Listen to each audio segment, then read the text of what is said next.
unleash what he says is the most crushing economic operation ever undertaken. A Russian missile barrage overnight, killing at least 12 people, injuring 33 in Kyiv as explosions rocked the capital. Ukraine says Russia launched dozens of ballistic cruise hypersonic missiles, including 168 drones. Ukraine's President Volodymyr Zelensky has been pushing for more anti-ballistic missiles to be delivered to Ukraine. And South Korea's news agency says North Korea's at it again, firing an unidentified projectile off the North's east coast. Comes hours after President Trump, announced he'll meet with North Korea's leader later this year. America's listening to Fox News. The Bloomberg Market Minute brought to you by Monastra Financial Group. Guidance you can trust. This is a Bloomberg Money Minute. Roughly 4.5 years after U.S. public debt hit $30 billion for the first time in history, we have now hit $40 billion, and there's no end in sight as U.S. lawmakers continue shrugging off calls to contend with historically wide fiscal deficits. The news comes after Treasury Secretary Scott Bessent made a fresh attempt to rein in long-term borrowing costs from multi-year highs, a notable component of the growth in debt. SpaceX, which recently completed a $60 billion acquisition of fast-growing AI coding startup Cursor, has approached another coding startup about a potential takeover. Sources tell Bloomberg Cognition AI did not engage directly with the takeover approach from SpaceX, but there are ongoing discussions about working together, including potentially arranging for Cognition to use SpaceX's computing capacity. Awaiting Wall Street today is a fresh slate of quarterly earnings reports from retailers, chiefly the big one, Walmart, ahead of the opening bell. Andrew O'Day, Bloomberg Radio. If you own a business, you've heard it all. From fast funding to easy approvals, everyone says the same thing. LendSeek is different. We show you what you actually qualify for. LendSeek's AI-enabled platform matches you with funding options with no guesswork.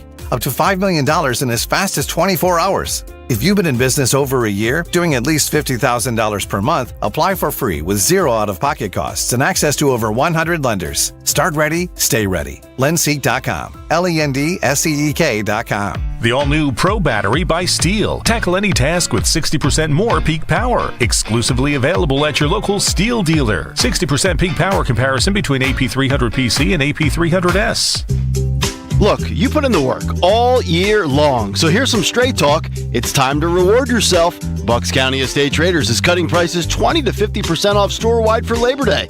That piece you've been eyeing? Stop thinking about it. Go get it. The sale starts August 28th and ends September 7th. Bucks County Estate Traders, you worked hard. Now go save big. Visit BucksCountyEstateTraders.com or the showroom in Hatfield. Bucks County Estate Traders, the region's largest high-end furniture destination. You're invited to the Invitation to Lexus Summer Sales Event at Lexus of Cherry Hill. Discover more than an exceptionally crafted vehicle. Experience everything a Lexus makes you feel, from exhilarating performance to inspiring electrification. Explore the redesigned 2026 Lexus IS and the all-new Lexus ES, available in hybrid and electric. Visit the family-owned, veteran-owned, 8-time J.D. Power Dealer of Excellence for the customer sales experience. Lexus of Cherry Hill. For J.D. Power Dealer of Excellence information, visit jdpower.com. For 30 years, nothing controlled my high blood pressure. My doctor, he even said, this is crazy. You're a ticking time bomb. I was doing research in the field of renal denervation. I brought the procedure to Virtua. I said, sign me up. His blood pressure went down significantly. I was playing hockey again in 3 weeks. It's wonderful, actually. Virtua Health. Solutions for complex heart conditions. Here for good. Learn more at virtua.org. Late summer heat has hit Philly hard and August humidity is peaking. Don't let your energy bills skyrocket before taking action on failing windows. Call the pros at Window Nation right now. Throughout August, get 50% off all window styles plus zero down payment and no payments or interest for 2 full years. Upgrade to energy-efficient windows from Window Nation. They install in just 1 day or less. Beat the heat, protect your budget, and save big today. Schedule your fast, free consultation now at windownation.com.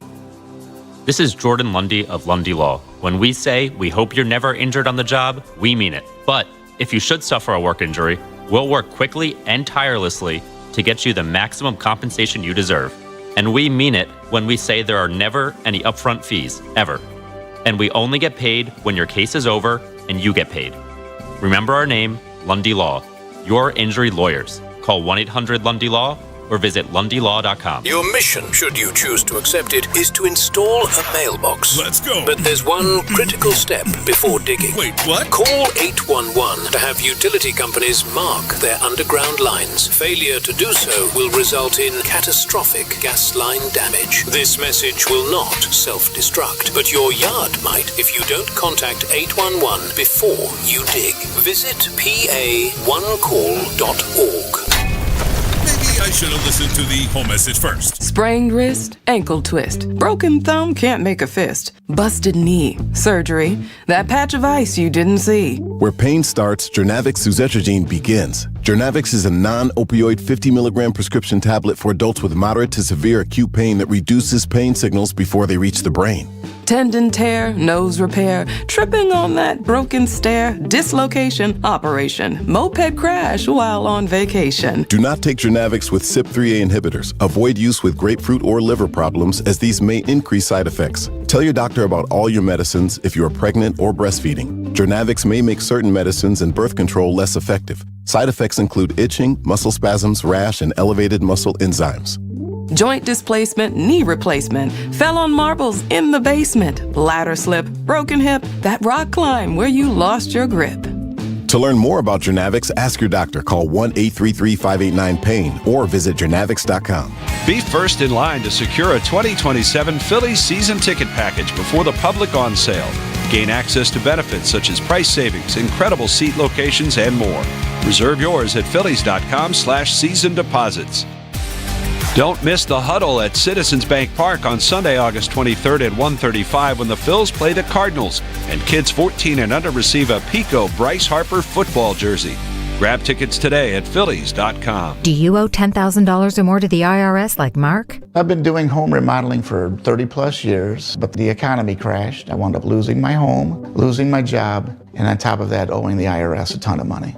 I owed the IRS $114,000. It really, truly was the worst part of my life. Then Mark found tax relief advocates. On news radio, I heard about TRA, and I thought, what's the worst that could happen? So I picked up the phone and I called them. When it was all said and done, TRA settled my $114,000 debt for $100, and I'm telling you, I was ecstatic. Could not believe it. Would recommend TRA to anyone. If you owe 10 or even hundreds of thousands of dollars to the IRS, don't lose hope. Do what Mark did and call TRA for a consultation. But TRA did. They gave me a second chance, and I'm forever grateful. Visit TRA.com or call 800-491-9914. 800-491-9914. That's 800-491-9914.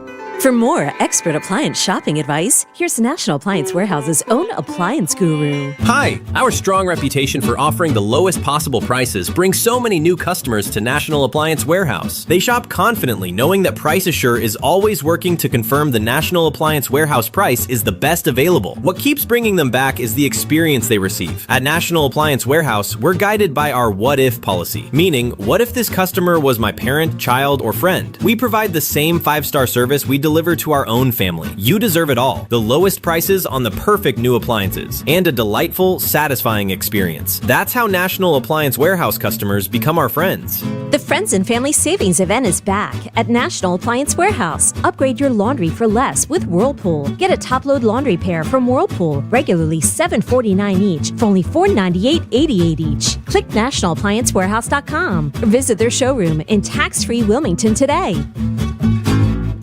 With American Heritage Credit Union, certificates and IRA savings products come in a variety of terms, like a 15-month jumbo certificate at 4.06% APY or a 24-month certificate at 4% APY. For flexibility, consider our high-yield savings account with an APY of 3.10%. Visit AmericanHeritageCU.org/savings to learn more. Insured by the NCUA. Additional share insurance provided by ESI. Not a member? Join today. WPHT, WPHT HD, WOGL HD3, Philadelphia. Always live on the free Odyssey app. From the Piazza Auto Group Studios, experience the power of one with 8 brands and 25 locations. Free speech lives here. It's Kayal and Company on Talk Radio 1210 WPHT.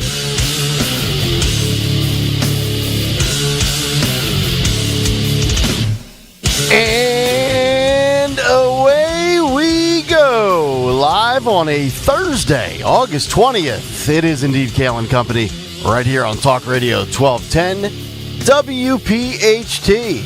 We are always live on the free Odyssey and iHeartRadio apps. And, of course, streaming live for your video viewing pleasure on YouTube, 855-839-1210. That is the phone number. On social media at 1210 WPHT. Anna Hummel in for Dawn Stenzlin this morning. Greg Stocker, the chairman of the board. Phil Omquist, Jimmy Kelly, the associate producers. Fox News Double Dip Thursday. Rich Zioli, Jimmy Fala, coming up at 7:45 and 8:30 respectively. What's up, Hummel? I took a Nick Kayal style nap yesterday, and it was awesome. Preach. Educate the masses. How long did you go for? I'm embarrassed to say, but like just under 3 hours. 3 hours? I didn't sleep well the night before. Oh my God. I was messed up. This is what happens when you either do morning radio or you quit your job! Quit your job! Wow. Yes to both. But yeah, I feel good today. So the science shows, and trust me, you should trust the science. That's excessive. Did you have trouble sleeping last night? No. The science is wrong. It's fake science. It's bad science. Slept great last night. Slept terrible the night before. So yesterday I was super tired. But I feel ready for action today. Love it. Gregory, hello. Should you be charged financially for being rescued? Well, they're about to find out. Four New Jersey hikers, 18-year-old hikers, are facing a rescue bill exceeding $1,000 after state officials determined they were severely unprepared for a strenuous mountain trek. New Jersey. The New Hampshire Fish and Game Department announced its intention to hold the group financially liable under the state law for the cost of their late-night rescue operation on the Franconia Ridge Trail. The four rising college sophomores set out to hike the challenging 9-mile Franconia Ridge Loop near Mount Lafayette in New Hampshire. However, a series of poor logistical decisions quickly put them in danger. The group did not begin their hike until 3:30 p.m. That sounds like a bunch of 18-year-olds, doesn't it? A little bit. Yeah, here we are, 3:30, time to go out. Mm-hmm. Leaving less than 5 hours of daylight for a trail that typically takes 7 to 9 hours to complete. They were also missing gear. Okay. They did not carry headlamps, flashlights, or sufficient food and water. Inadequate clothing. Despite warm temperatures at the base, the hikers faced freezing wind chills above 5,000 feet without proper cold weather layers.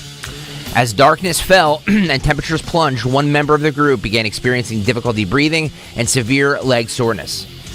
Stranded and out of options, the teenagers called 911 at around 9 p.m. Volunteers from the Pemi Valley Search and Rescue Team and state conservation officers hiked more than 4 miles to track them down, providing them with food, water, lights, and warm clothing before guiding them safely back to the trailhead by 9 a.m. the following morning. I mean, I love our first responders as much as anybody, but aren't we already paying for them to begin with via our tax dollars? Unlike many states where search and rescue is entirely funded by taxpayers, New Hampshire law allows state agencies to bill hikers for rescue costs if their predicament is deemed a direct result of negligence or a lack of preparation. So, there you go. You said New Hampshire or New Jersey? So the kids are from New Jersey. Okay. This mountain or this trail that they were hiking was in New Hampshire. Wow. So, and 3:30 p.m. Yes, 3:30 p.m. we start our hike. Yeah, that's when Anna got up from her nap yesterday. It is.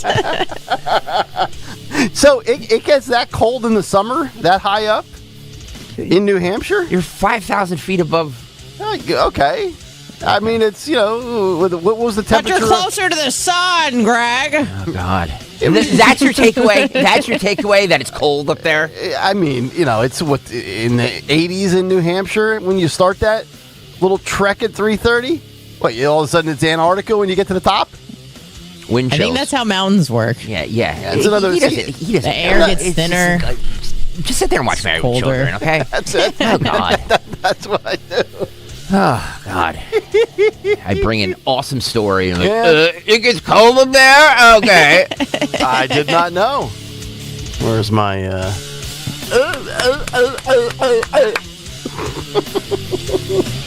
Hummel, have you ever gone, climbing mountains? Are you one of those adventure thrill seekers?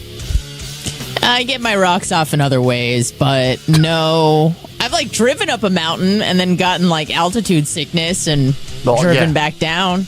Yeah, I get nauseous. Mike on the YouTube chat says they had their phones but no gear. Exactly, because they were able to call 911. Yeah. I'm happy they had service. Right. Amazing. I can't get service in Bluebell. These people have service 5,000 feet up. I'm all for this. I'm all for this. That these dummies go up there ill prepared. Well, I guess you could also say, only the strong survive. If you go up there and you can't hack it, then you deserve to die. You're bear food. Absolutely. Make better choices. Yeah. At 18 years old. Yeah. You know what? The more I actually think about it, if you are that ill prepared and you have so many basic necessities that you did not account for, but yet you still had your phone, you know what? You should be hit with a bill. I retract my entire statement. Thank you. Yeah. Thank you. Yeah. We got to start punishing stupid. Right. Stupid can no longer be, and stupid is no longer a victimless crime. It's not. So it's not, because these people from the game commission had to hike 4 miles to get these 4 idiots. Yeah, you're right. Let's just say idiots. Yeah, I like that. Let's go with idiots. By the way, today is National Radio Day. So good. Yeah, Mike Opelka. I feel like that's every 3 months. Yeah, well. No? Morning radio's terrible. Boy, morning radio's bad. Well, we're trying to fix that for you guys out there. So we'll see how it goes. All right, we have a ton to get to today. The big take will be centered around data centers and also some of the damage control that politicians are trying to do around this ever-growing political hotbed controversial topic. We'll get into that in the big take today. Also, a very interesting plot twist and update to the Meta social media addiction trial that is going on in this country. We'll get to that. We have a Carmelo Anthony update, and also on the media front, wait until you find out who Donald Trump is going to be sitting down with to have a conversation. And also we have a Brooke Baldwin update. I love me some Brooke Baldwin on many fronts. Who's Brooke Baldwin? Oh, she's the hottie who went and, the anchor.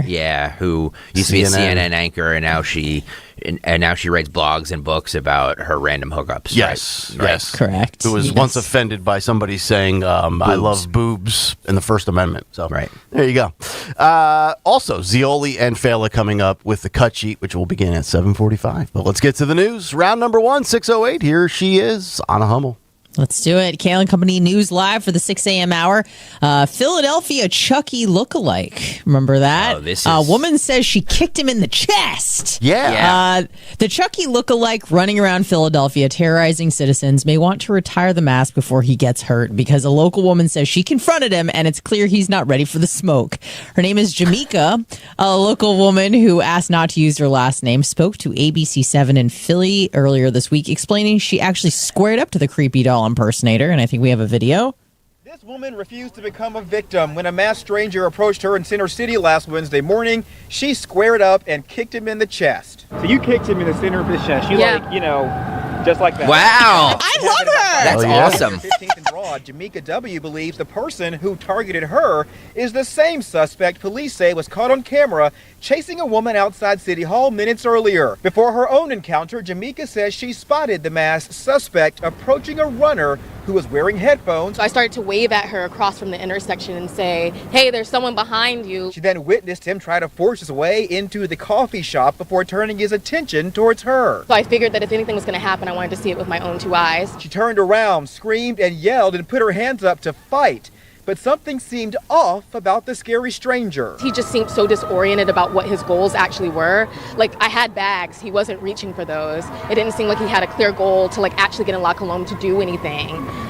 So I was like, okay, well, let's see if you can fight. And he couldn't. Police say the Hell yeah. I love her. People in a 15-minute. Yeah, I don't think he's really trying to harm people. Like in the video, I'm not defending this, but this guy, Sure. when you see the video of him chasing other women, it's almost like he's intentionally not trying to catch up with them. You know, like when you chase your kid around when you're like, you could easily catch your kid, but you don't because you want to keep the game going.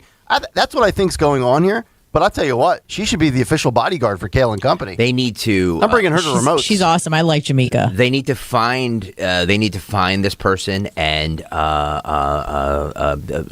cut off his legs and beat him to death with his legs. Yes. Let her cut his legs off. Yeah. Yeah. Exactly. Yeah, that should I be like ready. it. I don't like this story. Is just first of all, there's something. When I say something wrong with this kid that's doing this, I don't. Everybody's gonna be like, yeah, no, duh. Like, I understand what you're saying. Like, there's something wrong. But I think there's something. Like, I don't think he's all there. If you know what I mean. Yeah, I could see that. Right. Yeah. Mhm. Right. Yeah. It does seem like she said in the clip there. She said something's off. Like he doesn't know What his goals what are. his goals are, unless Yeah. his goal is just to run around and cause hysteria without actually, harming you physically. Right. Sure. Philadelphia schools use locked pouches to curb phone distractions. As students prepare for the new school year, some Philadelphia schools are already rolling out strict policies that keep smartphones out of the classroom, even while state lawmakers debate a broader ban. School leaders in Philadelphia say keeping kids off their phones during school hours has led to students being more engaged and classrooms having fewer distractions.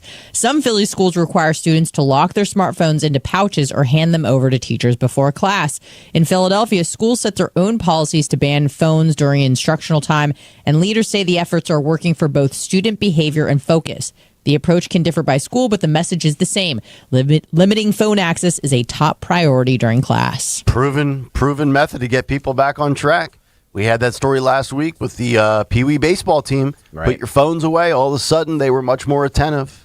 More successful. I don't understand why this is even a debate. Because you have helicopter parents that'll lose their mind if little Johnny doesn't have his device next to him all the time. Yeah, what if I need to contact my kid? He's Right, in like school.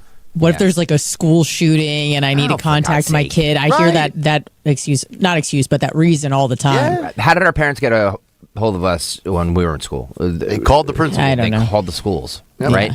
Mhm. If there's an issue, then what is your phone going to do? I agree. What is your phone? These kids should not have them. No. They should. Let alone bring them to school. Right. Absolutely. I said weeks ago on the show, I want them to get rid of the iPads. They started doing that, like kindergartens in certain Chromebooks locales. Yeah. Like they're going back to textbooks. Like they're the screen reversal. That's kind of mess up like developing eyes, right? Like if you're just staring at a phone at a toddler. As a toddler or any sort of screen. Right. Mm-hmm. I mean, it messes up my eyes. I can't imagine what it does for, I know. little baby eyes. So I think the less screen time, the better. I agree. For everyone. Yep. Pilot killed 2 Pennsylvania state police troopers injured in mid-air crash at Carlisle Airport. A pilot was killed and 2 Pennsylvania state troopers were injured Wednesday evening when a small plane collided with a state police helicopter during a training exercise at Carlisle Regional Airport. Governor Josh Shapiro said Corporal Bryce Corman and Trooper Jason Mills, members of the Pennsylvania State Police Aviation Unit, suffered injuries but are expected to recover. Pennsylvania State Police Acting Commissioner Colonel George Bivens said the helicopter crew was conducting routine training exercises at the airport when the collision occurred. At about 6:50 p.m., the helicopter was hovering several feet above a grassy area adjacent to a runway when a Cessna 150 approached from behind. Investigators said the plane veered sharply to the right at the last moment and struck the helicopter's rear tail rotor before entering the main rotor. The Cessna crashed a short distance away and broke into multiple pieces. Its sole known occupant was killed. Authorities did not immediately identify the pilot, pending notification of next of kin. That's sad. Yeah, very sad. Can we stop with these Cessnas? Because the problem is that the people flying them don't really know what they're doing. And they're like, people are like, oh yeah, I can fly, no problem. And they're morons, and they don't know what they're doing. And pay attention. Get off the iPad. everybody, every rich a-hole is like, oh, this is my plane. Yeah, let me fly over there, and they don't know what they're doing. No. And let's just leave flying to the professionals. Stop pretending you can fly. Just get a pontoon, go out in the lake. Yes. Drive your boat Nothing 12 better miles than an that. hour. Yeah. Right. Yes. Dunkin' worker charged with strangulation after fight with customer. The Dunkin' Donuts employee was arrested last week after an argument escalated into a physical fight in the establishment's parking lot in Chalfont Borough, Bucks County, according to the Central Bucks Regional Police Department. Police said Wednesday that 27-year-old Savannah Renee Stevens of Philadelphia was taken into custody following the August 11th altercation with the customer outside of the Dunkin' Donuts on East Butler Avenue. According to officials, Stevens knew the customer. Stevens was charged with strangulation, simple assault, and harassment. According to police, her bail was set at $50,000. I wonder if there's video. We should have a Bucks County coffee fight club. Didn't Lisa Rinna say yesterday, according to the Lindsay Clancy case, that women don't strangle? So, yeah, apparently they do. Yeah, and they might be kind of good at it. So little hands sometimes maybe continue to tight grip. So Lisa Rinna's wrong. Yeah. Shocking. Imagine that. Imagine that. All right. Swimming advisories issued at 12 Jersey Shore ocean beaches after bacteria tests. New Jersey has issued swimming advisories for 12 ocean beaches after water samples exceeded the state standard for enterococci bacteria. And yes, I looked up how to say that. New Jersey uses enterococci as an indicator of potential water contamination from human or animal waste. A swimming advisory is issued when an initial water sample exceeds the state standard of 104 enterococci colonies per 100 milliliters of water. The advisory warns of potentially unhealthy water conditions while additional samples are collected. If you're wondering if the beaches are closed, not necessarily. Under the state's beach monitoring rules, a swimming advisory is issued after one elevated result. A beach is closed for swimming only if 2 consecutive samples exceed the standard. Oh, God. So don't do it. The lesson here is try to avoid having too much cockeye in your water? Yeah. Okay. I guess so. Does that lead to like pneumococcal pneummonia or something? I don't know, dude. I think it'll probably just make you sick. Yeah. But you probably have a pretty good immune system since you never wash your hands, so you'll probably be good to go. I washed them this morning. I washed them this morning. Yeah. Oh, wow. In the facility before the show started. Great. I had time. Excellent. Again, it was 5:30. I was not crunched due to commercial restraints. Yeah. I understand. Tom's in Orland. What's up, Tom? Yeah. How you doing? Good morning. I watched Fox Business this morning, and there's a data center in Loudon, Virginia. They just produced $1.3 billion in taxes for the county, and that makes up 40% of the tax base. And the county commissioner said that it lowered the property taxes there by 30%. And he also said that they only use 10% of the water. We need data centers, and there's a lot of misinformation put out about them. You want them in your backyard there, Tommy? Excuse me? You want them in your backyard? You want them next to your house? You put them where they have farmland that can be bought way far away from where they have houses. So that's and not only that's what we should be doing with farmland now. Hey Tommy, hey Tommy, is that what we should be doing with our farmland now? Putting up data centers, Yeah.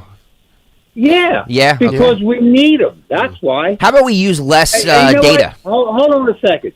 Just give me a second, please. The amount of jobs they're going to produce too. Oh, building places. You're buying into the propaganda, homie. You are I'm not. You're Christ buying Almighty. Into the propaganda. Oh my God, You just are. stuff. I know. Trump likes it. Trump likes it. Somebody Trump likes it, so we like it. Trump likes it, so we like. Yes, this administration says we like it. Goodbye. I've had enough of you people. You people. People. That was awesome. Yeah. And it's only 6:19 p.m. Can you imagine? Like, we're not even talking about data centers. Tom and Orland calls up and be like, I saw at Fox Business this morning that it is good. It's good for communities. Good. So put it into your community, you dummy. By the way, big take on data centers coming up in a little bit. Thank you. Oh, that was perfect tease. Lastly, just to finish out the 6 a.m. news, Philly family alleges funeral home cremated father before scheduled viewing. Surprise! The family of Clifton Moore says a Philadelphia funeral home cremated the 89-year-old man before a planned viewing, leaving relatives unable to say their final goodbyes and raising questions about whether a mistake was made in handling the arrangements. Moore died on August 1st, and his family says it had contracted with Savin Funeral Home to embalm his body, holding a viewing and then proceed with cremation. According to the family, the agreement totaled a little more than $3,800. Family members said plans originally called for a viewing at Savin Funeral Home on the 800 block of North 12th Street. However, because the funeral home could accommodate only about 100 people, they decided to move the service to Bright Hope Baptist Church, where they expected to host a larger gathering for Moore, who operated Mr. C's Barbecue in the city for decades. His wife, Crystal Moore, said she learned of the cremation while visiting the funeral home to deliver a photograph for acknowledgement cards ahead of the service on August 22nd. She said, he's been cremated already. I said, how? We didn't have the service. The family says the cremation occurred before the planned viewing, preventing relatives from paying their respects. Mr. C's, huh? I don't think I've never been to Mr. C's. No. Yeah. I've not. All right. Well, now Phil Almquist with sports. I follow a cremation story, but usually I follow a murder story from Dawn, so I guess it's a little better. I mean, same. We'll start today with the Phils, who actually finished off their series with Miami in the third with the score 1-0. Arise left the yard. That ball's drilled deep to right field. Ruiz is back. It is gone. 2-run home run Arise. It's his 6th of the year, and the Phillies are on top 3-0. That did make the score 3-0. They would go on to win 4-1, their 6th straight win, a season high. Nothing to do with Nick being there. Nothing. Although Olivia was very ecstatic. I'm sure she was. That Aaron Nola did not blow it like he did 7 weeks ago. Yeah, he had went 7 innings, given up just 1 run, struck out 8. His ERA over the last 5 starts is now just 2.51. He has also now tied Cole Hamels on the Phillies' all-time leaderboard with 114 wins. They are now 6th on the all-time list. That's pretty amazing. Actually, too, by the way, Arise, that kid, the fact that he's hitting in the 4-hole, I never thought with that lineup that he would be hitting in the cleanup position, and he's just belting the ball. Yeah, well, I mean, he gets up base all the time, so he's I mean, a machine. And he plays with a lot of energy. He's got a lot of spunk. He does. By the way, in terms of that all-time list, 5th is Kurt Simmons with 115 wins, so that's just 1 more. The top 4 are obviously Carlton with 241, Robin Roberts with 234, Grover Alexander going way back with 190, and Chris Short with 132. Grover Alexander used to have a great mustache back in the day. He did. Back when mustaches were like a thing. It's true. In other Phillies news, it actually reported that the Phillies signed lefty Nestor Cortez on Wednesday. The former All-Star has not pitched this season after having surgery last October to repair a torn biceps tendon in his throwing arm. When he will join the club is still unclear, but it would definitely help when he gets here. By the way, too, last night at the game, had a couple of beers. Not overly. They weren't terribly priced because they're like the 24-ounce the big cans. Yeah.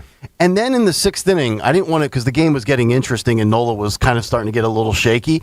And the beer guy starts walking up the steps and he has Surfsides.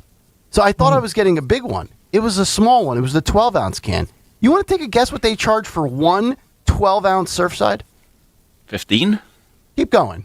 What? No, 18? Keep going. What? Wow. Keep going. 22. $21. Oh, my God. For a baby one? For the 12-ounce stock standard, you can get a 4-pack for $9. Are you sure about that? Are you sure it wasn't the big one? No. Okay. Well, trust me, I knew it was a little one. I knew right away. Yeah. Also $21 plus tip, by the way. Well, of course. Plus tip. Don't get me started. Exactly. Also this weekend, the NASCAR Cup Series is in New Hampshire. Speaking of New Hampshire, and in golf, the BMW Championship against Date in St. Louis, Scotty Scheffler is the defending champion. For Kayal and Company, I'm Phil Almquist. All right. Thank you very much, Phil. Philly weather currently 71 degrees. Clear skies this morning, but strong storms and possible flooding by mid to late afternoon, a high of 88 degrees. News brought to you by the United States Postal Service. Business moves fast. When you ship with USPS Ground Advantage, you can keep up with confidence. Visit USPS.com/Ground Advantage to learn more. We'll come back, get to a Thursday morning big take. It's Kayal and Company on is in for Dawn this week, right here on Talk Radio 1210 WPHT. Time now for today's Spotlight on Health Trends, sponsored by Ethos. Moms-to-be, your COVID shots protect your newborn. A major study in the journal Pediatrics from the University of Oslo reveals mRNA vaccination during pregnancy slashes a newborn's risk of COVID hospitalization by 52% in their first 2 months. Strong protection lasts up to 6 months. This is critical since babies under 6 months face high hospitalization rates but cannot get vaccinated themselves. I'm Margie Schaefer.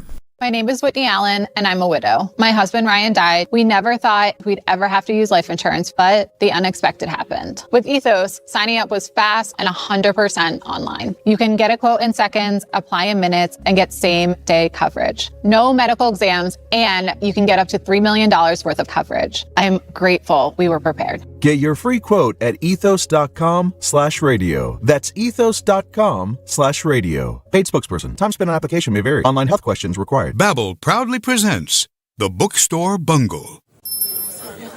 Librairie means library in French, right? Yeah, obviously. I just love a library. The French are so loud, though.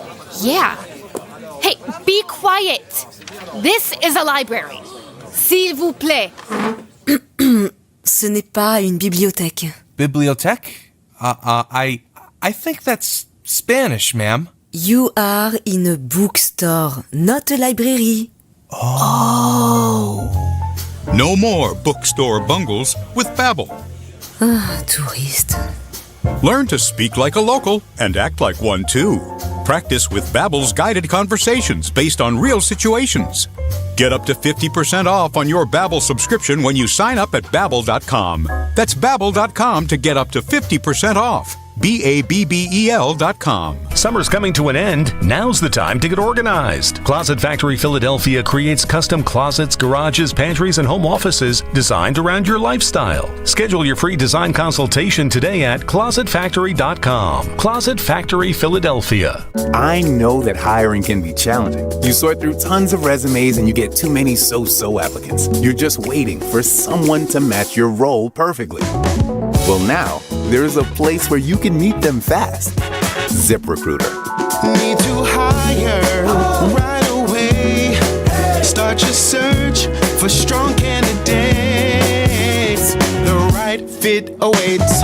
Build your team. Build it sooner. Meet your match on ZipRecruiter. Just head to ZipRecruiter.com/free right now to try it for free. And you're on your way to meeting your match. 4 out of 5 employers who post on ZipRecruiter get a quality candidate within the first day. So try it now. Go to ZipRecruiter.com/free.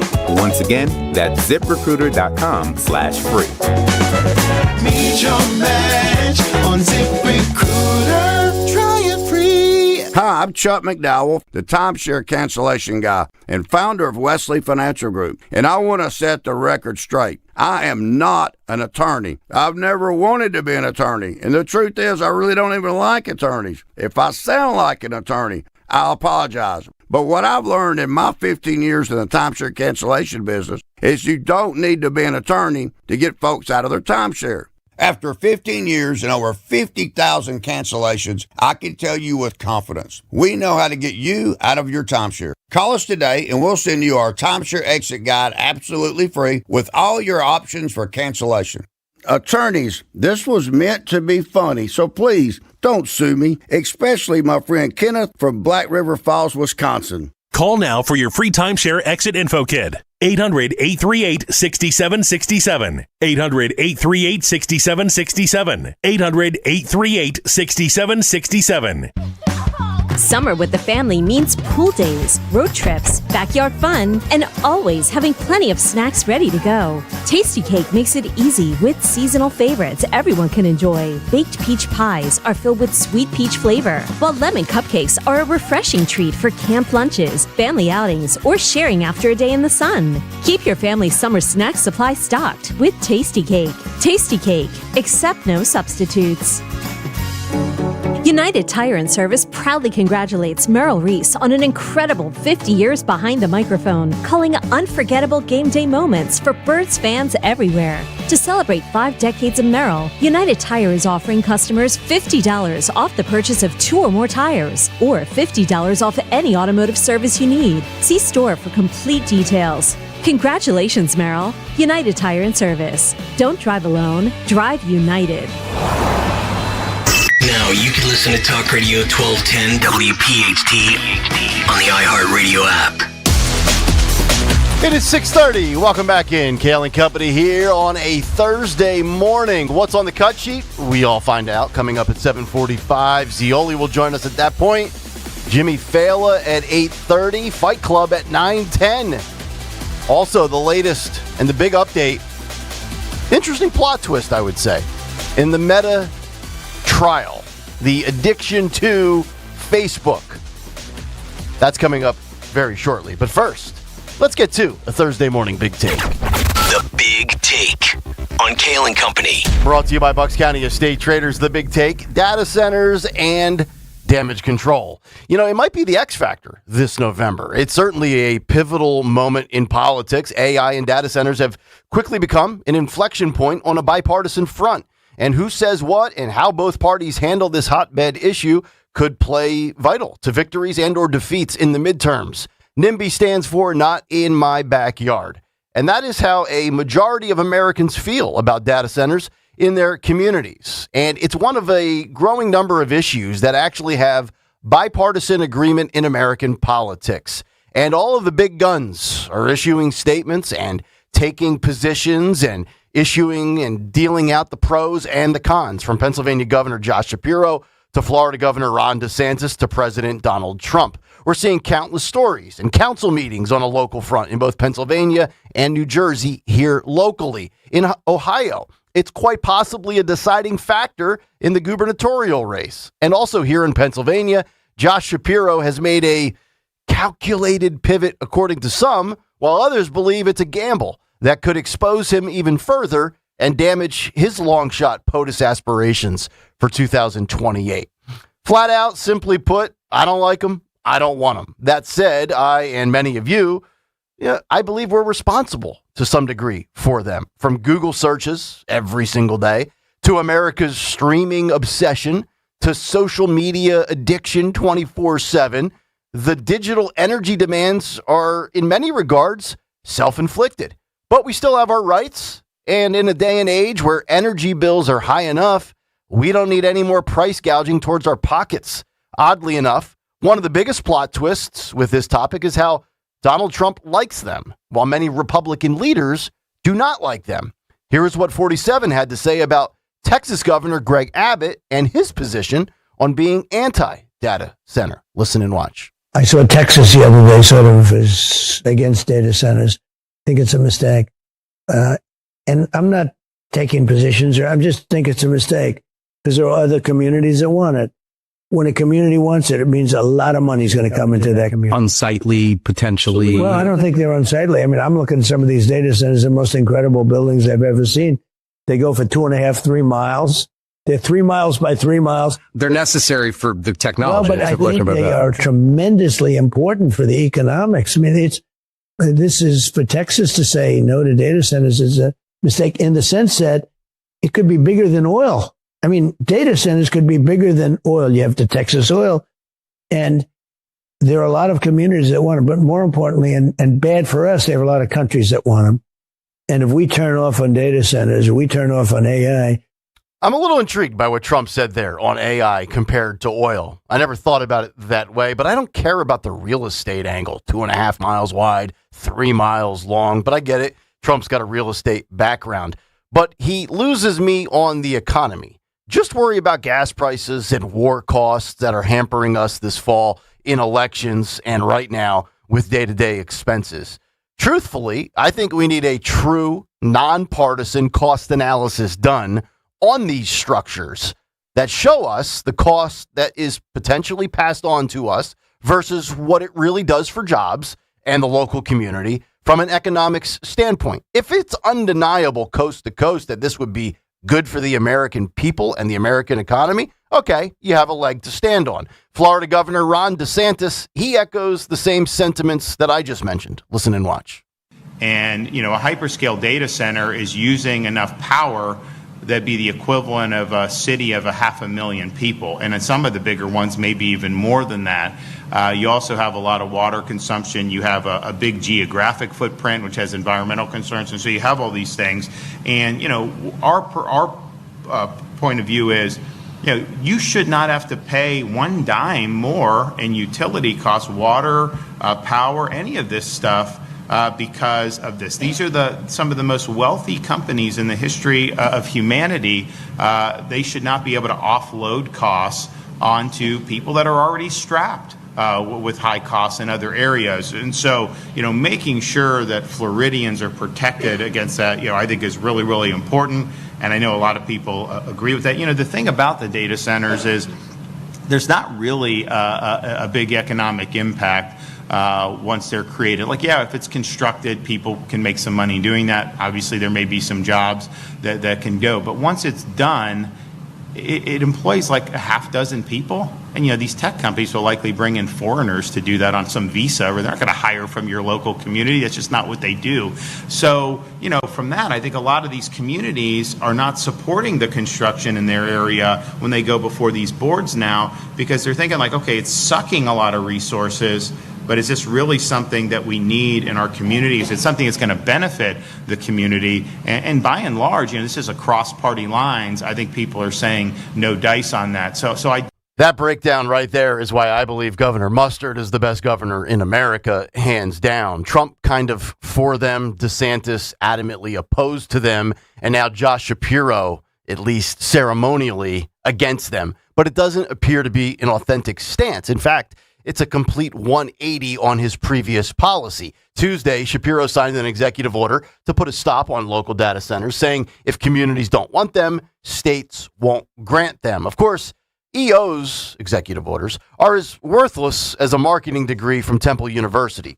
Here's what Shapiro said on Wednesday when he was asked about Donald Trump's position on data centers. Listen and watch. Trump says data centers are a good thing. They should be welcomed because they bring jobs, they bring money, they bring perhaps some investment. How would you respond to his position? Well, I would just say what my position is if you follow these stringent grid requirements, then there is a pathway to create jobs and economic opportunity. But it has to be done in conjunction with the local community. The folks in that neighborhood need to feel that this is a welcome addition to their neighborhood. Otherwise, they're not. So on one side of the equation, you could argue that Shapiro agrees with Trump, but on the other side, he's kind of straddling the fence a bit, making it the equivalent of a states' rights issue, but on the grassroots local level. And it's a risk. Axios with this headline, quote, the stakes of Shapiro's data center pivot. They write, Pennsylvania Governor, Democrat Josh Shapiro's new hardline on data centers says plenty about the evolving politics of AI and the tech industry's challenge to build the energy and computing power it needs. He's in the 2028 presidential mix, leads a critical swing state, and faces November re-election in one of the several governor races where data centers are now taking center stage. Shapiro said on Tuesday that he did, in fact, issue an executive order that creates a tougher road for data center developers. But the shift in political tone is unmistakable. While his May rollout talked up strict standards, it's also said that the state is looking to compete on, quote, innovation. And he's previously been more welcoming. The vibes were different, though, yesterday. Shapiro went after, quote, predatory actors and used other tough language. Still, he stopped short of a moratorium. And locally, it's definitely an issue, a thorny, topical one in Chester County. Headline from the Philadelphia Inquirer yesterday. Voters in a Chester County Township Board meeting will be asking whether or not to expand their board in November amid data center backlash. A ballot question will ask residents if they want to increase the elected Board of Supervisors from 3 to 5 individuals. And according to a June Gallup poll just 2 months ago, 71% of Americans would rather see a nuclear power plant built in their area than have a data center pop up in their own backyard. And think about it from this perspective. Big tech, big government, if they are in cahoots, it's bad for us. It's a no from me. Glenn Beck and his co-host, they used this example yesterday with the data demand that drives these data centers that are popping up left and right. Listen and watch. We're just talking about technology, and we're getting to this place where, this technology is everywhere. And I don't trust the companies that have the data. I also don't trust the government to have the data. I don't trust anybody, and it's all on their servers, and it's all going to be used and kept. If you could take the data and wash it clean and you had a guarantee, but I don't even trust that. You had a guarantee that thing would never, for instance, the Oura rings that everybody's wearing. Those are great. Those are great to tell you all kinds of stuff. But how long before that is, if you have an Oura ring, you'll get a better price on your insurance company, with your insurance company, because it'll spot things. And then it'll show that you're exercising. So then you go to the doctor and the doctor says you need to really exercise. How long before that is put on your medical record, the insurance company knows that you've been told to exercise, and your Oura ring is reporting that you're not exercising, and so your insurance rate goes up. I mean, this changes everything. Yeah, and it goes even further. Like right now, my wife just tried to sign us up because she wanted to get second day air on prescriptions and stuff, and she goes, "Oh, they do this through Amazon." And you had to link your medical insurance and get your prescriptions to them. I was like, well, wait a minute. How long in the not too distant future does Amazon compare this and say, wait a minute, this is the family that orders Oreos like they're going out of style? And your medical, it's going to happen. Data centers and AI are all the rage in the age of rage. And if you're a politician seeking office or in office, you better figure out what your voters want or what they don't want. And that's the big take. The Big Take on Kayal and Company. Brought to you by Bucks County Estate Traders. Bucks County Estate Traders Labor Day sale is coming, where you can save 20 to 50% store-wide. The sale runs August 28th through September 7th. Shop their Hatfield showroom or buckscountyestatetraders.com, the region's largest high-end furniture destination. 855-839-1210. If you want to jump in on the data center discussion, you can get us on X at 1210 WPHT, and of course, the YouTube chat. It's interesting, Anna. Data centers and AI just didn't pop up overnight, but man, it has quickly become maybe the biggest political issue in this country right now, which is pretty wild when we talk about the economy and a war that's also going on. Yeah, I'm kind of two minds when it comes to this, because it may be one of those few cases where it's bad for the goose, but good for the gander. Because here's the thing, do you want instant cloud access? Do you want seamless streaming, faster communications? I mean, how many times do we all, honestly, bitch if the internet is slow? I lose my mind. These data centers help with that, because obviously there's just a larger and larger load of more people getting phones and multiple devices and more data. Do you have more pictures in your phone now than you did 10 years ago? I'm sure you do. We all do. And we want to make sure that those are reliably safe in the cloud. So it's one of those things where it's you don't want it in your backyard. And I get that. These data centers put a lot of pressure on the power grid. Obviously, they take up space. They're very loud. I certainly wouldn't want them in my backyard. But I also do want to reliably work from home like I'm doing right now, or safeguards against data loss, prevention, things like that. So I understand why people are building them. I also understand why people don't want them in their backyard. But I just feel much like all these things, you're gonna lose. You're going to lose these data centers. They're popping up. We can't do much about it. Maybe in the short term, kind of put a few safeguards, but then kind of like we mentioned yesterday, if we don't start doing this AI training and more data centers, China's doing it, and we don't want to fall behind there. Yeah. So. Here's the thing, though, is that this isn't. People are saying, "Well, this is about fast streaming and AI, and everybody has phones and everybody has this." That's not what this is about. Collecting the info. They're collecting your data. Yeah. We're basically saying, yeah, put up a giant building. In our backyard, so the government and big tech can spy on us. Right. You know what I mean? Like that's basically what we're saying. Yes, and everybody sitting there saying, "Oh, but it's a boom to the economy. It's gonna make our." No, it's not. They're like, "Yeah, sure, yeah, it'll be a little."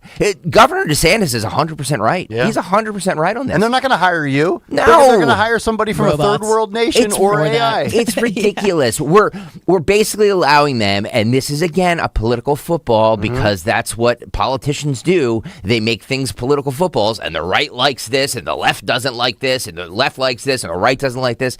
This is another thing where the American people are going to sit here and argue about it. They're going to go to town meetings and town councils, and they're going to do this. They're going to put up signs, no data center here.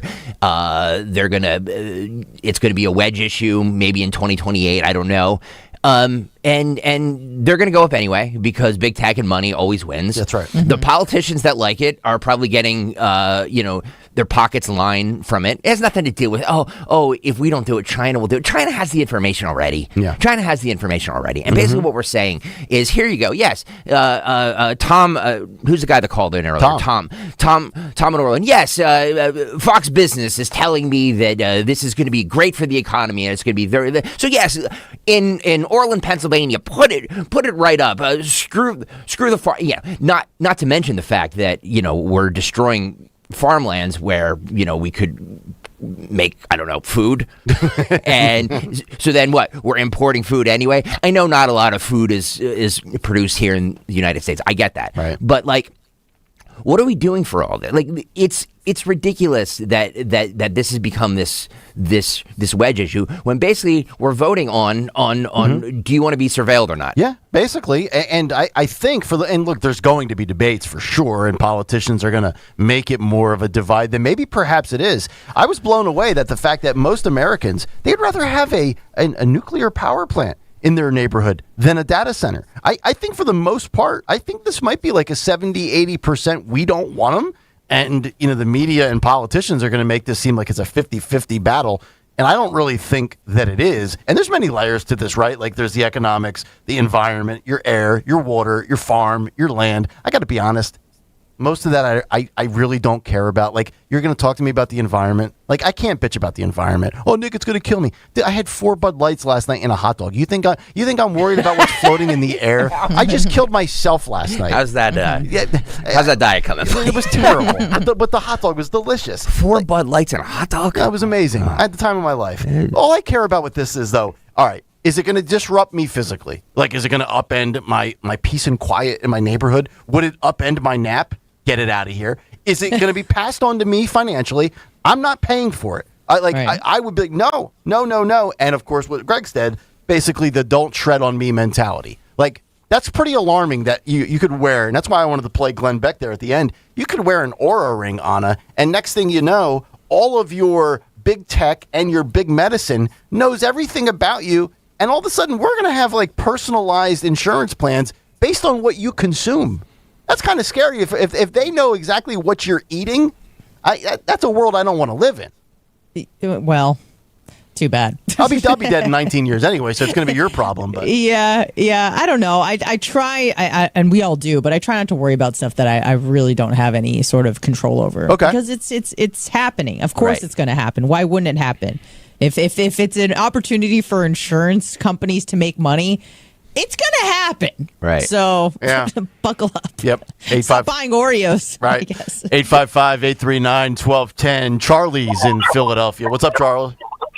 Yeah, how come nobody is pulling up to what if these things are internment camps and they say, hey, listen, you COVID-19 zombies, either you go in these camps or we hit you with the other half of that vaccine spray and we're going to have like camps like they have like for Uyghurs over in China or something. I mean, I don't trust anything that's going on with this government or big business.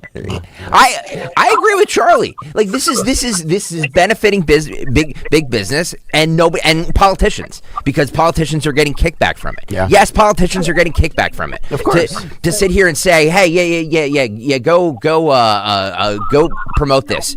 Go on Fox Business and say, oh, it's going to be a boom to the economy and all of that stuff. Of course they are. Yeah. Of course they are. Right, Charlie? Yeah, they don't care, like you said, they don't care about the farmland, the best farmland in the world here in Pennsylvania and Ohio and places like that. I mean, put a windmill on it, let them fly around up in the air somewhere or something. I don't know. But, well, that's what I was saying. No, Charlie, I'm with you. Like, I was thinking about this last week. I mentioned it on the show. There's not an alternative than building something that's 2 miles long and a mile wide. We can't find another place to store the data. Like, what, is the cloud really full? The canyon's out in the Atlantic Ocean out there or something. Yeah, you know. Well, the internet is underneath is literally underneath the ocean. You know what I mean? So all I'm saying is that there are other. This is a cheap way for big tech to get what they want, and they're spending a lot of money through lobbying to pay off politicians and tell everybody the virtues of this. Yeah. What if they're giant gas chambers, though? Who's going to know but until it's too late? You know what I'm saying? You don't know what they're going to do with them buildings. It's gigantic. They're miles long. Yeah, Charlie, are you like the Candace Owens podcast show producer? A lot of deep theories here you have tonight. A lot of deep theories, man. I love you, Charlie. Gas chambers, the Uyghurs in China. COVID spray. Uyghurs. Yeah, the Uyghurs. Yeah. Uyghurs. Yeah, a story that nobody ever covers. It's interesting. Here's the other thing, too, as to, and this is just a theory of mine. I think the reason why Trump is semi-pro data center, I mean, who started cozying up to Trump in 2024? Multiple people. Big tech. And you know what? Yeah, there you go. Of course. There you go. Of course. Zuckerberg and all those guys, Bezos, Larry Ellison. Marcos Aurelius in the YouTube chat says, proof of kickbacks with a question mark. I mean, like, really? Proof of kickbacks. They're politicians. They're all bought and paid for. Every single one of them. Mm-hmm. Trump likes these so much. Why doesn't he put them next to Mar-a-Lago? Why does he put one next to the White House as he's putting granite helipad in their white, beautiful granite? Why does he put it next to the White House? I have yet to see anybody when I've chatted with any of my buddies. Like, I don't know anybody that's on board with them. And I know what Anna's saying, like, you know, it's too little, too late. Like, they're going to do it. It's too much money. We don't have a say, blah, blah, blah. Like, I get that. But, man, you know, if there was enough of a pushback, like we've seen it here, like, I'm not giving Shapiro credit for having, like, a change of heart and coming to the side where I'm like, yeah, I'm against it. But, like, his executive order is not going to really do anything. No, of course not. You're going to have to go to, like, council meetings and, you know, in your local township and raise holy hell to have these things essentially not be developed. Now, if the ball's already rolling and construction is underway, like, you're done. So you might as well just save your breath. But if it's something that they're just talking about right now and you don't want them, I mean, my God, I would be at a meeting in a heartbeat in my township. Stu Goodspeed says plenty of farmland in Bedminster, New Jersey for data centers. Yeah, sure. Absolutely. Look at the areas. Just think for once about the areas these are going into and the areas they're not going into. That's all I'm saying. Just think critically for a second. Forget what politician says what. Shapiro's for it, so I'm against it. Trump is for it, so I'm for it. Just think critically for 1 second and forget what some stupid politician that's on the take, and yes, they're all on the take, is saying. And just think critically, where are these coming? Where are these going up, and where are these not? Rural areas where the elites don't live. Right. Thank you. That's pretty much the way I see it. Are they popping up? You think Kamala Harris is going to have one in her Malibu neighborhood? No, of course not.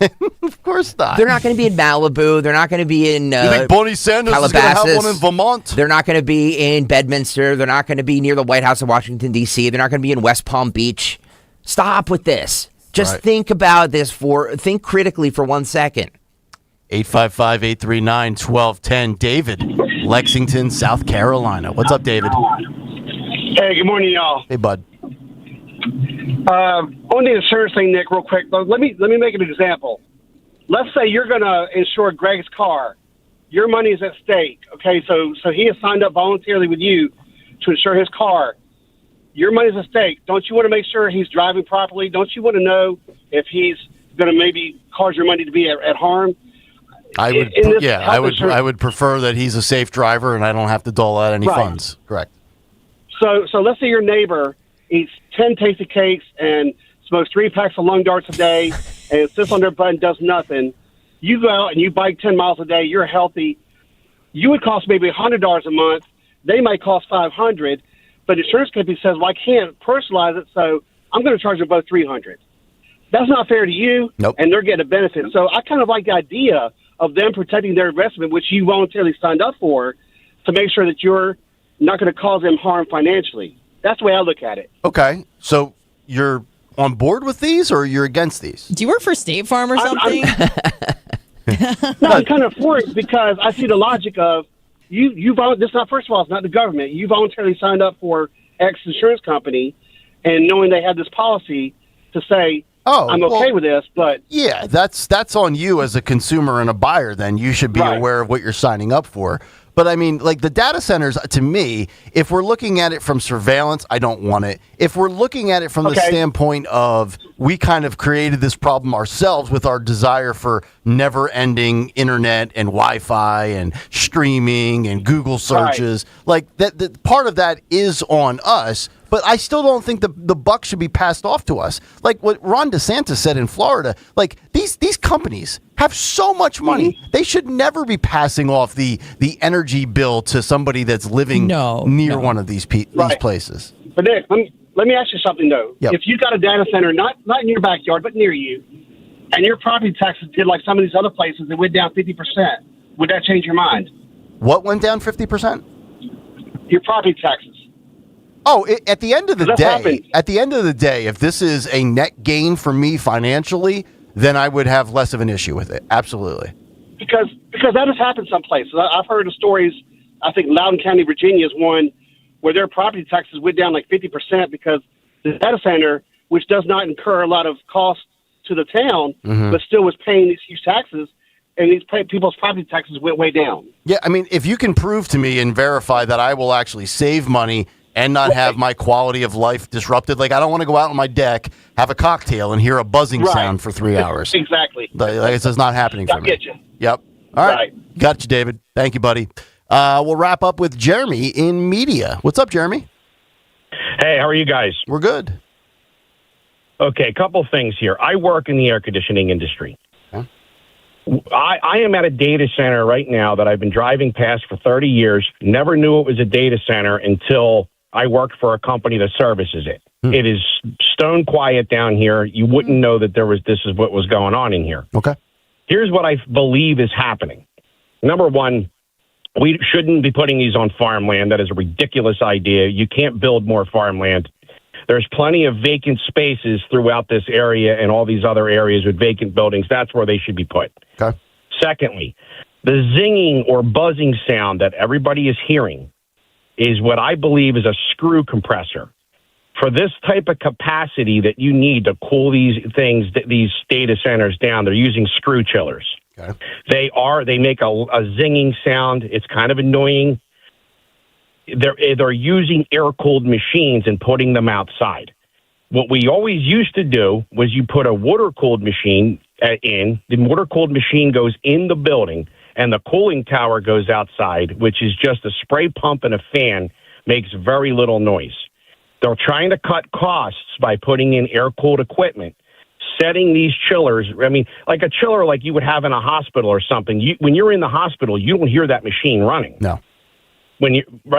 You put that inside, you put the cooling tower outside. I don't, for the life of me, understand why they're outfitting these new data centers and putting this, these units are like something like you would have in your house, might be like a 3-ton air conditioner. Some of these chillers are 200- and 300-ton chillers.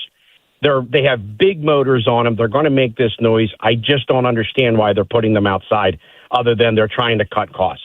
Self-inflicted wound for these people in this industry by not doing it a better way? Yeah. So what people need to be going to council meetings asking is what type of equipment is going to be in the footprint and where is it going to be? Because if it's going to come down to they're going to build it anyway, you need to try to get them to put the money out, put a cooling tower outside, put the chiller inside, then you're really not going to hear anything. You're still going to have a high energy consumption, and that's not what I'm calling about. I'm calling about the noise. Yeah. I would not want to live like that. Nope. And the other thing is they do create jobs during building, but once these structures are built, there's you have nobody like there. a skeleton crew. Yeah, exactly. maintaining. Yes, that's exactly what Ron DeSantis said. So, yeah. Yep. Well, he's right. And that's like you were saying, Greg, that's just, political talking points or whatever. The bottom line is that you pull up to a parking lot of a data center, there's 30 or 40 open spaces and there's 2 cars in the parking lot. That's not necessarily that's not going to change the economy in a town. No, you're exactly right. Jeremy, good stuff. Ryan in the Lehigh Valley. Ryan, you're on Talk Radio 1210. Hey, good morning. What's up, Ryan? I feel it's necessary to remind everyone about Andrew Yang and the UBI, and the essence of the UBI, Universal Basic Income, was that there is going to be a societal inconvenience due to where technology's headed. He said this about 10 years ago. He was the only one. Yep. And we're seeing that now. We're what's that? I said I remember. Yeah. Yeah. So we're seeing a societal inconvenience, and his justification for UBI is give a kickback not to the politicians but to the citizens who are incurring these inconveniences, be it job loss or data center inconvenience. They're inevitable, in my opinion. They're inevitable, and the only way that you're going to get society to accept it, and you kind of alluded to this, give them some personal interest, something that is going to benefit them, and I think that is kind of the essence of the UBI. So I just wanted to mention that. Good point. Ryan, we appreciate the phone call. Thanks for checking in all the way up in the Lehigh Valley. 855-839-1210. Hour 2 on the way, including the update in the Meta trial. This is the social media addiction case, specifically with Facebook, as a whistleblower testifies that Mark Zuckerberg is a liar. We're going to get into that on the other side. It's Kayal and Company. But first, a word from our friends at the Piazza Auto Group, where you can get road trip ready this summer with a new certified or pre-owned vehicle from our friends at the Piazza Auto Group, where you can choose from trusted brands. And you've heard me mention many of them, like Honda, Acura, Mazda, Hyundai, and Volkswagen, just to name a few, with a selection of 3,500 new vehicles and 1,600 pre-owned vehicles at any given time. Piazza Auto Group has over 5,000 vehicles on all of their lots in multiple states, and they're sure to have something for every budget and every lifestyle. Visit PiazzaAutoGroup.com to browse new and pre-owned inventory today, or to find a Piazza dealership near you. And make sure you tell them Nick Kayal sent you. There's nothing simple about choosing an engagement ring. Most people don't know where to start. That's why they turn to Family and Company Jewelers on Route 70 in Marlton. JR will walk you through every step: diamonds, settings, styles, and how to choose what actually fits their budget and their partner. There's no pressure and no confusion, just straightforward guidance and a wide selection to compare with confidence. The goal is simple: leave knowing you made the right decision. Family and Company Jewelers in Marlton, New Jersey, South Jersey's diamond destination. Hi, I'm Chuck McDowell, the timeshare cancellation guy and founder of Wesley Financial Group, and I want to set the record straight. I am not an attorney. I've never wanted to be an attorney, and the truth is I really don't even like attorneys. If I sound like an attorney, I'll apologize. But what I've learned in my 15 years in the timeshare cancellation business is you don't need to be an attorney to get folks out of their timeshares. After 15 years and over 50,000 cancellations, I can tell you with confidence, we know how to get you out of your timeshare. Call us today and we'll send you our timeshare exit guide absolutely free with all your options for cancellation. Attorneys, this was meant to be funny, so please don't sue me, especially my friend Kenneth from Black River Falls, Wisconsin. Call now for your free timeshare exit info kit. 800-738-9900. That's 800-738-9900.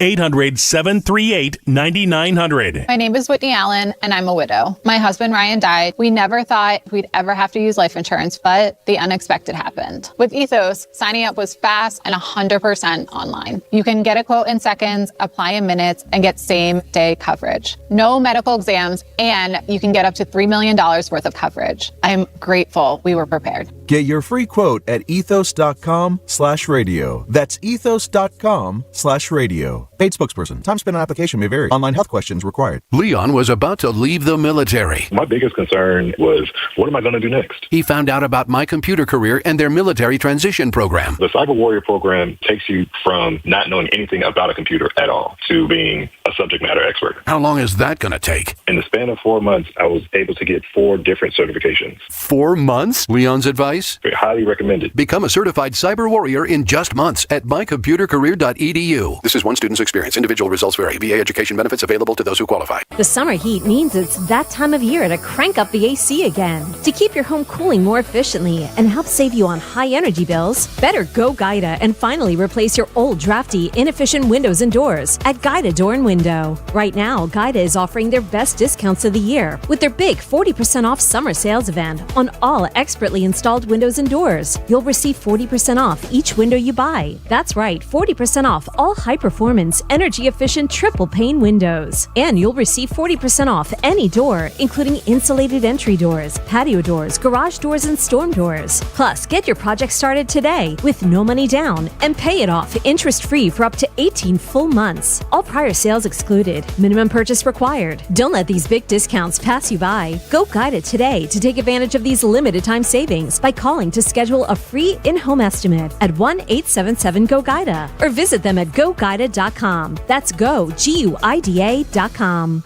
Your next vehicle doesn't have to break the bank. At Tri-County Toyota, lease a new 2026 Toyota Tacoma SR5 4-wheel drive for just $279 a month. Or drive away in a new 2026 Toyota Tundra with 2.99% APR. Find affordable pricing and monthly payments that fit your budget online at TriCountyToyota.com or in person at 15 D&L Drive. 3 counties, 1 priority. You. 36-month lease. $49.99 due at signing. 0 security deposit. With approved credit. Final prices include $490 doc fee plus tax, tag, title, and any other governmental charges. Expires August 31st, 2026. Tune in to the Crash Proof Retirement Show Saturdays at 11 a.m. to hear Joanne Small-Canella and Tracy Stillman. The Crash Proof Retirement Show. Saturday mornings at 11 on Talk Radio 1210 WPHT. See Joe Conklin at Parks Casino every third Thursday. It's Comedy Night. August 20th. Headliner Taylor Mason. Get tickets at joeconklin.com. Pastor Brad Lacey here, First Baptist Church, Conshohocken. Join us Saturdays for the great message and be blessed. 5 a.m. right here on Talk Radio 1210 WPHT. From Chester Springs to Clementon, we know your favorite station is Talk Radio 1210 WPHT.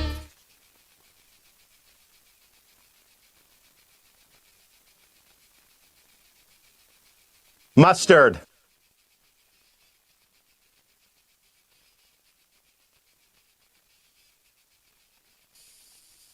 Mustard.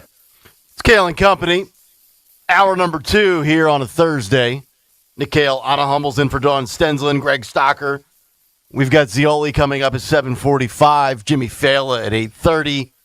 Good show today. Great calls, by the way, in the first hour on the data centers. All the way up to the Lehigh Valley, all the way down to South Carolina, everywhere in between. Good stuff.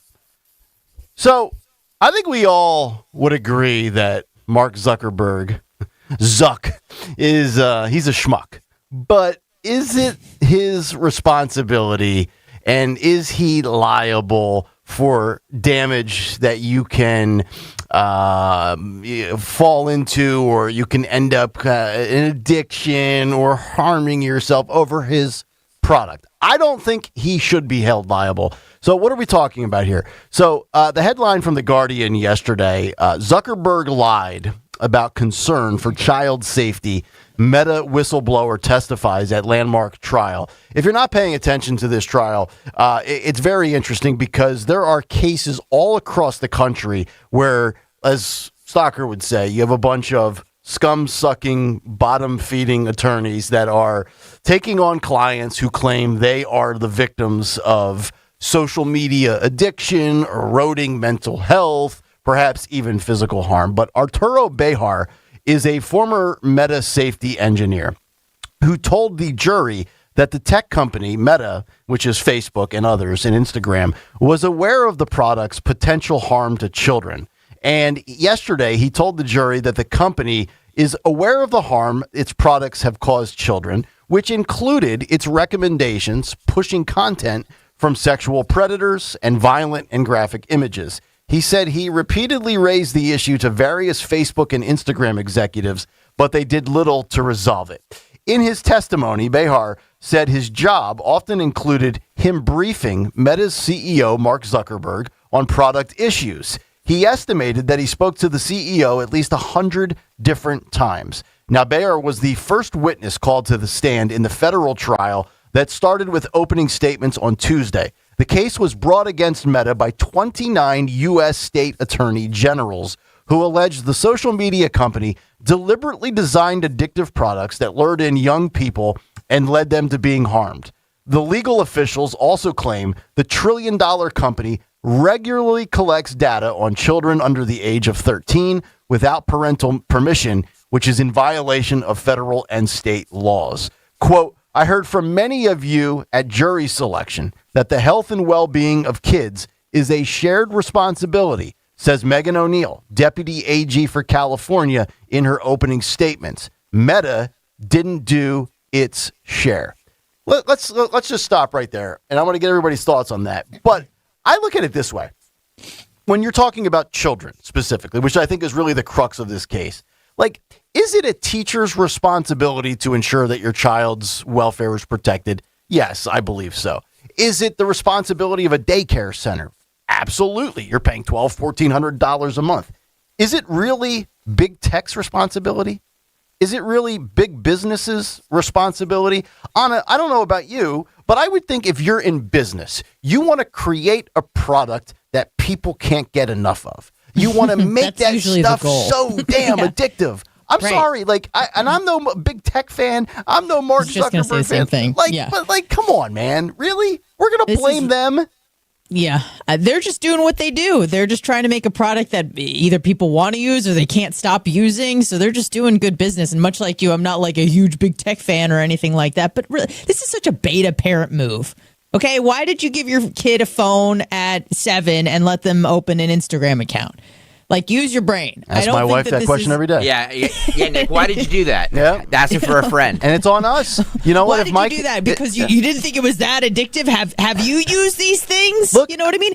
And also, and I pulled this up a couple days ago, I wanted to see if like social media or any sort of addiction is in the DSM-5, which is like the Diagnostic Statistics Manual for Psychological Disorders. It is not. So the defense is going to have a hard time, or the prosecution rather, a hard time going after these big tech companies because they're like, this isn't even a real disorder. You just made that up. Even the doctors don't agree on this. Yeah. And you see all these stupid social media challenges. You hear these awful stories where little Bobby did the challenge. He grabbed something, he put it in the microwave, it exploded, and it burned him. Where did you learn that from, Bobby? Well, it was on social media. All right, let's file a lawsuit and try to collect damages from insert whatever social media platform you want. How about parental responsibility? How about parental accountability? How about parents being involved in their child's life?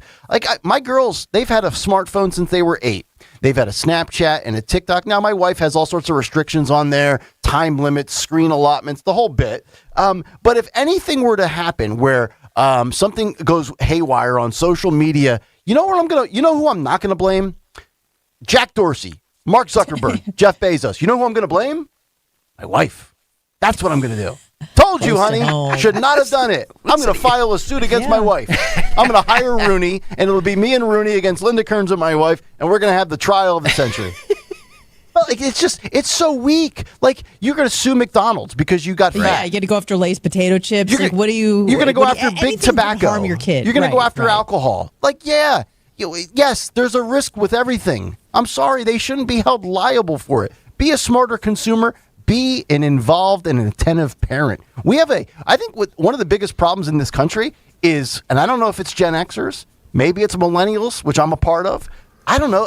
We have absentee parentism where we just somehow came up with the idea that, hey, giving our kid a tablet is a great way to have more me time. That's not parenting. It really isn't. And Hummel, I know you don't have kids, but I'm sorry. Giving your kid a tablet and saying, oh, for the next 4 hours, just watch Mickey Mouse Clubhouse till your head explodes. I don't know that that's necessarily a good thing for a kid. Let me ask you this, Nick Kayal, because we're making this personal. Yes. So you were at the Phillies game last night, Phillies and the Marlins. Mm-hmm. You took your one daughter or both daughters?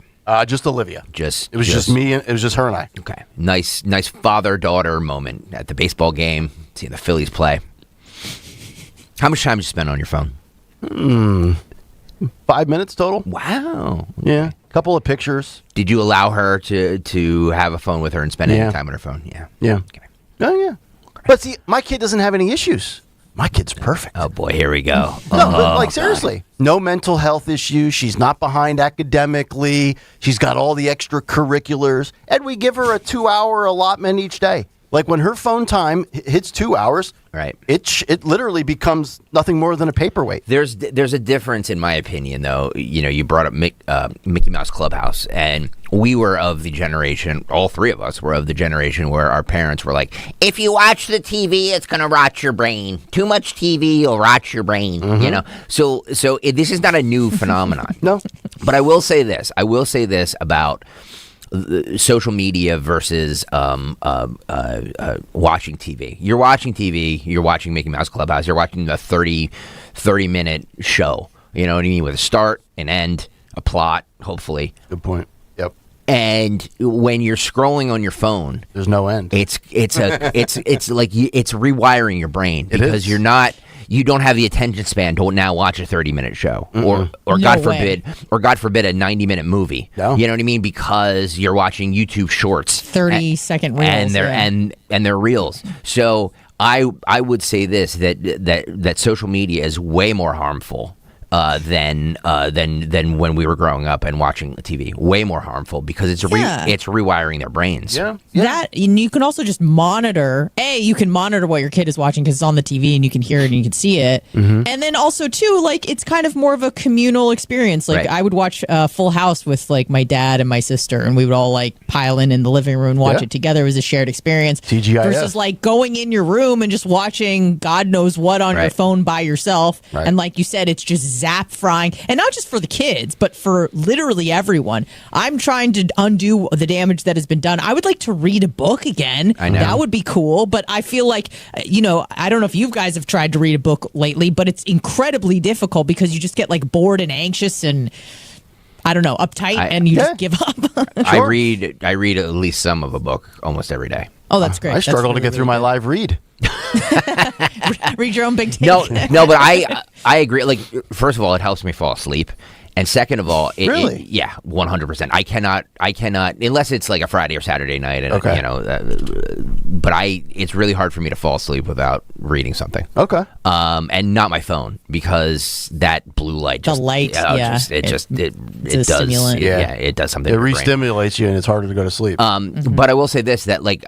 I agree with you. Like, it's a communal experience. You're not sitting there by yourself watching shorts or reels, and it's so damaging, and we don't realize we do. But to piggyback off of that, what they're saying now with these lawsuits against Meta and Google and YouTube and whatever, it's ridiculous. Yeah. It's absolutely ridiculous. And this whistleblower that came forward and is like, Zuckerberg lied about the addiction he knew this was addiction. Of course he did. Of course he did, because to your point, if you're making a product, you want people to come back to it over and over and over and over and over again. It's kind of the point of business. If you don't like it, then don't consume it. Right. Well, it's not his fault. And here's the other thing, too. Have you ever noticed, and I've seen this with my wife, I'm probably guilty of it as well, but it's harder for me to pick up on it myself. You ever notice how somebody's watching TV, yet they're staring at their phone? Yeah, double screens are no. I'm trying to train myself not to do that anymore. Like, there's times where my wife's like, "Well, why don't we watch something together, or why don't you sit here and watch this with me instead of going down to watch the game in the basement?" And I say, "Okay," and I'm sitting there. I look over 2 minutes later. I'm like, "You're telling me you want me to sit here and watch this with you, but you're not watching it yourself. You're scrolling Facebook on your phone right now." I'm listening to it. Oh, so you listen to the TV. You won't listen to my radio show, but you'll listen to the TV. No, she doesn't want to. It's unbelievable with these people. and I think what you just said about social media being different than the TV back in the day. Think about this. You remember back in the day, it was, watching wrestling on TV is bad for you. It's not real life. MTV's going to rot your brain. Rap music leads to violence or stuff like that. And we all knew that was kind of nonsense. But like social media, it really is different. And I think it's different because, like you just said, There's no cutoff point. I mean, you can legitimately scroll and go down rabbit holes until you pass out. Endless amount of content. Yeah. And it's the same way on YouTube. You ever go on a YouTube rabbit hole? No, all the time. Oh my God! And I actually enjoy that sometimes, like just watching stuff that, like, I remember seeing 25 years ago or something. So right, yeah. YouTube is very addictive, and I'll be the first to admit that I'm addicted to it. I love it. It's my social media of choice. Like I'm not like I don't really care about Twitter. I never go on Facebook. Can we stop getting our news from Twitter? But like YouTube, I love YouTube because you see something because they feed you stuff. It's like, he likes rock music, he likes wrestling, he likes UFC, he likes radio shows. You know what I mean? So like it's constantly feeding me stuff that enticing you. Yes, I want to see, and I 100% know I'm addicted to it. Yeah. I don't want my son to have that. You know what I mean? I know he's going to because it's inevitable. But like I don't like. I try to make sure that he doesn't see this stuff. So does he have like the kid tablet? Like the no tablet at all? Now, oh my God, I love this. Now I will say this: that we have a TV, with not regular cable on it. So I have YouTube TV and all that stuff. So different apps. So he does have to go onto YouTube to, if he wants to watch a TV or something like that. But if he's watching Bob the Builder or Paw Patrol or something like that, he can watch them on YouTube. But they have to be actual shows, not some some crap. Yep, I agree. 855-839-1210 if you want to jump in. What's on the cut sheet coming up in just about 25 minutes. Rich Zeoli will join us for a Fox News Double Dip Thursday. Jimmy Fallon about 1 hour from now. Coming up next, we get to two interesting stories in the world of media. The biggest hypocrite, maybe of all time, Brooke Baldwin, back in the news. She was offended by a man saying, "I like boobs in the First Amendment," and now all of a sudden she's all about boobs in the First Amendment because, well, she's no longer collecting a 7-figure check. And also, who is Donald Trump getting set to sit down with for a long conversation? One of his former adversaries, a very notable name. We'll give you those details on the other side. It's Kayal and Company. Anna's in for Dawn. It's Talk Radio 1210 WPHT. But first, let's talk about our new buddies, Lemus Remodeling. Here's the deal. If you're a homeowner and you know that replacing your roof, that's a big commitment. That's a big decision, right? Not only financially, but think about it. The roof, that's kind of an instrumental piece to your property. And the last thing you want to do is roll the dice with the wrong contractor for a variety of reasons. That's why you need to hear about Lemus Remodeling. Had the chance to get to know Chris and his team just about 2 weeks ago. And one thing that really stood out to me is how much they believe in educating their customers. It was like a college orientation on roofing. I was blown away. Chris actually walked me through what homeowners should look for in a good contractor, from the questions that you should ask to the standards that you should expect, because they want you to feel confident about who you're trusting with your home. So here's what I want you guys to do. If you are in the market for a new roof, give Lemus a shot, because they are really the best of both worlds. Personalized service and craftsmanship of a trusted local remodeling company, backed by resources, professionalism, and 19 years of experience. And when it comes to roofing, they have the credentials to back it up.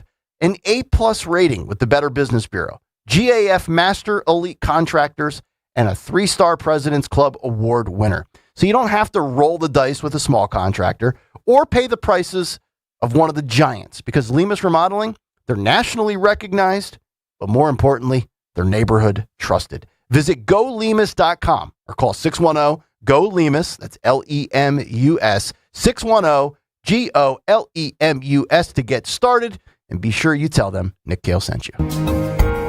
Hi, I'm Paul Cozy from Cozy Jewelers. If you're looking for the perfect engagement ring, don't settle. At our family-owned store in Newtown Square, we design and create every ring ourselves. So you're dealing direct with the designer, me. Custom doesn't have to cost more, but poor quality will cost you for years. Step up to the 5th seat and get an heirloom quality ring that's as unique as your love story at Cozy Jewelers. That's color, cut, clarity, carat, and cozy. There's a reason that potato chips don't come in a clear bag. There's only 8 chips in this bag. That's why. It's only about 2/3 full. The rest is air. It's a lot like opening up your 401k at retirement. You get about 2/3 of it, and the rest goes to Uncle Sam. Jim Cipriotti at the Retire Ready Financial Group can help. His tax mapping process can help forecast what your tax bill will be in the future, and that way you can build a strategy now to potentially decrease your tax bill in retirement. In other words, more for you and less for Uncle Sam. Call today for your complimentary retirement tax mapping report, 610-894-7415. That's 610-894-7415, or find them online at retirereadyfg.com. And get Uncle Sam's greedy hands out of your retirement. Hey, you've had enough. With a complimentary tax mapping report from Jim Cipriotti. Investment advisory services offered through Retire Ready Wealth Management, a registered investment advisor. Insurance and annuities offered through James V. Cipriotti, Retire Ready Financial Group, LLC. NPN number 2083768. Hi, this is Dom Giordano. You've spent years taking care of everyone else. Now it's your turn. Whether you've been thinking about replacing missing teeth, improving your smile, or restoring the ability to eat and smile comfortably, Dr. Robert Bentz and Dr. Emily Bentz, board-certified prosthodontists, specialize in complex, restorative, and cosmetic dentistry. You can smile confidently in photos, enjoy meals, laugh freely, and feel yourself again. Schedule a consultation with Bentz Dental Group. 610-272-6949. How We Made Your Mother is a rewatch podcast that looks back episode by episode at the hit TV show How I Met Your Mother.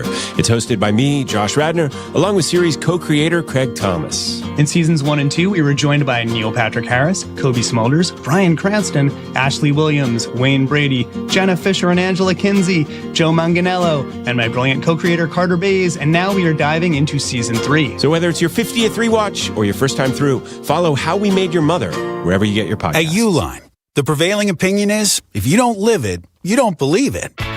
The people at Uline believe in hard work, and they live it by being there 24/7 to answer your call, having 41,000 items in stock, and offering same-day shipping from 12 locations across North America. Business owners, sellers, buyers, shippers, and packers believe it. Uline is the hard-working, dependable source for your shipping and industrial supplies. Visit uline.com. Back to school season is here, and Dollar General has everything you need to start the school year strong. Don't forget to grab a pair of bright yellow sunglasses from the Yellow Glasses Project for just $2. Every purchase makes a difference, with 100% of proceeds helping support teachers, classrooms, and nonprofit organizations working to improve reading and literacy skills across the country. Stop by Dollar General today and shine bright with the Yellow Glasses Project, available now at Dollar General. The Yellow Glasses Project is a program of the Dollar General Literacy Foundation. Hey, this is Larry Steinis with Investor Schooling. How many times are you going to listen to my voice before you finally go to investorschooling.com? I can't believe you haven't signed up for a class yet. You're going to learn real estate investing. You're going to learn stock options trading. You're going to learn things about money that you didn't even know existed. Go to investorschooling.com right now. Oh my goodness. This Thursday, investorschooling.com, and take that free class. See you there. Get ready for a new era of Penn State sports under new head coach Matt Campbell. Follow it all on the official home of Penn State football and basketball games. Talk Radio 1210, WPHT, and the free Odyssey app. Chronic inflammation, mysterious allergies, a lack of energy that just won't go away. If you've been to doctor after doctor with no real answers, the culprit might be hiding right inside your home or workplace. Toxic mold exposure is a silent health crisis. It wreaks havoc on your immune system and is frequently missed by traditional medicine. But you don't have to suffer in the dark. Dr. Molly Fantasia and the compassionate healthcare providers at Innovative Medical Associates are here to help you regain your quality of life. At their Marlton, New Jersey clinic, the team specializes in identifying and treating complex, unknown symptoms through holistic, non-intrusive therapies. Using customized autoimmune therapy and medical hydration, Dr. Molly works to safely clear out mold toxicity, reduce inflammation, and heal your immune system from the inside out. Don't settle for just managing your symptoms. Get back to living. Call Innovative Medical Associates today or visit innovativemedicalassociates.com. Hey, Dawn Stensland here. While the sun's out and the summer's in full swing, Kitchen Magic wants to help you fall back in love with your kitchen. They're a family-owned business right in Nazareth, PA since 1979 and for over 45 years, promising high quality and craftsmanship. This summer only, 40% off installation with flexible financing options for every budget. Don't wait for someday. Visit kitchenmagic.com and build something beautiful together. Kitchenmagic.com. Tell them Dawn sent you. In the military, the mission was clear. You knew what to do. Now, the mission has changed. Stepping into civilian life isn't about finding a job. It's finding your purpose. I wanted a career that would leverage the skills and discipline I gained in the military. IT just felt right. My Computer Career offers class schedules that fit into your life and skills in high demand. Put your VA benefits to work. Visit mycomputercareer.edu/CWP to jumpstart your IT career today. An elite CompTIA certification partner. Financial aid is available to those who qualify, including VA benefits. Your ambition just met its match with Robinhood. You push yourself in everything you do, scanning headlines for insights, keeping an eye on the market. Robinhood puts you in control of your money, all on one platform. You expect more from yourself. Expect more from your money. Get started today at Robinhood.com/yourmoney. Again, that's Robinhood.com/yourmoney. Your money, your move.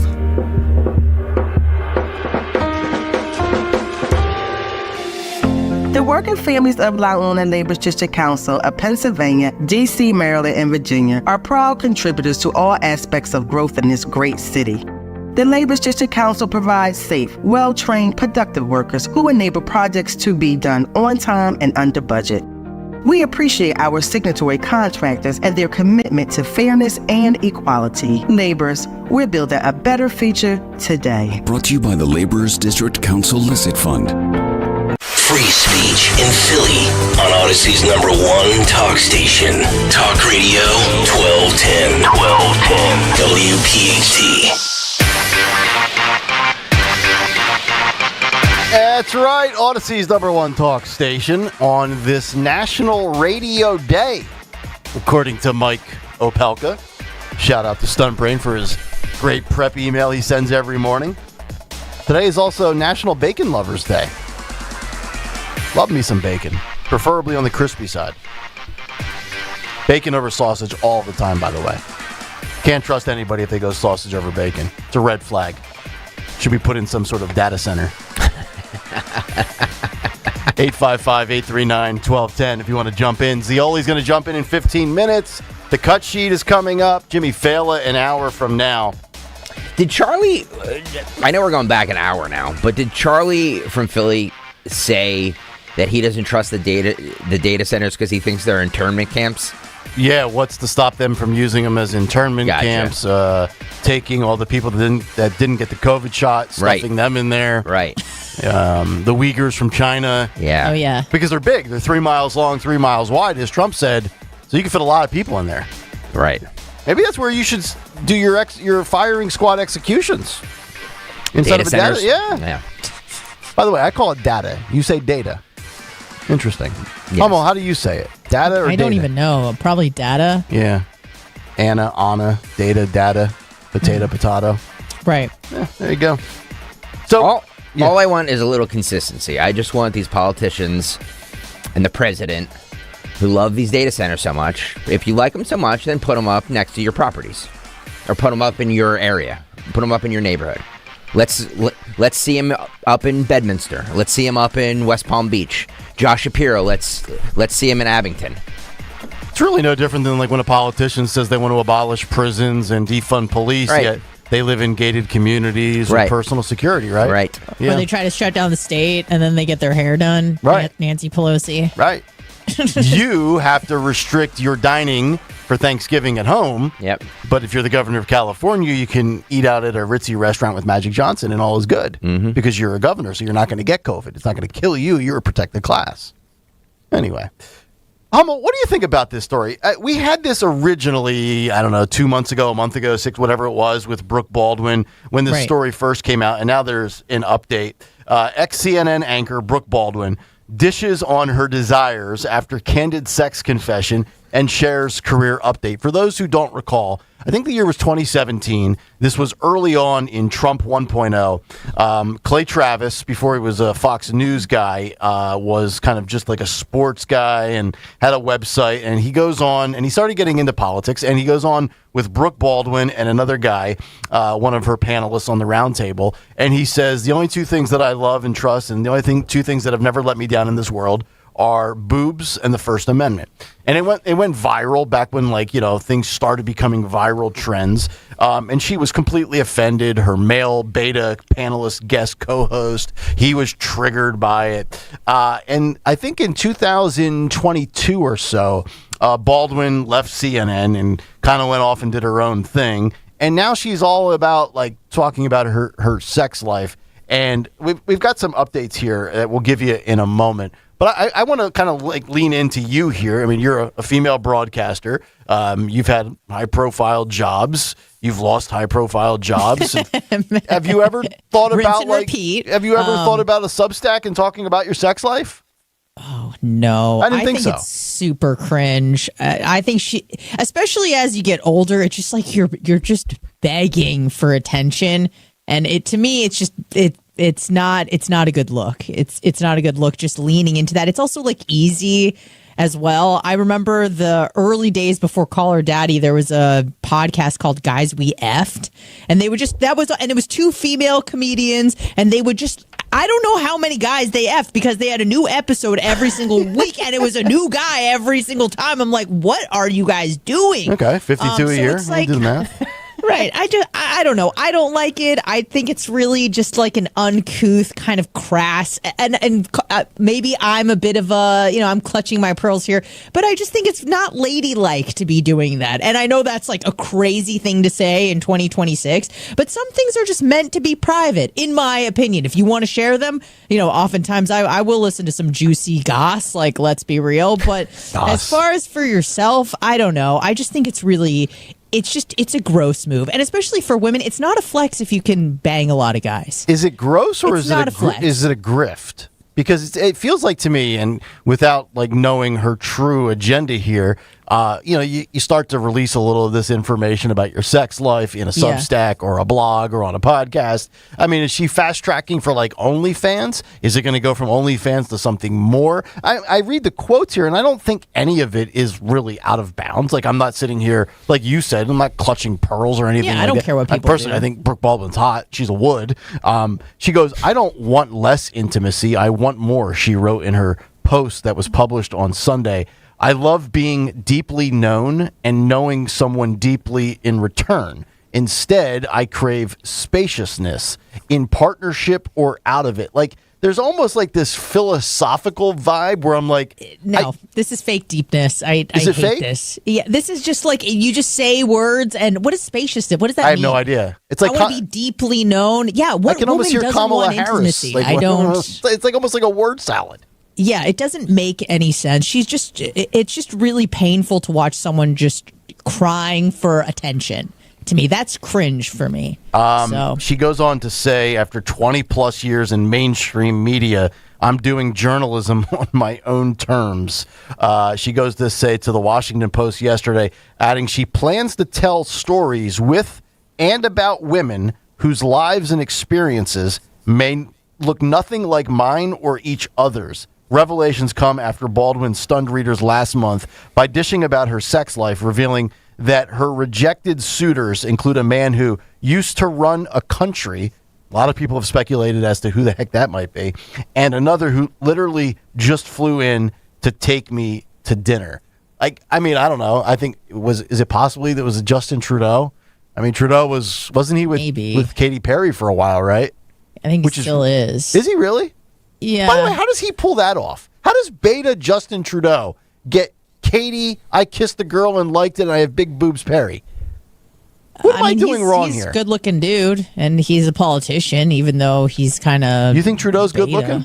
Oh, for sure. Really? Come on, dude. Yeah, open your eyes, man. No, I'm no fan of his, but, like, come on. He's clearly a good-looking guy. Okay.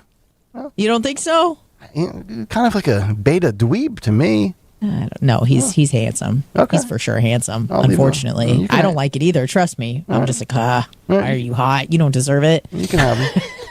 You don't like Hassan Piker. I'm like, really? I could see chicks liking Hassan Piker. Yeah. Oh no, I'm sorry. No. I'm thinking of El Sayed. No, Piker's a dweeb too. Like, but El Sayed's he's built, he's put together. You know, he reminds me of. You know, who he reminds me of 5'7"? No, El Sayed, the guy that's with the Senate candidate in Michigan. He's he's pretty jacked up. He's built. Honest asking, isn't he like he's short? He's like 5'7". I don't know how tall he is. No. Like Hassan Piker is like 6'3", full head of hair, handsome face. And it makes me so angry because I'm like, you are such a piece of. I hate you. Why are you good looking? I think you have him mixed up. I think you're thinking of Saeed, not Piker. I promise you, I don't have them mixed up. Really? I promise. Hassan Piker 6'3". Yes. So he's like Stocker. He's 6'4", actually. 6'4". Yeah, I promise you, I don't have them. He was born in New Brunswick, New Jersey. He's the local Turkish. He went to Rutgers University. Okay, well, there you go. Elsewhere in media, and I find this to be fascinating. Guess who Donald Trump is going to be sitting down with today to do a long-form podcast interview? No, it's not Joe Rogan. It's folks. It's not the podcast. It's his radio show. He's on radio at 77 WABC. So give a little credit to radio because Trump realized that that radio is. Why does MS Now say he's doing a podcast? Because MS Now is wrong, like usual. Oh, okay. All right. So do you know when this is today? 6 p.m. I think, something like that. So yeah. Wait. So Michael Cohen, who's going to be doing this, yes, Right. the Michael. So he has a radio show after. He does. Wow. I would have figured he'd be persona non grata in that format after what he did with Trump on that station, of all places. Well, I mean, Andrew Cuomo has a show on that station. Oh, really? Yeah. They have the former was he the mayor, the governor, the blind guy Patterson? He has a show. Oh, wow. Yeah, no, they give. Oh, I thought that. So they have liberal time slots as. Wow, I did not know that. Yes. Okay, I just figured it was Sid Rosenberg and all those guys like that and all the syndicated stuff. Very interesting. All right, so here's my takeaway with this. So and I don't know how much of this is accurate because Greg just said that MS Now got it all wrong, but this is the story I have in front of me. Trump is set to record an interview on Thursday with Michael Cohen, his former personal lawyer and fixer, who later became a persistent public critic and the star witness in the hush money trial that led to Trump's conviction on 34 felony counts. Remember the Alvin Bragg case, the copy and paste. We talked about that a bazillion times. The interview scheduled to air later Thursday, according to a White House official, granted anonymity to describe plans that have not been publicly announced. After the story was published, Cohen confirmed the interview and announced that it will air on, okay, so it does say it here, on his radio show that he's hosting Thursday night. See, here's my thing. This is two things I've always said about Trump, and it's totally true. One, if you grease him, he will grease you. Two, it doesn't matter what you say about him in the media or what happens to him in his personal life. Like I've said many times, when I saw Trump a year ago at the Al Smith dinner, yucking it up with Chuck Schumer in the aftermath of almost being killed in Butler, PA, after people have been saying and calling me Hitler and calling me a Nazi, if I was like a millimeter away from being killed, I probably would not be yucking it up with you. But credit to Trump, for some reason, he's able to do that. But doesn't this just go to show you, and I think this is what Stalker has said many times on this show, this is all such BS. Like, again, like I vote Republican. We have the better policies. We're on the right side of every 80-20 issue.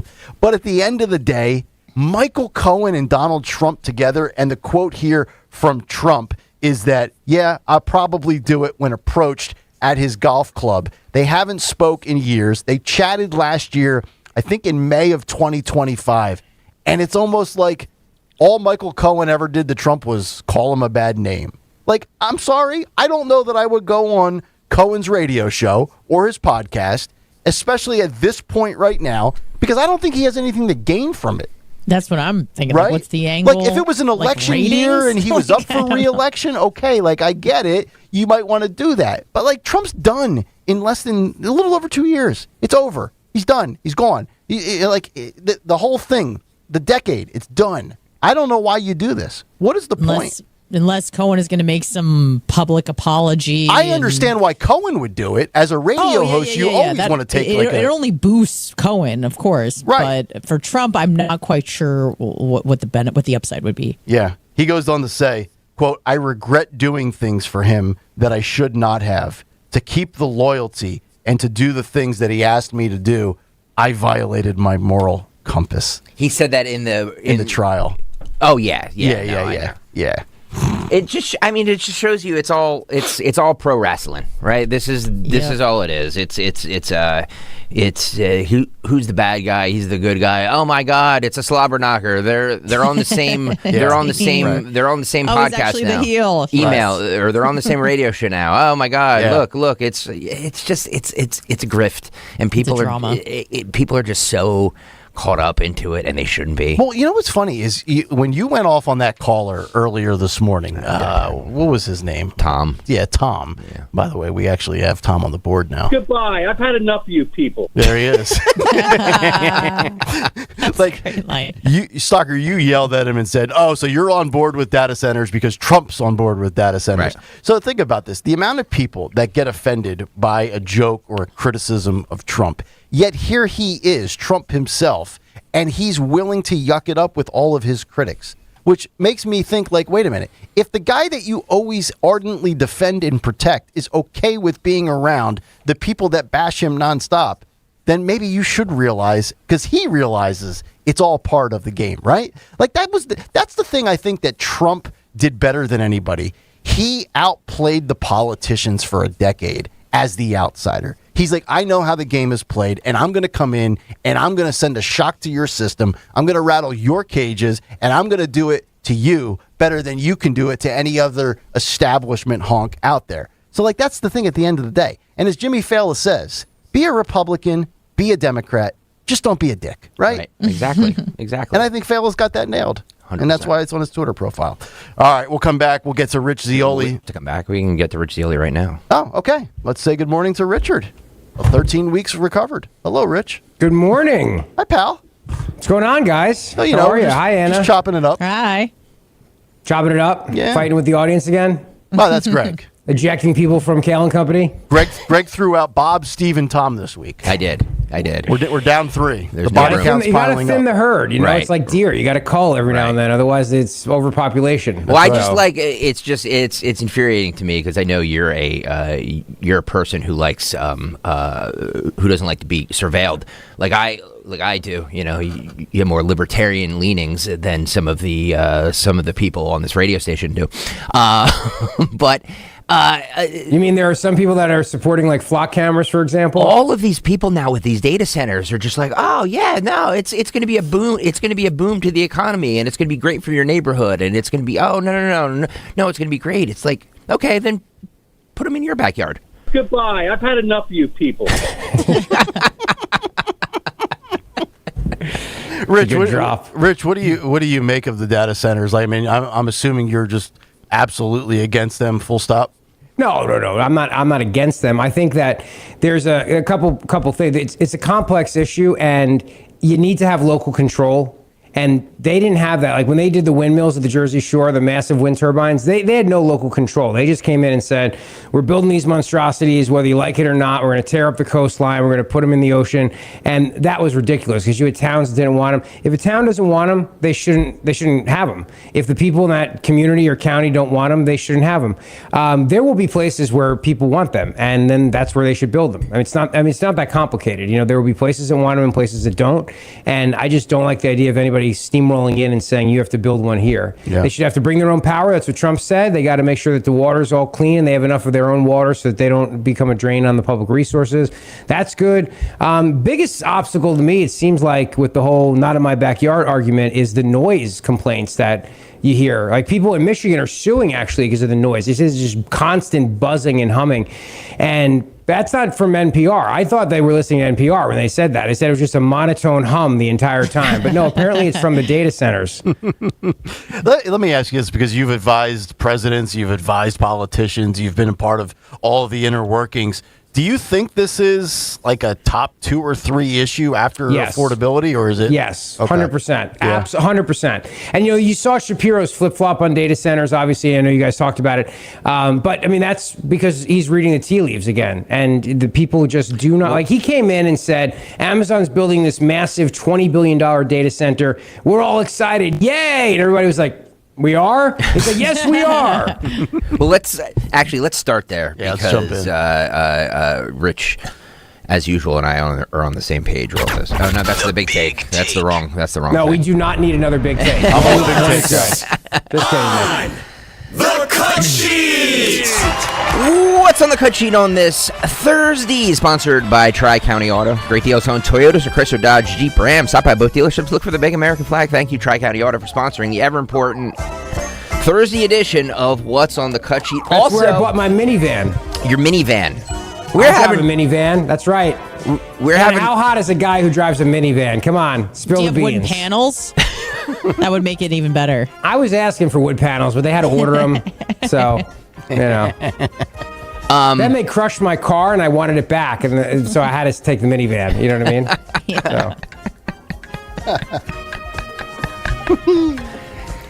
Was that Eugene Levy's first real big role in a movie? I think it was. Greatest eyebrows of all time. It might be, actually. 'Cause that was before Ghostbusters. It was before all that stuff. This Rich Zioli appearance is sponsored by the Grand Hotel of Cape May, New Jersey. Make it a September to remember. Stay 2 or more days and receive resort credit. Call 800-257-8550 or visit online at grandhotelcapemay.com to book your September stay and receive your resort credit. Okay, let's do Shapiro here. Kind of piggybacking off of what Rich was just saying about, well, after working with Amazon last year to bring 2 data centers to Pennsylvania, Democrat Governor Josh Shapiro signed an executive order Tuesday to implement widespread restrictions on the development of more data centers in his state. He was on CBS this morning. Let's start here with Cut 15, Phil. So, Governor, I was going through your executive order, and you lay out a number of guardrails, including environmental reviews, energy and water reports, and protections against rising electricity costs. All sounds good. But how exactly do you plan to enforce this? And are you all concerned about businesses going elsewhere? Because, Governor, if I'm a tech company, I might just say, well, I'm going to take my ball and go home. Well, we now have the nation's strictest guardrails when it comes to developing AI data centers in Pennsylvania. And as you correctly point out, it requires a developer to respect our environmental laws, to generate their own power and pay for it. And then third, to gain the support of the local community and to hire locally and make sure there is a local benefits agreement. All of that needs to be memorialized in what is a legally binding consent order now with the Commonwealth of Pennsylvania to make sure it's enforced. As to your question about them going somewhere else, we've seen too many developers who are trying to bulldoze our community with these speculative deals that are never going to come into reality, and they're wreaking havoc on our neighbors. I don't want them here in Pennsylvania. If you've got a serious proposal that enjoys the support of the local community, that protects our environment, that generates power, then we're willing to talk to you and engage with you. And that is our plan here in the Commonwealth now with the strictest requirements in the entire country. You know, it's always fascinating to me. Like, I'm totally on board with any individual that has a change in their life politically on a policy or a party or a politician. But it's just so interesting that this guy was, like you said, Rich, he was all for Amazon, and then he starts to realize that like 70% of Americans would rather have a nuclear power plant in their backyard than a data center. And then he puts out this EO, which is kind of worthless. And now Axios and Politico and CBS News and Philly.com are running cover. But like, he's not going to be able to escape that come primary debate season, right? Like, the receipts are going to be out there. Well, first of all, I mean, let's think about it. He did not go through the legislature. There is a bill in the legislature that would do this. He just decided to do this on his own. So, you know, I thought democracy dies when kings just make their edicts without the input of the elected representatives, but he just did it by an EO. it's also toothless. Like, the whole thing is that it has to have its own energy. Well, Trump already said that, so that overrides that. Secondly, is he goes, and at least 10% has to come from clean, non-polluting sources of energy like wind, solar, nuclear, and also hamsters. Like, nuclear is literally what he said. So nobody's going to put solar, nobody's going to use wind, and they're going to use nuclear. And then the third thing is he goes, and the community has to agree to it. Big freaking deal. Like, yeah, okay, great. I mean, other than that, this is all show. This is theater. It's typical Josh Shapiro theater. Yep. But yeah, to your point, I mean, the media loves it. They're like, oh, come on our show and talk about it. And while you're here, bash Trump, because we know you're not really running for governor. You're running for president. So that's right. Have at it, Gov. Yep. A little bit more of this. Because previously, you've been very bullish on data center development. You helped secure a $20 billion investment from Amazon. You helped get support from the local communities, just to call back to what you just said. And in your own words, you said it would ensure the future of AI runs right through Pennsylvania. So what prompted that 180? You know, I listened. Candidly, I showed up in communities and heard the concerns of neighbors. I stood in the left field line of Eddie Stayback Park in Lackawanna County, Pennsylvania, and looked where a data center developer who was wreaking havoc on a community wanted to put their data center right where the parents would be sitting watching a ball game. I'm just about 7 miles away from a proposed project in a really densely populated area here in Montgomery County where a developer is just thumbing his nose at the community, not listening to folks. These are not the kind of projects I want in Pennsylvania. I don't want things that the community is not going to want in their backyards. And so, look, I listened. I think it's important for elected leaders to actually get the vibes of a community, to listen, and to be able to be flexible, to be able to work with a neighborhood. And so, but Governor, I hear you on listening to Pennsylvanians, but frustrated constituents, they tend to become motivated voters, right, every few years. To what degree is this move a political calculation with your own election coming up this fall, but also a potential 2028 run? Because AI data centers, they have become a flashpoint across the country when it comes to these elections. It's not about politics. It's about the people and the communities here in Pennsylvania who took the time to text me and call me and chat with me at a rest stop or a ball game and tell me how they feel. And then making sure that I incorporated their feelings in the legally binding executive order I signed yesterday to ensure that their views are heard in this process. I mean, don't want developers. This guy has no chance in 2028. None whatsoever. None. You're right. He's going to continue to poll in single digits. 4, 5, 6, 7% at best. I mean, think about how many things he's flipped on or hasn't delivered on or flat out lied about. School choice, gas tax credits, now data centers. Modern day John Kerry, just flip-flopping, going with whatever way. But that is, honestly, you know what he is? He's a more polished, buttoned up, protected, lesser known commodity than Gavin Newsom. To me, he's really no different than Gavin Newsom. Gavin Newsom's more handsome, and he's got the pretty blonde wife who never shuts up. She's out there right now talking about how women are all oppressed, that she's making millions of dollars with her documentaries about oppressed women. Yeah. Anna, is Gavin Newsom handsome? Unfortunately, yeah. Confirmed. Yeah, he gives me. Do you remember Christian Bale in American Psycho? Oh, that's what That's Gavin Newsom all day. That's definitely him. That's definitely him. By the way, Gavin Newsom was asked if he would make a good president. It's like that scene in Ghostbusters, since we were talking about this, is like if somebody asked you if you're a god, you say yes.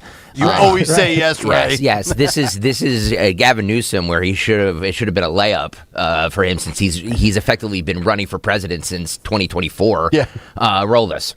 Would you be a good president? We'll see. I don't know. But would you think you would? That's a difficult question to answer. I mean, it's so I have no idea. I would like to think I would be, but that's for others to determine. By the way, I think I was a pretty good mayor. I think I was pretty good, but people have different opinions. Why is he reverting to George McFly? McFly! He's got the hands going again. This is just bringing up old movies. Why not? I don't know. I'm not sure. Maybe. I don't know. Oh, gosh. Gee.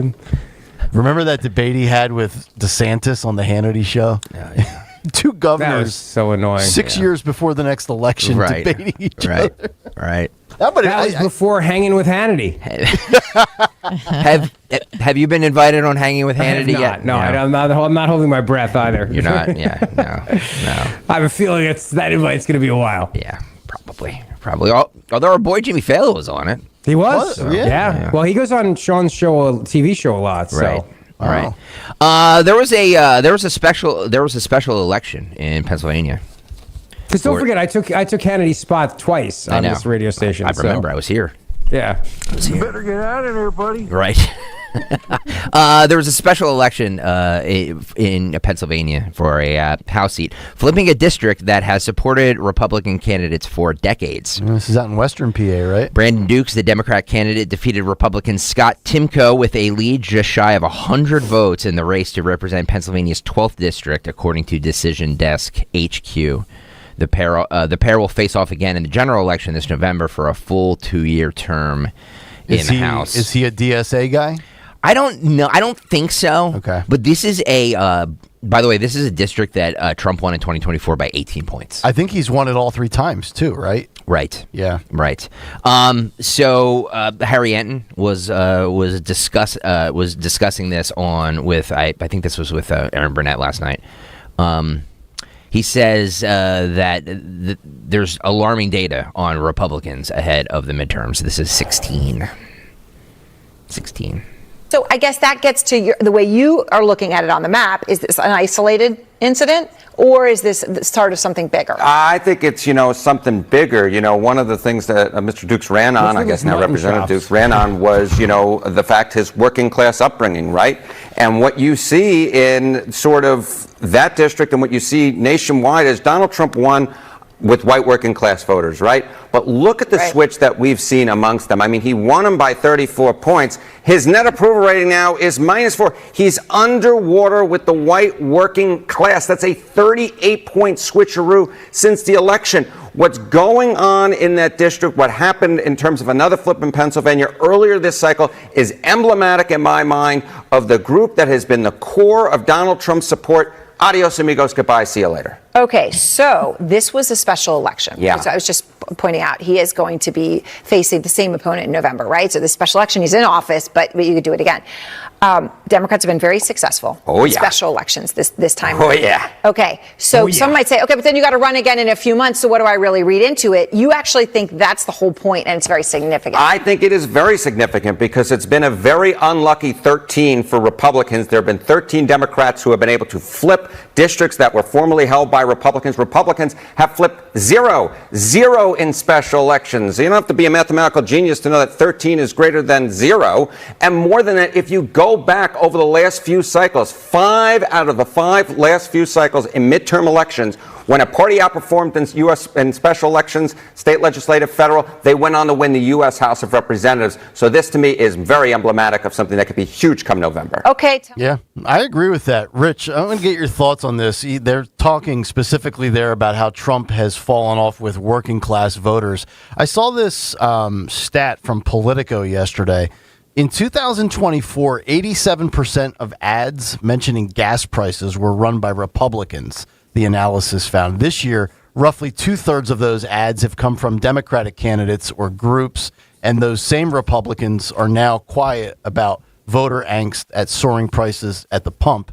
Like when you think about like working class voters, kitchen table issues, living paycheck to paycheck, do you think this is isolated, or do you think this is kind of like a nationwide thing that we need to start either messaging better on or at least acknowledging? Look, I got to dig into this special election. I always want to do that because all politics is local. I don't know if there were some local issues that really mattered in this race. Sometimes that happens. With these seats they can go one way or the other based on a lot of different factors too. Besides, and you're talking about very low turnout. I can't say for sure if it was a rejection of Trump or not till I kind of do some analysis. But let's assume it was, right?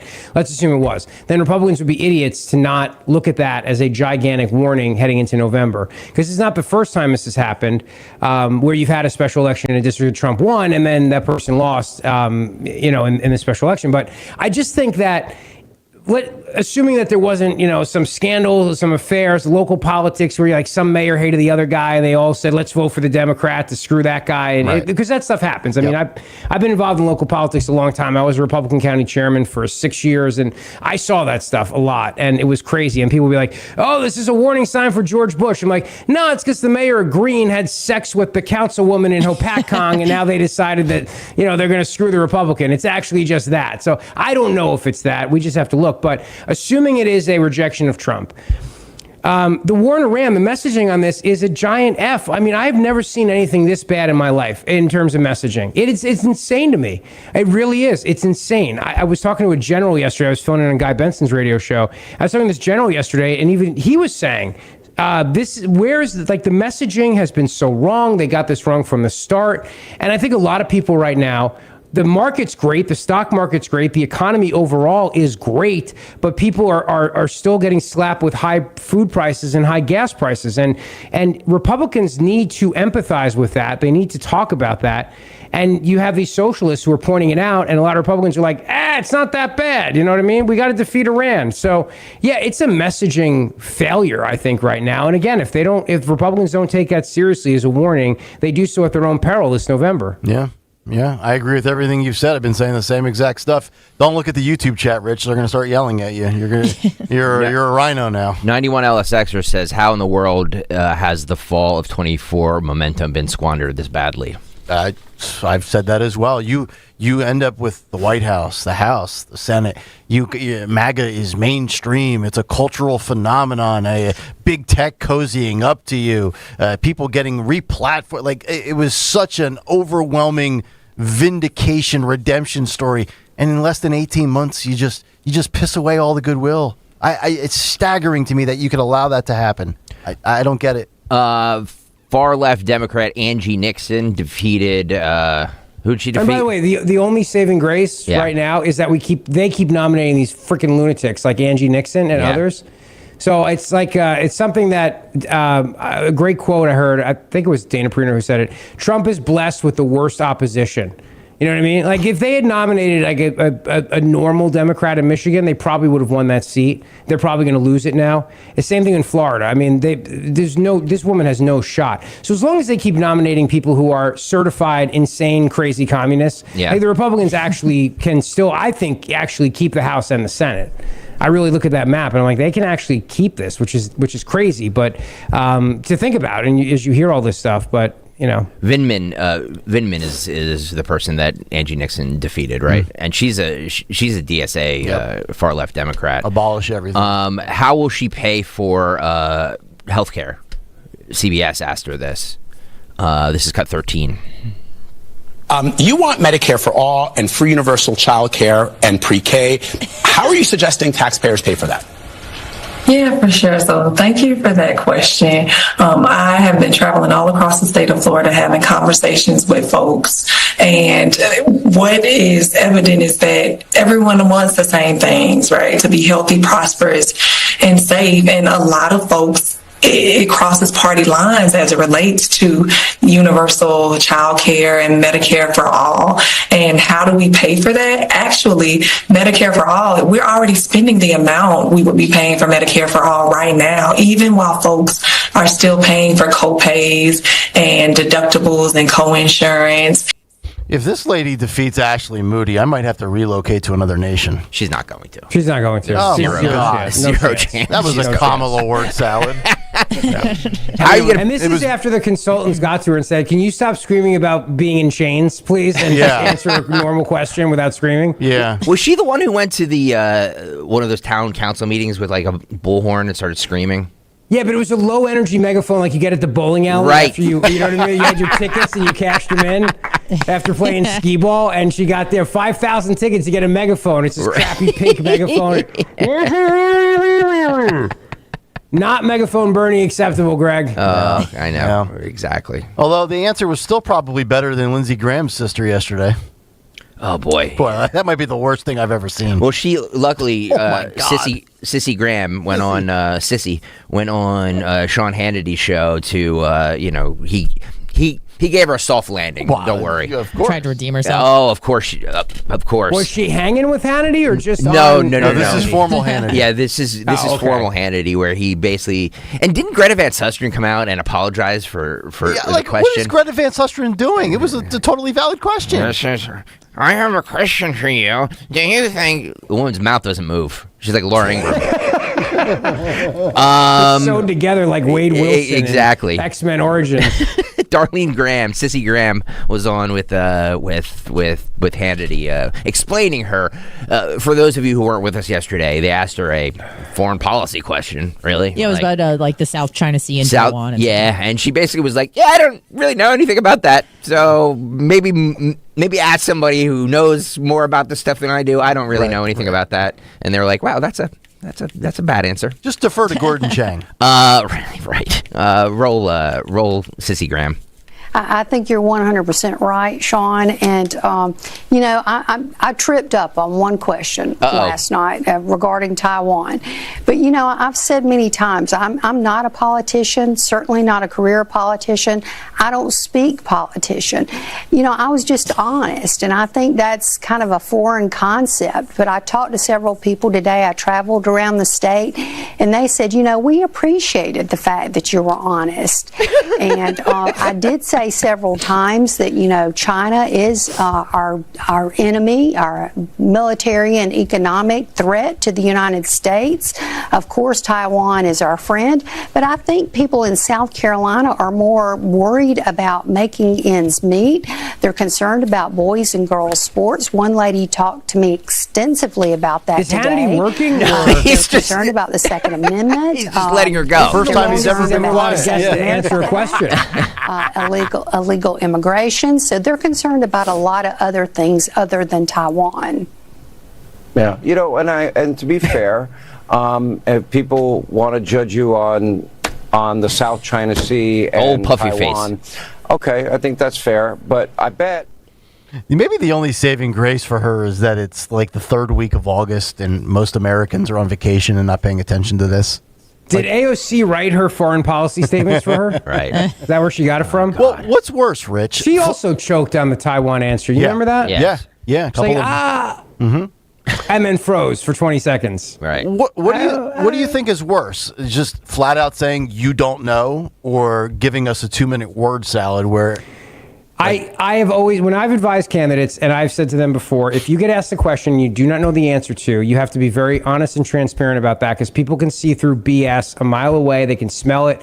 And I think what's worse than anything is when people do these word salads, like trying to figure it out, like, as they're hoping their brain forms some side kind of. It's like, remember when we were in school and we didn't read the book and you got up to do a book report and you're like, and there was a whale and a bunch of guys on a boat, and you're hoping that some part of your brain maybe read the book and it's going to come out through your subconscious. I don't what are you doing? Right. It's just a bad look, and it makes you look like a dumbass. And so I always tell candidates, if you get asked a question about, what's your policy on this, say, look, to be honest with you, I'm going to put out a policy statement on that very, very soon.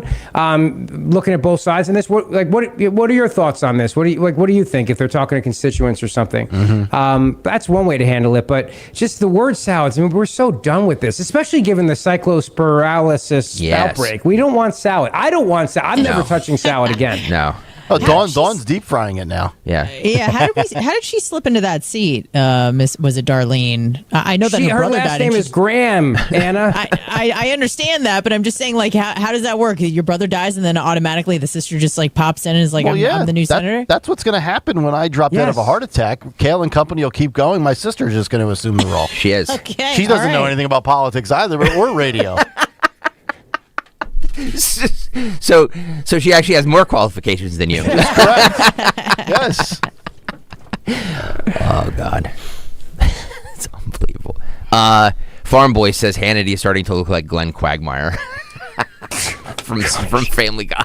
Yeah. So what's the deal? It's a great line. He claimed Giggity. Yeah, exactly. He pinched a nerve working out, which we know he's like a jujitsu dude. Like, Anna, you could work on like some guillotine chokeholds with him. Maybe his head would pop off.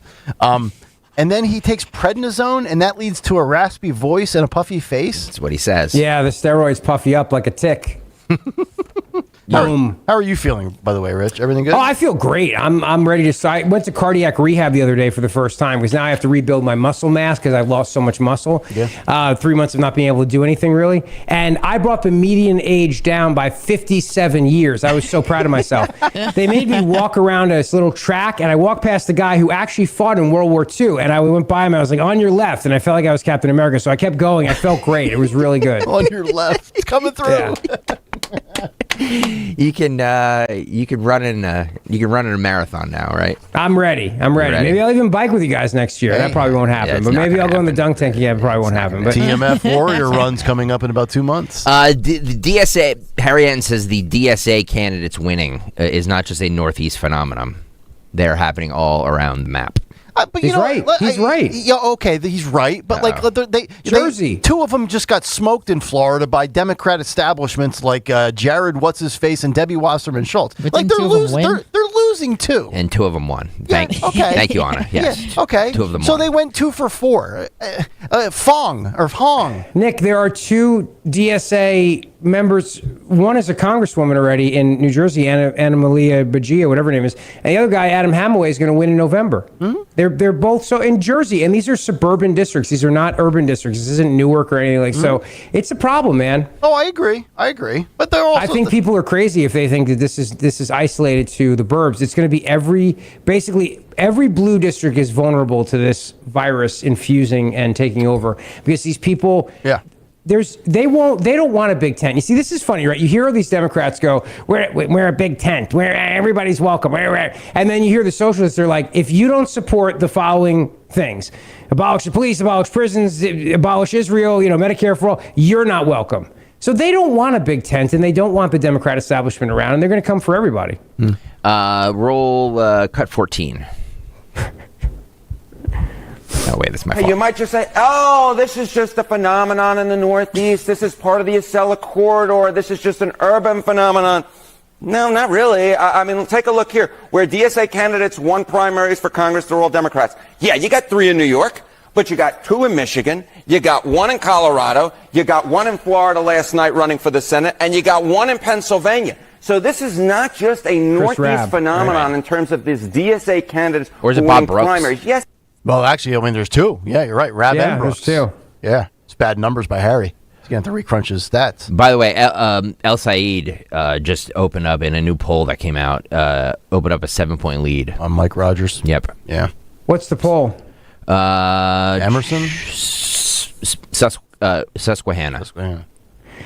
Yeah, I don't know, man. The polling thing is bad. It's bad. You It's guys really saw that story about the fake poll, the Yes. Fugazi poll in And Los they Angeles? closed. Yeah. They shut down their shop then. Right. Yeah, I mean, I think polling is so wrong, so off, and I'm not trusting the betting markets anymore because I read this other story that the big hedge funds are just loading up chaos in the betting markets to profit off of them. So they used to be a good barometer. I don't think they are anymore. Yeah, it's amazing. You saw that with, what was the election where I think it was Haley Stevens who had a big, like she was supposed to win and then she lost on the betting markets? No, it was Francesca Hong. Yeah, right, Hong. Yes. Yeah. That She had whack job. 97, she had a 97% chance of winning, and she ended up losing. It's really she was ranked very high with turkeys. They loved her, by the way. Because she wanted to abolish Thanksgiving and every so other holiday. turkeys were like, wah, wah, wah, wah, and they were all in. Yeah. Pretty bold strategy to want to abolish maybe the greatest holiday of the year in a state that kind of lives for the fall. Right. I want to do this. I want to get into Rich Zioli's his thoughts on fog cameras. But Rich, can you talk to us real fast about Grand Hotel of Cape May? I would be happy to, Greg. Thank you. Well, the Grand Hotel of Cape May is my happy place, and in the fall, it's an even happier place because the weather's beautiful, the crowds are gone, and it's just a wonderful time to be there.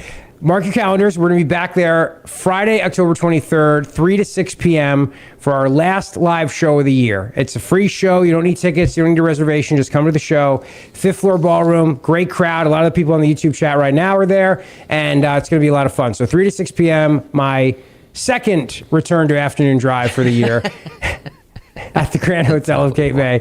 We'd love to see you there. And if you want to make some memories this September and October, they've got great packages for you. You stay 2 nights, you save 10%. 3 nights, you save 10%. Plus, you get $55 a night in resort credits.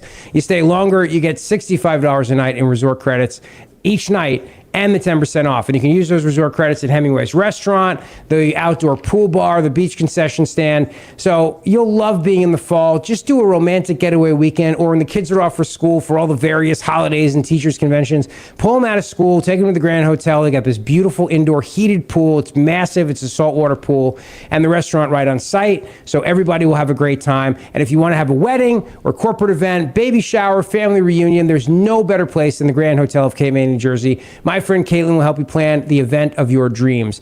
Always book direct with them for the best rates and to get the resort credits. You won't get the resort credits if you book on a third-party site. So go to grandhotelcapemay.com, grandhotelcapemay.com, and make it a fall spectacular. YouTube.com/@1210WPHT, YouTube.com/@1210WPHT. Please make sure you're hitting the like and subscribe buttons while you're there. Rich, I want to ask you about these flock cameras here. I pulled this from, so this happened in Colorado. A flock camera allegedly spotted a woman's truck around the time and location of a package theft. The police, I guess, came to her door and insisted that we have you on camera. Your car was there. She insisted it wasn't her. The officer who came to her door said he had indisputable proof, but refused to show her unless she admitted she stole the package. He says it is her. It is 100%. It is locked in. There is zero doubt, is what this cop tells her. Here's some of the body cam footage, and then I'll give you an update on the story afterwards. Roll this. We have cameras everywhere in that town. You can't get a breath of fresh air in or out without us knowing. You know the quality on the camera doorbell you have. Yep. I've got that on my phone right now of you taking that package. Where is this place? I just told you. I don't know what it is. Okay, I have you on camera. Okay. You taking a package and walking away. Is there any reason why you would have done that? Nope. You were in town from 11:52 until 12:09 exactly. Like I said, nothing gets in or out of the town without us knowing about it. 11:52 a.m.? Yes. On the second. See, I need And- a phone and all this crap. And here, well, I can show you. And here's when you left at 12:09. That's when you left town. To get. No, to stop at Ridge Trail Wait a minute. and take a package. Pause it for a second. So you understand what's happening here, right? So they're saying basically, we have you on camera. Your car was in this area where this package was stolen. So, like, you have to admit you did it. And she's like, well, no, I don't, like, I didn't do it, right? Well, and she doesn't have to admit to anything. Right. She doesn't even have to talk to the guy. Right. And close the door. That cop is, what an arrogant jerk that guy's being. I mean, just the arrogance of him. You know what I mean? Like, automatically assuming her guilt and just, that's it. We have you on. You can't get it. And so proud of the fact you can't get a breath of fresh air without us having you on camera. Like bragging about that. I know. It's sick is I what know. it is. It's authoritarianism in every single way. And if anybody who supports this, I have one thing to say to you, one word. COVID. Could you imagine if they had these friggin' things back when we had stay-at-home orders and lockdown orders? Right. There would have been drones flying over your backyard, seeing if you had more than 10 people in your backyard. They would have been, if your car left, think about this. We were told to stay at home. Non-essential travel was prohibited. So if you left, they could see your car, and then they could call the police and have the police stop you and say, why are you leaving your home? What is your stated purpose for this? Anybody who supports this is not thinking this through of what people who, these petty little tyrants will do when they have just an ounce of power over you, when they declare the next emergency or whatever the hell it is. It's AI, it makes mistakes. And the other problem with this too is I heard some idiot say, well, if you're in public, you don't have an expectation of privacy. It's not just that. It's the fact that they can go after your information and your data without a warrant. And that is absolutely unacceptable. And the other problem is just the basic human use of abuse, where you've got, a cop looking up his lover to see where she's going around town. And you're hearing more and more stories of that happen. Right.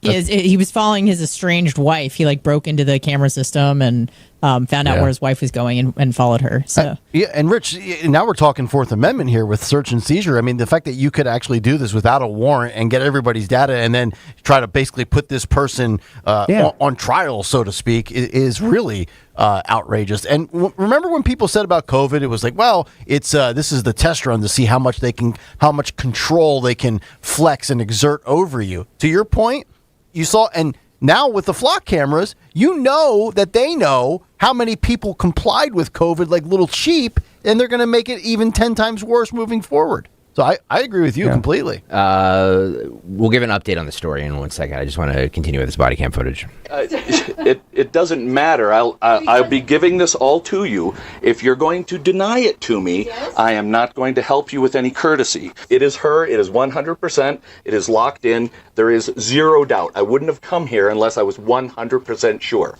100%.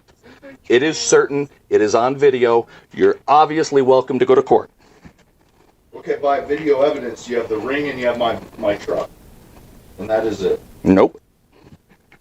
Everybody in the town of Bomar has a camera. Oh, I don't doubt that. I'm just telling you. I know it's unbelievable to you. I get that. I get that this is a shock to you, but I am telling you, this is a lock. 100%, no doubt. Okay, so it's 100% doubt a lock. It's 100%, no doubt, a lock. She did this. I'm sorry, but it's true. I don't make these things up. So there's your summons. Like I said, it is December 2nd at 8:30 in the morning at 100 Jefferson County Parkway. And obviously you are welcome to, well, you have to appear for this. Well, there's no way we can see this video or anything now. If you go to court, you may. Why can't we see it now? Because you have not been honest with me, so I'm not going to extend you any courtesy of showing you a video when I don't need But to. I can show you videos. No, you cannot. I can show you. Okay, She should stop No, talking. She should stop talking. Right. I'm sorry, but you know, So- like this is why there are lawyers. So just a little update on this case. The police dropped the case after she provided her cell phone tracking data, camera footage from her truck, and video placing her elsewhere at the time of the theft. So they got it wrong. So they got it 100% wrong. And I was just going to ask, so when they said she entered at 11:52, left at 12:09, so you have her entering whatever community at a time, exiting, but does the video footage ever show her picking up the actual package? Like, you're giving me her whereabouts, okay, that's cool, but where's the actual evidence of the commission of the crime, Well, the theft? he wouldn't show her because, quote unquote, she wouldn't cooperate or admit to doing it. It's basically what he was But telling in the her end, to do. did they ever really have video of her picking up anything? I'm assuming they didn't, right? I don't know. No, because she never picked it up. Right. It wasn't her. It was a different woman who had the package. Right. But this is why look, the problem with this is then you have to hire an attorney. You got to pay money. You got to go to court. You got to take time off your day. Or you don't hire an attorney and then you risk it by being your own attorney and going in. And then it's like, well, I see people in the YouTube chat are like, sue the police. I mean, good luck with that. They have qualified immunity. I mean, good luck getting that. I know the cop, I think he might have been suspended. I think I read, or he'll get a little slap on the wrist, but they don't care. I mean, it's not the kind of thing where they're going to turn around and go, oh my God, we made a mistake. We're taking all the flock cameras down. These things are revenue generators for governments. Right. Let's be honest. They started as license plate readers to see if you owed them money. And it's expanded into all these other areas. And law enforcement agencies and government agencies are buying these things at discounted rates. And then Flock will run the software for them for years. But it's all about making revenue so that there's no way that anybody can go without an unpaid parking ticket, unpaid traffic ticket, red light camera ticket, whatever it is. And it's a money grab, and it's a violation of our constitutional rights. And it just breaks my heart that I hear conservatives go, it's going to keep us safe. We always fall for that same trap of like, oh my God, a terrorist behind a bush from a cave in Afghanistan might be there. So spy on me, read my emails, profile me, whatever it takes, keep me safe. And then all of a sudden we become the terrorists. It's like we're doing the same thing again with these friggin' flock cameras. It will help solve crime. It will not help prevent crime, in my opinion. Sure, and it's also going to get sold to insurance companies because they want that data as well. Yes. You say you only drive your car, 1,000 miles every 6 months. Well, actually, no, you don't. You drive it 10,000 miles every 6 months, and now we're going to jack up your premium. So and that's down the pipeline as well. And you speed and you cut people off and you give them the finger, Zioli. You're a reckless driver. Yeah. Yep.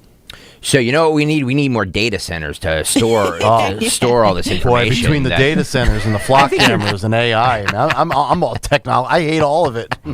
I think there's two different arguments, though. I mean, the data centers. You could still have data centers and not have flock cameras spying on us. You know what I mean? Sure. Like you could have that, but it's not like you're going to get data centers. You automatically have to have flock.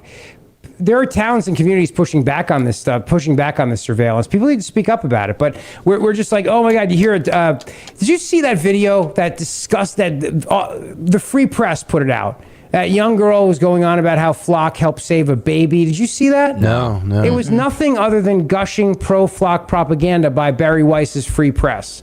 I mean, it was literally as if the Free Press wrote this for her. She's like, people are concerned about privacy, but flock is awesome. It's like, as a journalist, she's saying this. It helped save somebody's car. It helped save the baby. It found a missing cat. I wanted to vomit all over this. I mean, I tore into her on my show, but yeah, no, you guys should play it, my opinion. YouTube.com/@1210WPHT, the Rich Zioli podcast. You can hear it every weeknight here at 6 p.m. on Talk Radio 1210 WPHT, or get it wherever you get your podcasts. And you should subscribe to his YouTube channel, which is The Rich Zioli Show? Yeah, thank you, Greg. No problem. Very kind of you. I see you guys are still killing it on the views. I heard another radio station was begging for YouTube views the other day. So good job. YouTube.com/@1210WPHT. Rich Zioli appearance sponsored by Tri-County Auto and Tri-County Chrysler Dodge Jeep Ram. Royersford, look for the big American flag. Rich, talk to us about Tri-County Auto. Tri-County Auto is a wonderful place. They are my official car sponsor, and they're also my go-to dealership. So we bought a minivan. Yeah, I drive a minivan. I'm proud of it. I got 3 kids and a puppy. That's what we got to do. Toyota Sienna, made in the United States of America, because Toyota has made a massive investment in the USA, and Tri-County Toyota and Tri-County Chrysler Dodge Jeep and Ram have incredible specials for you right now on cars. You can save money, and at the very same time, you'll get a great experience. We actually met them through the Travis Manning Foundation because they're big supporters of the Travis Manning Foundation, and they even donated a Jeep for the use of the veterans and all their programs at the Travis Manning Foundation. So they're good people. The dealership is right off of 422, easy to get to from Jersey, Philly, the main line, Exton, Easton, wherever you want to come from, it's easy to go. You can get up to 20% off a new 2026 Ram 1500S, which also includes a 10-year, 100,000-mile warranty. You can also, if you want to lease a 2026 Toyota Tacoma SR5 four-wheel drive, $279 a month. And you can drive away in a new 2026 Toyota Tundra, 2.99% APR. The best thing for you to do is to go to tricounty.com, see the inventory, see the specials, and then go meet them. Thank them for sponsoring us, and thank them for their great support of our veterans. We really do appreciate it. And we appreciate you supporting them. Tri-County Auto, tricounty.com. To 15-year-old Harper, buying an $80 vintage rock t-shirt is a great investment. To Harper's mom, this logic has a few holes in it. So she helped Harper open a Wells Fargo Clear Access banking account. With no overdraft fees and tools to track spending, Harper's learning, one heavy metal tee at a time. However you make money work, Wells Fargo can work with that. Terms apply. Visit wellsfargo.com/deposit disclosures for fees and details. Is reviewing life insurance on your to-do list? Now's the perfect time to add it. A friend recently told me that securing life insurance sooner rather than later can help you lock in lower rates for years to come. So I bumped this up on my list and got it done. I called SelectQuote and couldn't believe how easy and affordable life insurance is. I'm 40 and got a $500,000 policy for $16 a month. My husband's also 40 and his $500,000 policy was only $18 a month. Plus, with SelectQuote's same-day coverage, there was no medical exam required, and we were covered by the time we hung up. Knowing I have this checked off my list feels amazing, but the peace of mind knowing my family is protected feels even better. Call SelectQuote at 1-800-329-1010. That's 1-800-329-1010. Or go to SelectQuote.com to get your free quote today. That's 1-800-329-1010. Details on example rate at SelectQuote.com. DollarGeneral.com. Back to school season is here, and Dollar General has everything you need to start the school year strong. Don't forget to grab a pair of bright yellow sunglasses from the Yellow Glasses Project for just $2. Every purchase makes a difference, with 100% of proceeds helping support teachers, classrooms, and nonprofit organizations working to improve reading and literacy skills across the country. Stop by Dollar General today and shine bright with the Yellow Glasses Project, available now at Dollar General. The Yellow Glasses Project is a program of the Dollar General Literacy Foundation. My name is Whitney Allen, and I'm a widow. My husband Ryan died. We never thought we'd ever have to use life insurance, but the unexpected happened. With Ethos, signing up was fast and 100% online. You can get a quote in seconds, apply in minutes, and get same-day coverage. No medical exams, and you can get up to $3 million worth of coverage. I'm grateful we were prepared. Get your free quote at ethos.com/radio. That's ethos.com/radio. Paid spokesperson. Time spent on application may vary. Online health questions required. Hi, this is Dom Giordano. Are you looking for a natural way to boost energy, support your heart, and stay active day after day? Skip the quick fixes that wear off fast and start fueling your day with Rescue Orosine. As we get older, our bodies become less efficient at producing the energy that keeps us going. That's where Rescue Orosine comes in. This breakthrough supplement works at the cellular level to help your body naturally produce lasting energy, giving it the support it needs to fight fatigue, improve stamina without relying on sugar, caffeine, or artificial energy boosters. Plus, it helps support healthy blood pressure, overall cardiovascular function, so you can show up to the moments that matter with confidence and vitality. Just go to res-q.com, use that code MyEnergy at checkout, buy one bottle of Orosine, get one free, or call a product consultant 800-26-ALIVE. Don't miss out. 800-262-5483 or online at res-q.com to get your second bottle of Rescue Orosine for free. Use that code MyEnergy at checkout. This is a special alert to all Americans who own a vehicle with less than 200,000 miles with an auto warranty about to expire or with no warranty coverage at all. Due to a decline in the economy, CarShield is announcing a low-cost month-to-month vehicle protection plan that is now available to the public to save any driver out-of-pocket expenses on future auto repairs. Call now to find out how you can pay almost nothing for covered auto repairs. Yes, you heard that correctly. Pay almost nothing for covered auto repairs. An open phone line has been established for all drivers to call for a free quick quote. Call 800-220-6409 now. Drivers who are covered will not have to pay for covered repairs again. This protection plan is at an all-time low. Additionally, drivers who activate this vehicle protection today will also receive free roadside assistance, free towing, and car rental options at no additional cost. Call us for your free quick quote today. 800-220-6409. That's 800-220-6409. What do you have to lose? Call 800-220-6409. Again, 800-220-6409. Download to see if you qualify. Not all customers will qualify. Transfer fees may apply. No Albert subscription required. Albert is not a bank. Albert Instant Loans are issued by FinWise Bank, member FDIC. Not an actual client. Terms apply.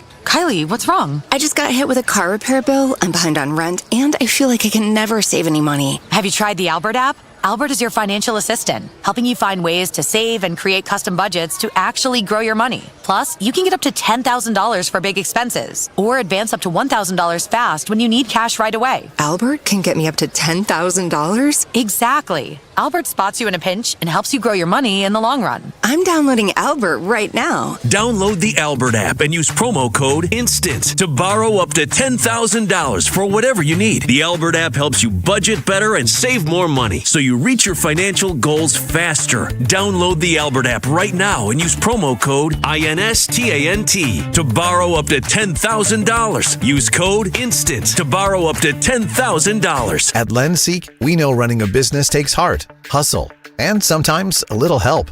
That's why we stand with you with our exclusive AI lending platform, connecting you to over 100 funders. If you've been in business for at least 2 years with a minimum annual revenue of $500,000, you can get up to $1 million in funding in as fast as 24 hours. No collateral, no prepayment penalties, no red tape. Apply today with no cost or obligation at lendseek.com. That's LENDSEEK.com. Now you can listen to Talk Radio 1210 WPHT on the iHeartRadio app. 8:35 Thursday morning. It's Kayal and Company. Nick Kayal, Anna Hummel. She's in for Dawn Stensland this week. Greg Stocker, 8 o'clock hour, brought to you by Wawa, your all-day destination for sweet cravings, midday rewards, late-night treats. From ice cream parfaits to cream smoothies, floats, and more, you're in for a treat. Gotta have a Wawa. Speaking of late night treats, you get them every weeknight at 7 o'clock. And of course, you get them on Saturday nights on Fox News. Woo! The great Jimmy Fallon is back with us again. What's up, girl? Hey, girl, I love that you always bring me in on a Wawa ad because I look like a guy who got caught buying drugs in a Wawa parking lot. And it's like, and I know you don't even need to do that ad read right now. It always happens right before I come on because I look like a Florida man. I have this accent. But do I not look a little Florida man with this haircut and this black T-shirt right now? You do. Yes, you do. Anna Hummel, who's actually from Florida, does Jimmy Fallon look like a Florida man? Yeah, a little bit. Yeah. Well, hold on a second. Standing on edge. Let me stand up from behind this desk because you'll see I'm having sex with a Hot Pocket right now. And then ask her again. So confirmed. I got to ask you, Jimmy. So I was watching your show yesterday in real time because if you have the Fox One app, you can Jimmy's show is streamed live on the Fox One app. So I was eating lunch. I was doing some things, and I put you on. And you are a maestro behind that board, my friend. You are you're reading, about Byron Donalds. You did a whole bit on Byron Donalds winning the primary, and just throwing out those drops like you do. It's a work of art, my friend. It's called drugs, Greg. It's called drugs. Every artist has a process. Don't forget, my executive producer went to Penn State, so I have a good connection. Nice. Pablo Plejkavar. I love that. Whoever tweeted Snow Paterno, also very good. That's awesome. I wanted to, since you spent a lot of time on this, and I know you're friendly with him. He's been on your radio show a lot. I know you know him. I wanted to get your reaction here on the morning show on your friend Byron Donalds winning the primary for governor. Let's just do a little bit of his acceptance speech the other night, and then get Jimmy's take on it. Roll this film. See, here's my promise, Florida. Tonight and every day moving forward, I will keep your taxes low. I will lower your insurance costs. I will protect school choice. I will stand with law enforcement. I will defend common sense when it comes to protecting our girls and our children's puberty. And I will make Florida more affordable. Make Florida more affordable, Jimmy. Yes. I don't know what he's talking about there because you can get meth for $1 in Florida these days. I'm kidding. I love Byron Donalds, but I have to tell you, man, this is the worst nightmare of every, establishment Democrat who's ever operated on this racial grift for the last 10 years. You know what I mean? If Republicans are a bunch of white supremacists and they have no relationship to the black community, because if you heard him on with Stephen A. Smith said, he's like, yo, this brother going to turn me into a Republican. He's like, because you're the real deal. And I love Stephen A. Smith because he always sounds like a guy whose anger meds are wearing off at the end of the speech. You know what I mean? Because every speech is like, I like this brother Byron Donalds. I like him! And you're like, wait, what? What just happened? Like, you said you like him. Why are you so upset? But anyway, because what he's doing is he's forcing an honest conversation on people because he doesn't get up there and go, hey, I'm a black guy. He gets up there and just makes human points. Everything he just said is not a racial point. It's a human point. Hey, we're going to make things cheaper. We're going to protect the girls. We're going to protect the boys. Things like that appeal to everybody. And what the Democrats have done different in the age of identity politics is they obviously make it all about identity. Hey, it's about time we had more black people or more Latino people or more Muslim people. That whole thing. He's not running as an ethnicity. He's running as a brand, as a brand that everyone can relate to because it's a human point. So that's where he's like really lethal. And I just want to tell you this because I know him really well. Him and Erica, his wife, came to a couple of my stand-up shows when I was down in Naples. And he is, how like black people don't laugh, they testify? Right. So he is like a Def Jam. Yeah, he is like a Def Jam audience member. Like he stands up, sits down, you know what I mean? Punches the person next to him, preaches. It's awesome. He's like a real dude. And what's funny, I said this yesterday on the radio, is we've all interviewed plenty of lawmakers where they're on the radio and they're like, the American people and blah, blah, blah. And then when you get off the air, they're a completely different guy and you can tell they don't mean any of it. Like this dude on the air, off the air with a Cavassier in his hand is talking to you the same way. It's awesome. And it's like, but he was my litmus test. You understand, when I took over my radio show, and I didn't know anyone in Congress or anybody like that, okay, I was interviewing a lot of lawmakers on the regular. And he became the litmus test because I hung out with him one night at a stand-up show, and I was like, wow, this guy is the same way off the air that he is on the air. So from now on, like, that's going to be my criteria. I'm not going to put people on every week if I don't truly know their character.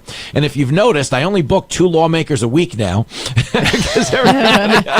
Not too many that meet that standard. Yeah, it's a racket, but he's amazing. And the Democrats hate him because they don't want a black person telling the truth. Right. Why do you guys think, or why do you think, Nick and Anna and I were talking about this yesterday, why do you think, though, Jimmy, that DeSantis didn't endorse anybody?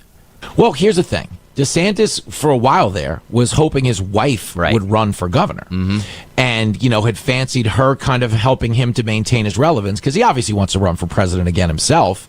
But it gets a little tricky now because you have like that 1.5 year off ramp, you know, where for him to jump in right now and be like, well, I am running, that kind of puts him in headlines against J.D. Vance and Rubio, guys that are doing things in real time. And you don't necessarily want to be picking a fight with them because obviously the Trump endorsement is going to be the determining factor, you know, for whoever succeeds him. So he's in a precarious spot. I mean, I think he'll get behind Donald's now. And I don't know if it was a sour grapes thing because remember this. Well, remember this. Just Byron Donalds was one of the first dudes to endorse Trump when he said he was running for re-election. Right. He didn't endorse DeSantis, even though, if you remember this, election night for the midterms, DeSantis won and expanded his margins by like 20 points. And everybody was like, well, this guy's going to be the presidential nominee. And if you remember, Trump announced he was running again, and he had like a cold. Do you remember he did that Mar-a-Lago like Tuesday night announcement? Yeah, it was in November. Yes, and it was crazy because within like a week, guys like Byron Donalds endorsed him. And I was like, wow, this dude is young. He's got a lot of political capital. I'm surprised he's doing this. But I guess he had good instincts. Either that or he got a couple of text messages from Melania with some bikini pics, which, who among us? I don't know. Fox Across America with Jimmy Fallon. You can hear it weeknights here from 7 to 10 p.m. on Talk Radio 1210 WPHT Plus. Fox News Saturday night with Jimmy Fallon. Every Saturday night at 10 p.m. Jimmy, you and I are from the same generation. Were you a Columbia House kid? Oh my goodness gracious! 10 CDs for a penny, man, was as good as your life ever got. If you grew up in our generation, right? You know, and it's so hard for people to imagine, you know, that you had to procure music because now you just hit a button on your phone. But we used to actually not only have to go get it at the store or get it mailed to your house, but you then had to unwrap it from like multiple security devices. Like for real, if you want to protect the border, put Sam Goody in charge of the border. You don't need Tom Homan. Sam, dude, your CDs came in a plastic case that someone had to unlock with a key. Right. And then they were taped up on all 4 sides. Right. Like you have no migrant caravans if Sam Goody is. We all of us of a certain generation, Jimmy, we all owe money to Columbia House, right? Everybody. Because there's like 10 CDs for a penny, but then you also have to buy 37 other CDs for $40 each if you read the fine print. 71 years later, Columbia House is officially shutting down. Roll this. If you recognize the phrase 8 CDs for a penny, I have generational news for you tonight. After 71 years and a transition from vinyl to tapes to CD, Columbia House is no more. They once had 16 million members, but streaming killed the mail order star. Last day for orders, September 15th. I never would have thought they were still around. That was the biggest shock to me, Nick. Right? Honest to God, that was the biggest shock to me that Columbia House is still around. I would have figured like Napster put them away 25 years ago or LimeWire. Yeah. No. It is funny to think they were doing something. Like, I honestly don't know. You know what they were doing, Greg, now that I think about it? What? They were trying to collect money. They weren't selling anything. Because you remember the old hook was when the bill would come for that 11th CD or that 9th CD, whatever your deal was, and it was $128, everybody would say they were a minor, and Columbia House would leave you alone. Like, that's the difference between Columbia House and, say, actual R. Kelly, is if you told him you were a minor, they weren't going to leave you alone. Isn't it the irony? It's like you got out of paying for Michael Jackson by saying you were a minor, but you got into Michael Jackson by saying you were a minor. YouTube.com/1210WPHT. Please make sure you're hitting the like and subscribe buttons while you're there. We spent a lot of time this morning, Jimmy, talking about the Democrat Party and the Democrat Socialists of America and how they're kind of infiltrating the Democrat Party and basically putting their flag down and saying, this is our party now. We are the captains now. Democrat voters and lawmakers are split on how and if socialists should be welcomed into the Democrat Party. This is CBS News Executive Director of Elections and Surveys, Anthony Salvanto, breaking down the CBS News poll that we talked about the other day on what Democrats think about socialism and how they define it. This is cut 11, Phil. I want to bring in CBS News Executive Director of Elections and Surveys, your friend and mine, Anthony Salvanto. All right, Anthony, what do Democrats think about socialism and how do they define it? Or how does our survey population in general define socialism? Yeah, because all of this is kind of a fight in these primaries about what kind of economic message the Democrats are going to offer in the midterms. Start with this. This is your views among the American public. Socialism as a label is underwater. Capitalism is above water among the public, rated more favorably. But let me show you that among Democrats. And that is socialism gets relatively higher positive views and capitalism more negative among Democrats. That's your start. But in terms of then, what do the Democrats offer going forward? Because that's really what this debate is about. Well, consider this. When we asked people, look back on the last time Democrats were in power, were their economic policies successful? They're underwater on that. 54% not successful. So the argument's going to be, do they need to offer something new? And then you put in perspective here what it is that Democrats say it's important for their party to do on economic issues. And they say they should be advancing what they would consider big changes, even if harder to do. So you put all that together, and that's one side of the argument. The other one, though, comes back to what I just described for you, which is that most Americans think, besides being positive on capitalism, that the free market is good for the economy. So that's the contours of that argument, Major. Wow. Interesting. Yeah. You know, Jimmy, I read this yesterday, and I had this in part of my big take where we were talking about the Democrat divide, the DSA versus the establishment. And they basically, Axios summarized this perfectly, ripping the establishment. Like, you know what the DSA candidates are running on. Even though it's crazy, it never works, it's failed everything it's touched, they actually have a platform. Establishment Democrats, all we know is what they're opposed to, not necessarily what they want to run on. And for a decade, they've been running on the resistance to Trump. It's not going to work. Let me ask you, in New York right now, like what is the vibe on the street right now with Mamdani? Well, it's hard to know because most people are running for their lives, so you don't really get to talk to them. It's like you're getting chased by a hobbit with no pants on, or you know.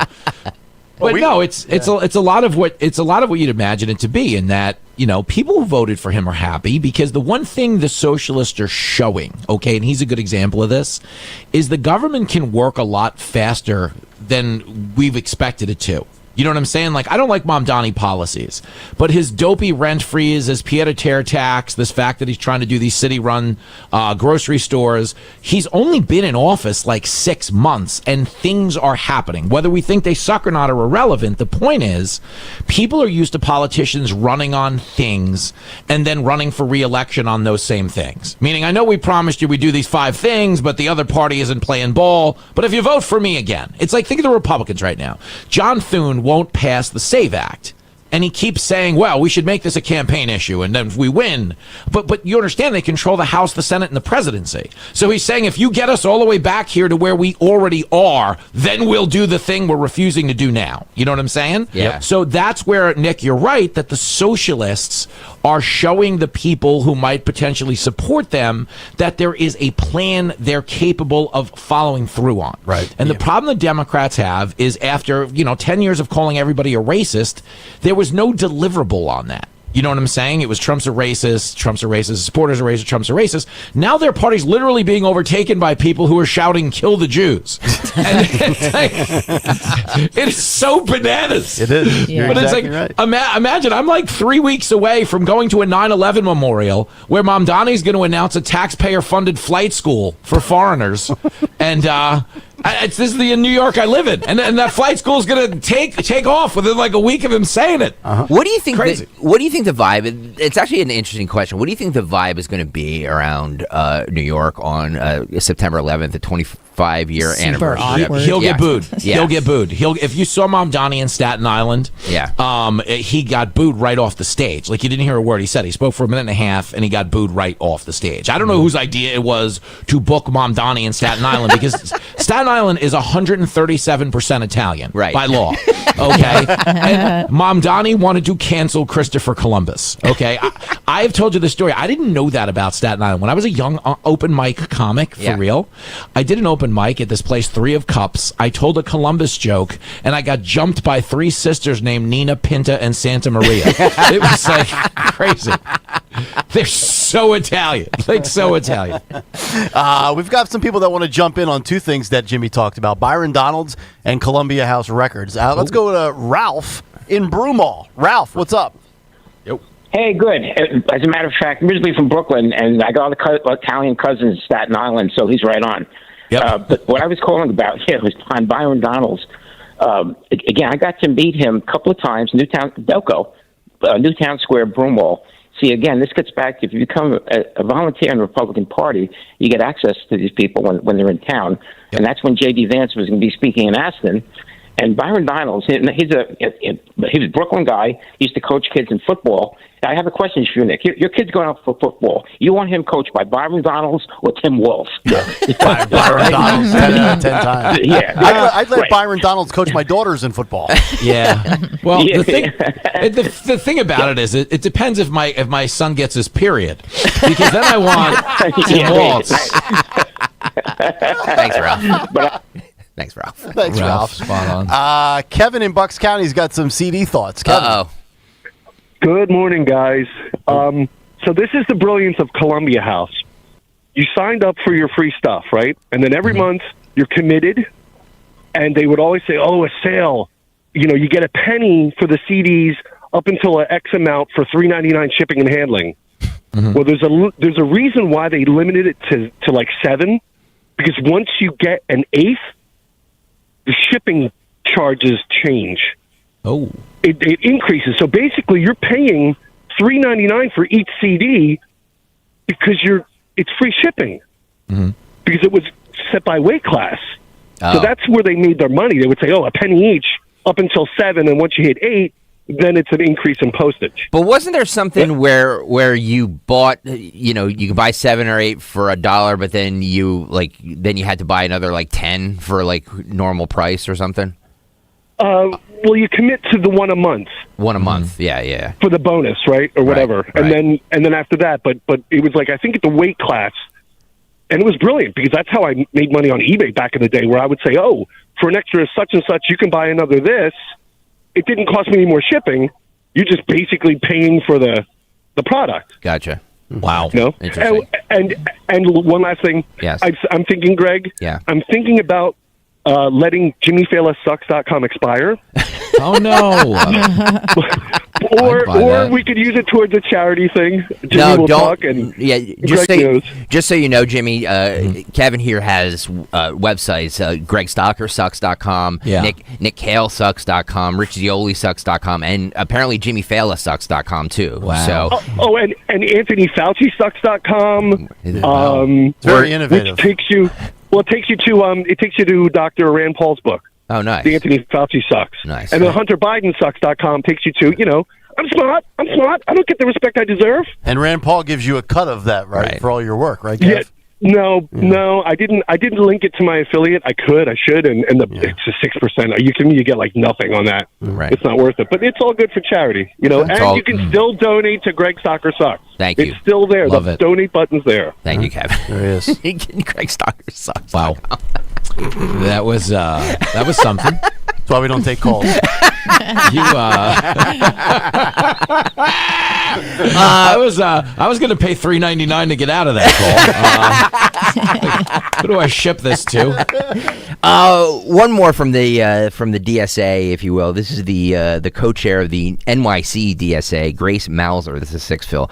She argues that DSA positions on defunding the police and abolishing prisons are not actually radical. Oh. I think that the movement to defund the cops hurt the progressive movement. I think it was a reaction to that slogan, defund the police.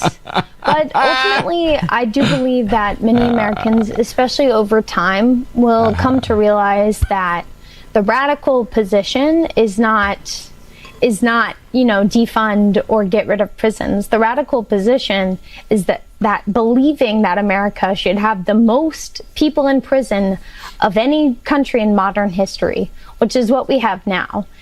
I don't think most Americans, when they think about it like that, actually support that. And so DSA is trying to build alternatives. I actually think there are more Americans out there, Jimmy, that would rather watch you have sex with a Hot Pocket than watch The Point with Marsha Kramer. They're in luck. Yeah, I mean, my first reaction to that video was Fred Savage looks terrible. The Wonder Years. Yeah, I didn't realize he grew up to be a woke anti-prison advocate. There are so many lazy arguments because they're like, oh, we have more people in prison. Yes, because we have 330 million people in our country. Right. You know what I'm saying? So by default, we're going to have more people, number one. But number two, what is the actual alternative? You remember that clip last week where the guy was asked, the interviewer asked the girl, so say my daughter gets raped and there's no police, there's no prisons, what's the recourse? And she goes, well, that's a hypothetical. Right. And I'm like, no, that is not a hypothetical. That is happening every day. Just like, did you see New Orleans with the freaking AI 911 call center? Yes.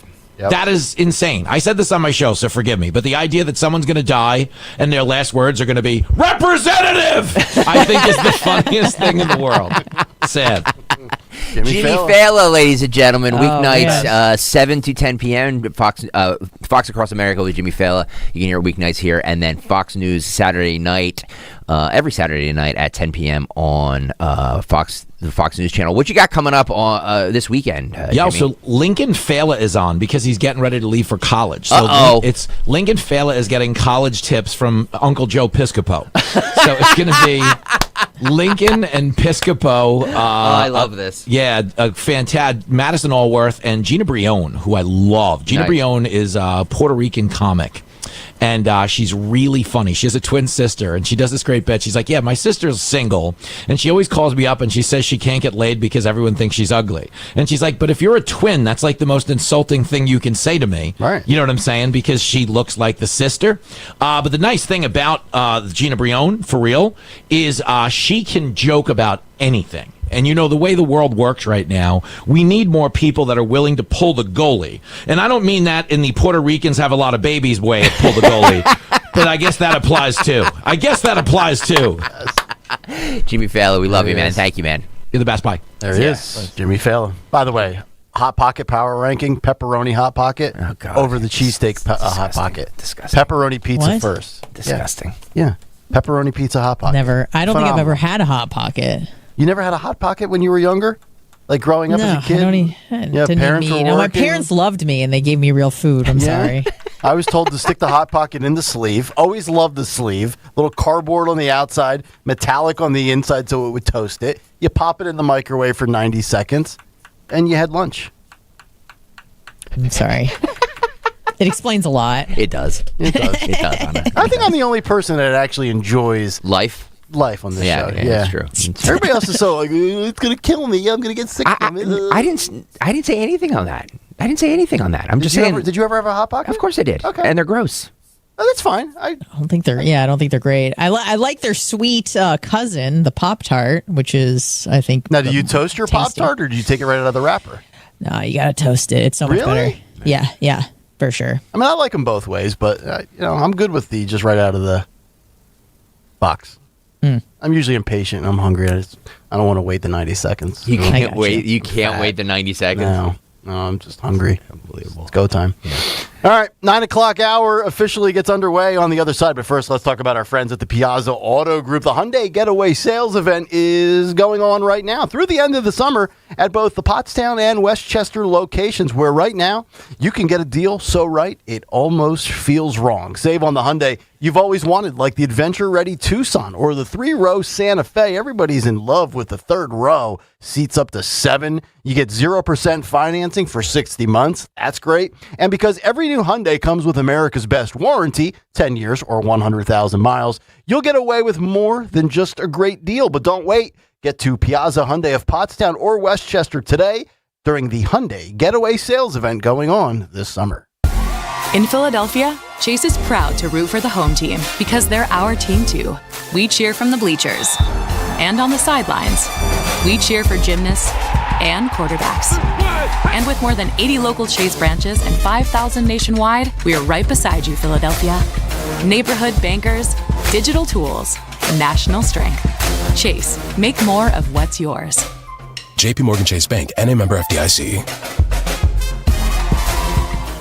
Recently, our company's softball team lost the big game by 1 run. Then Dale tried to console us with the quote, "Winning isn't everything." Dale's a loser. I play to win, like early payout from Bet365. If my team goes up big, I get paid out instantly, even if they blow the lead later. Sound familiar, Dale? Bet365. Winning is everything. Gambling problem? Call 1-800-GAMBLER. 21 plus only. Must be physically located in Pennsylvania. T&Cs apply. In-app only. And now, Babbel proudly presents The Cat Chat. Bonjour, monsieur. Yes, hi. I'm staying in room 22, and I was wondering if there was anyone I could chat with about my sheets. They seem to be making me just really itchy. Pardon, vous avez dit un chat? Yeah, it's not a big deal. I just want to chat with maybe like the cleaning service, see which detergent they use. Just a chat. Chat. Please, I'm so itchy. Un instant, s'il vous plaît. Mathis, j'ai un client qui demande un chat. Oh, my goodness. I thank you. It's just a chat, really just a... Voilà. What? Sir, you requested a cat to scratch you. Traveling mistakes can really be absurd. Learn to speak like the locals with Babbel, and no one will mistake your chat for a cat. Sir, please. Your cat. Get up to 50% off on your Babbel subscription when you sign up at Babbel.com. That's Babbel.com to get up to 50% off. Babbel.com. Dawn Stensland here. There's a feeling that comes with driving a Mercedes-Benz. A feeling of confidence, craftsmanship, and arriving exactly where you belong during the Mercedes-Benz Welcome Home celebration. Discover exceptional offers on a selection of new vehicles, including the GLC and GLE SUVs. The Welcome Home celebration happening now. Mercedes-Benz of Westchester, Wilmington, and Atlantic City. YazAutogroup.com, PIAZZA. Tell them Dawn sent you. See Joe Conklin at Parks Casino every third Thursday. It's Comedy Night. August 20th, headliner Taylor Mason. Get tickets at joeconklin.com. When someone's AC is on the fritz or drains are just not draining at all, like at all, Horizon Services never asks, how soon do you need it fixed? You know why? Because no one in recorded history has ever said, oh, take your time, just whenever you can get to it. We just assume how fast can you get here will always be the answer. So Horizon will be there same day, and we won't leave until you're 100% satisfied. See? Sometimes it's good to assume. It gets your AC fixed fast. Book today at horizonservices.com. Be sure to follow Talk Radio 1210 WPHT on the free Odyssey app. Download it now.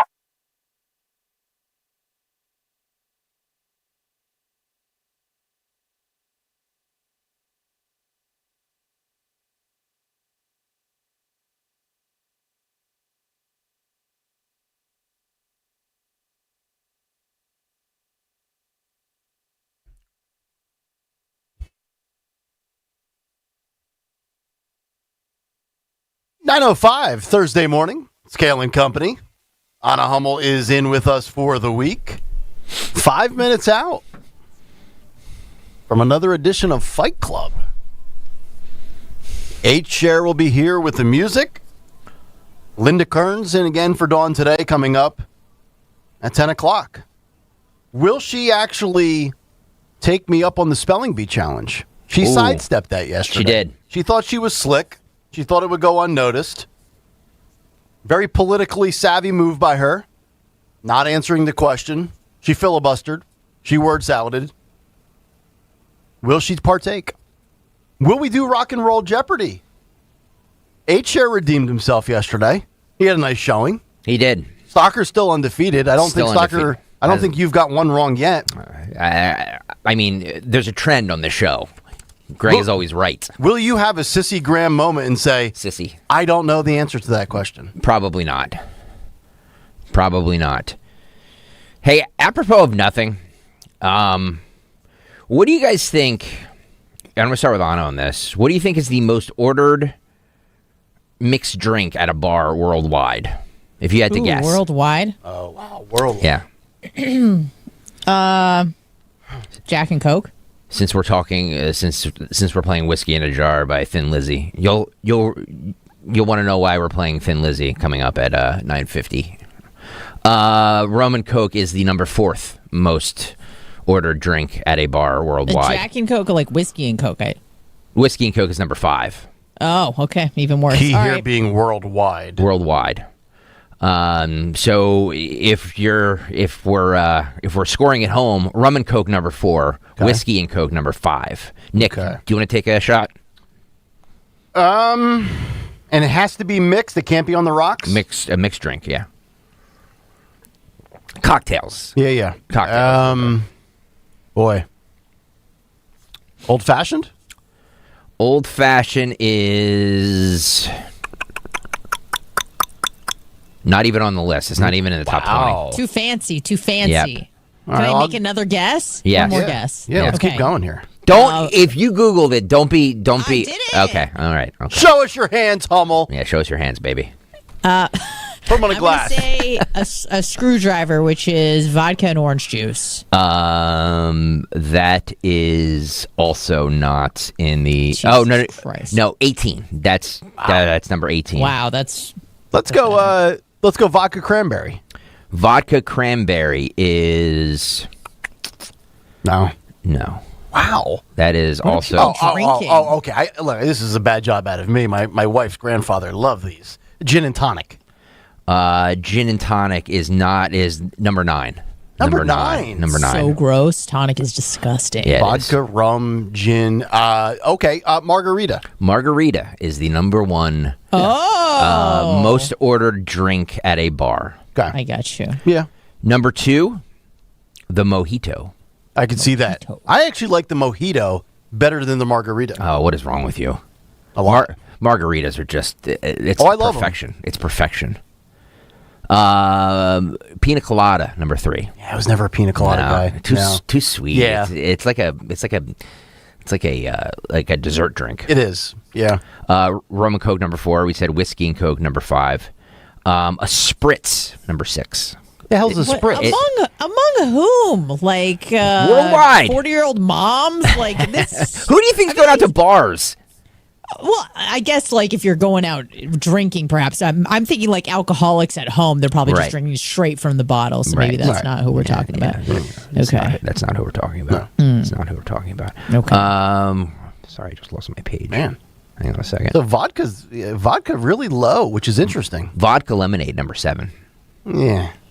Now vodka lemonade iced tea. A John Daly. Okay, I'm in. John Daly. That's what they call it.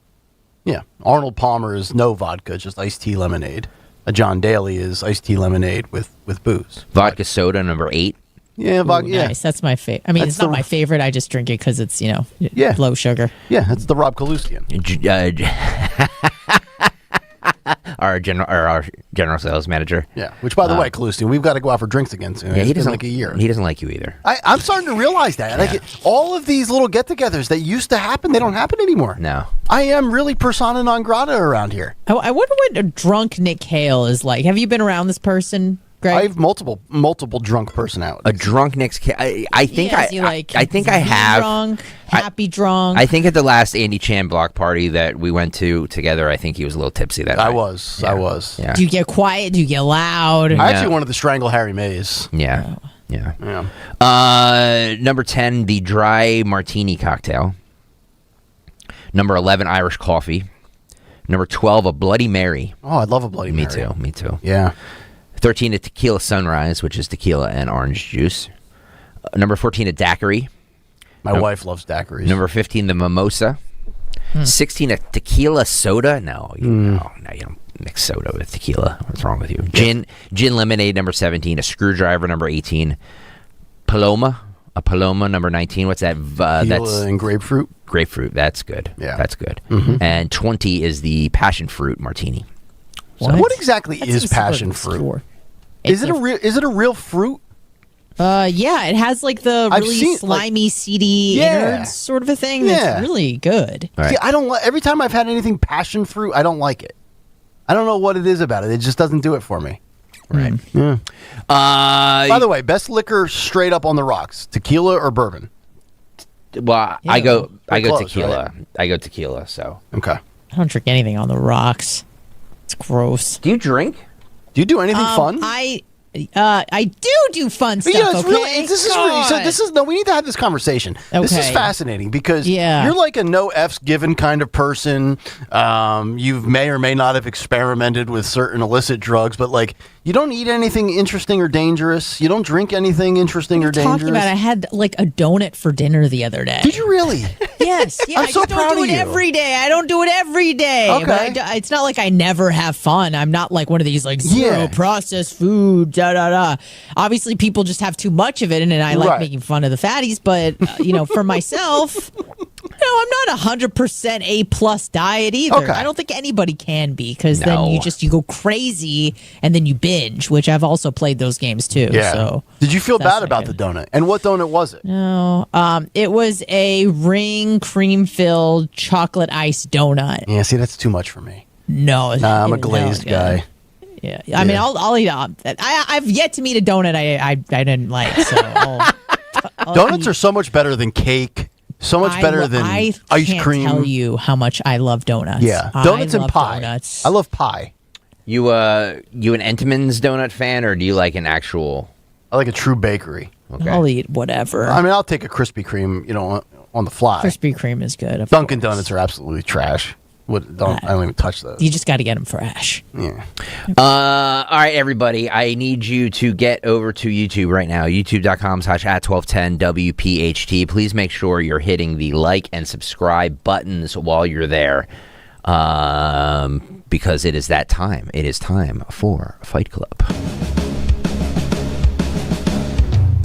We know he went to that other talk station, started to listen, and within minutes said this. Goodbye. I've had enough of you people. Came back to us just in time for a Thursday edition of Kale and Company Fight Club. I love it when people call in on these bad cell phones and tell you, I'm not going to listen no more.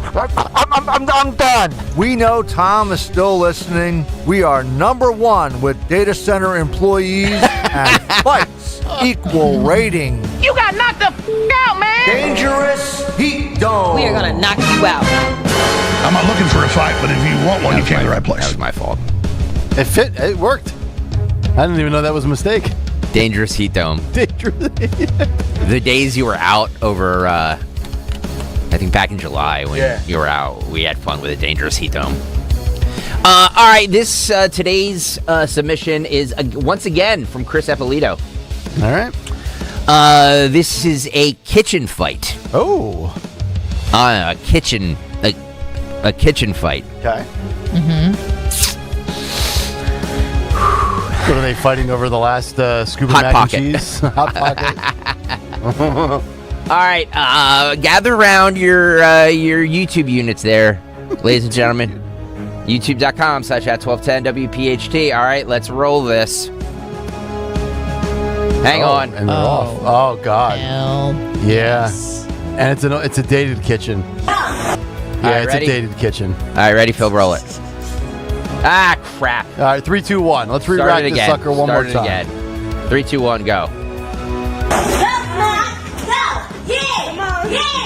Home kitchen. In front of a little kid. Always classy. Look at this. Look. Oh my God. Yeah.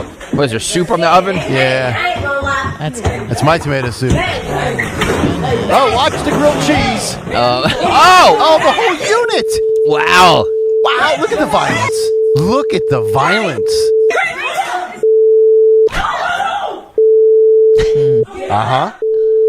Electric stove. I'm a gas guy myself. Yeah.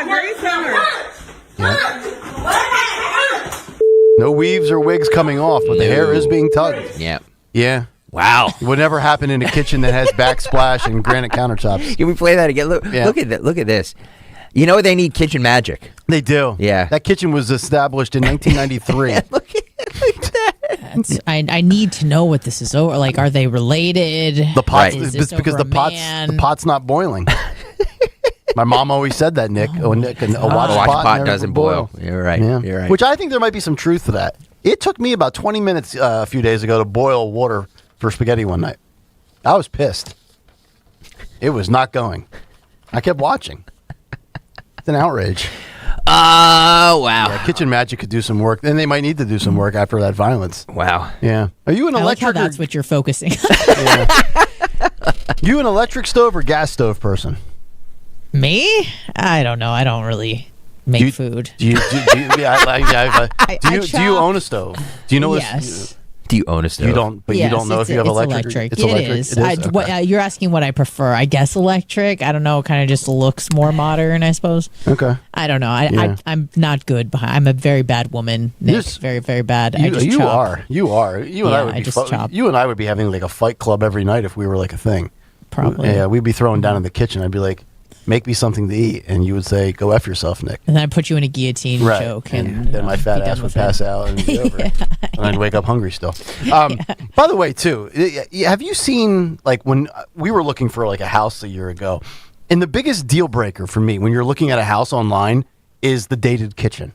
Like I'm automatic. It doesn't matter if you can do it, redo it yourself, or you'll put the money into it, or what. Right. Like I'm out. Like I see a white refrigerator, or even a black refrigerator. I will say this though: you get into a kitchen, and I'm not just plugging them because they're a sponsor, but like you can envision what somebody like Kitchen Magic can do to a dated kitchen. I actually love that because to me it's like a blank canvas. I'm like, yeah, this kitchen is hideous, but imagine what we can do with it. Right. You know what I mean? So it's not a deal breaker for me as far as because like you want to make it your own anyway, don't you? Yeah, that's true. Okay.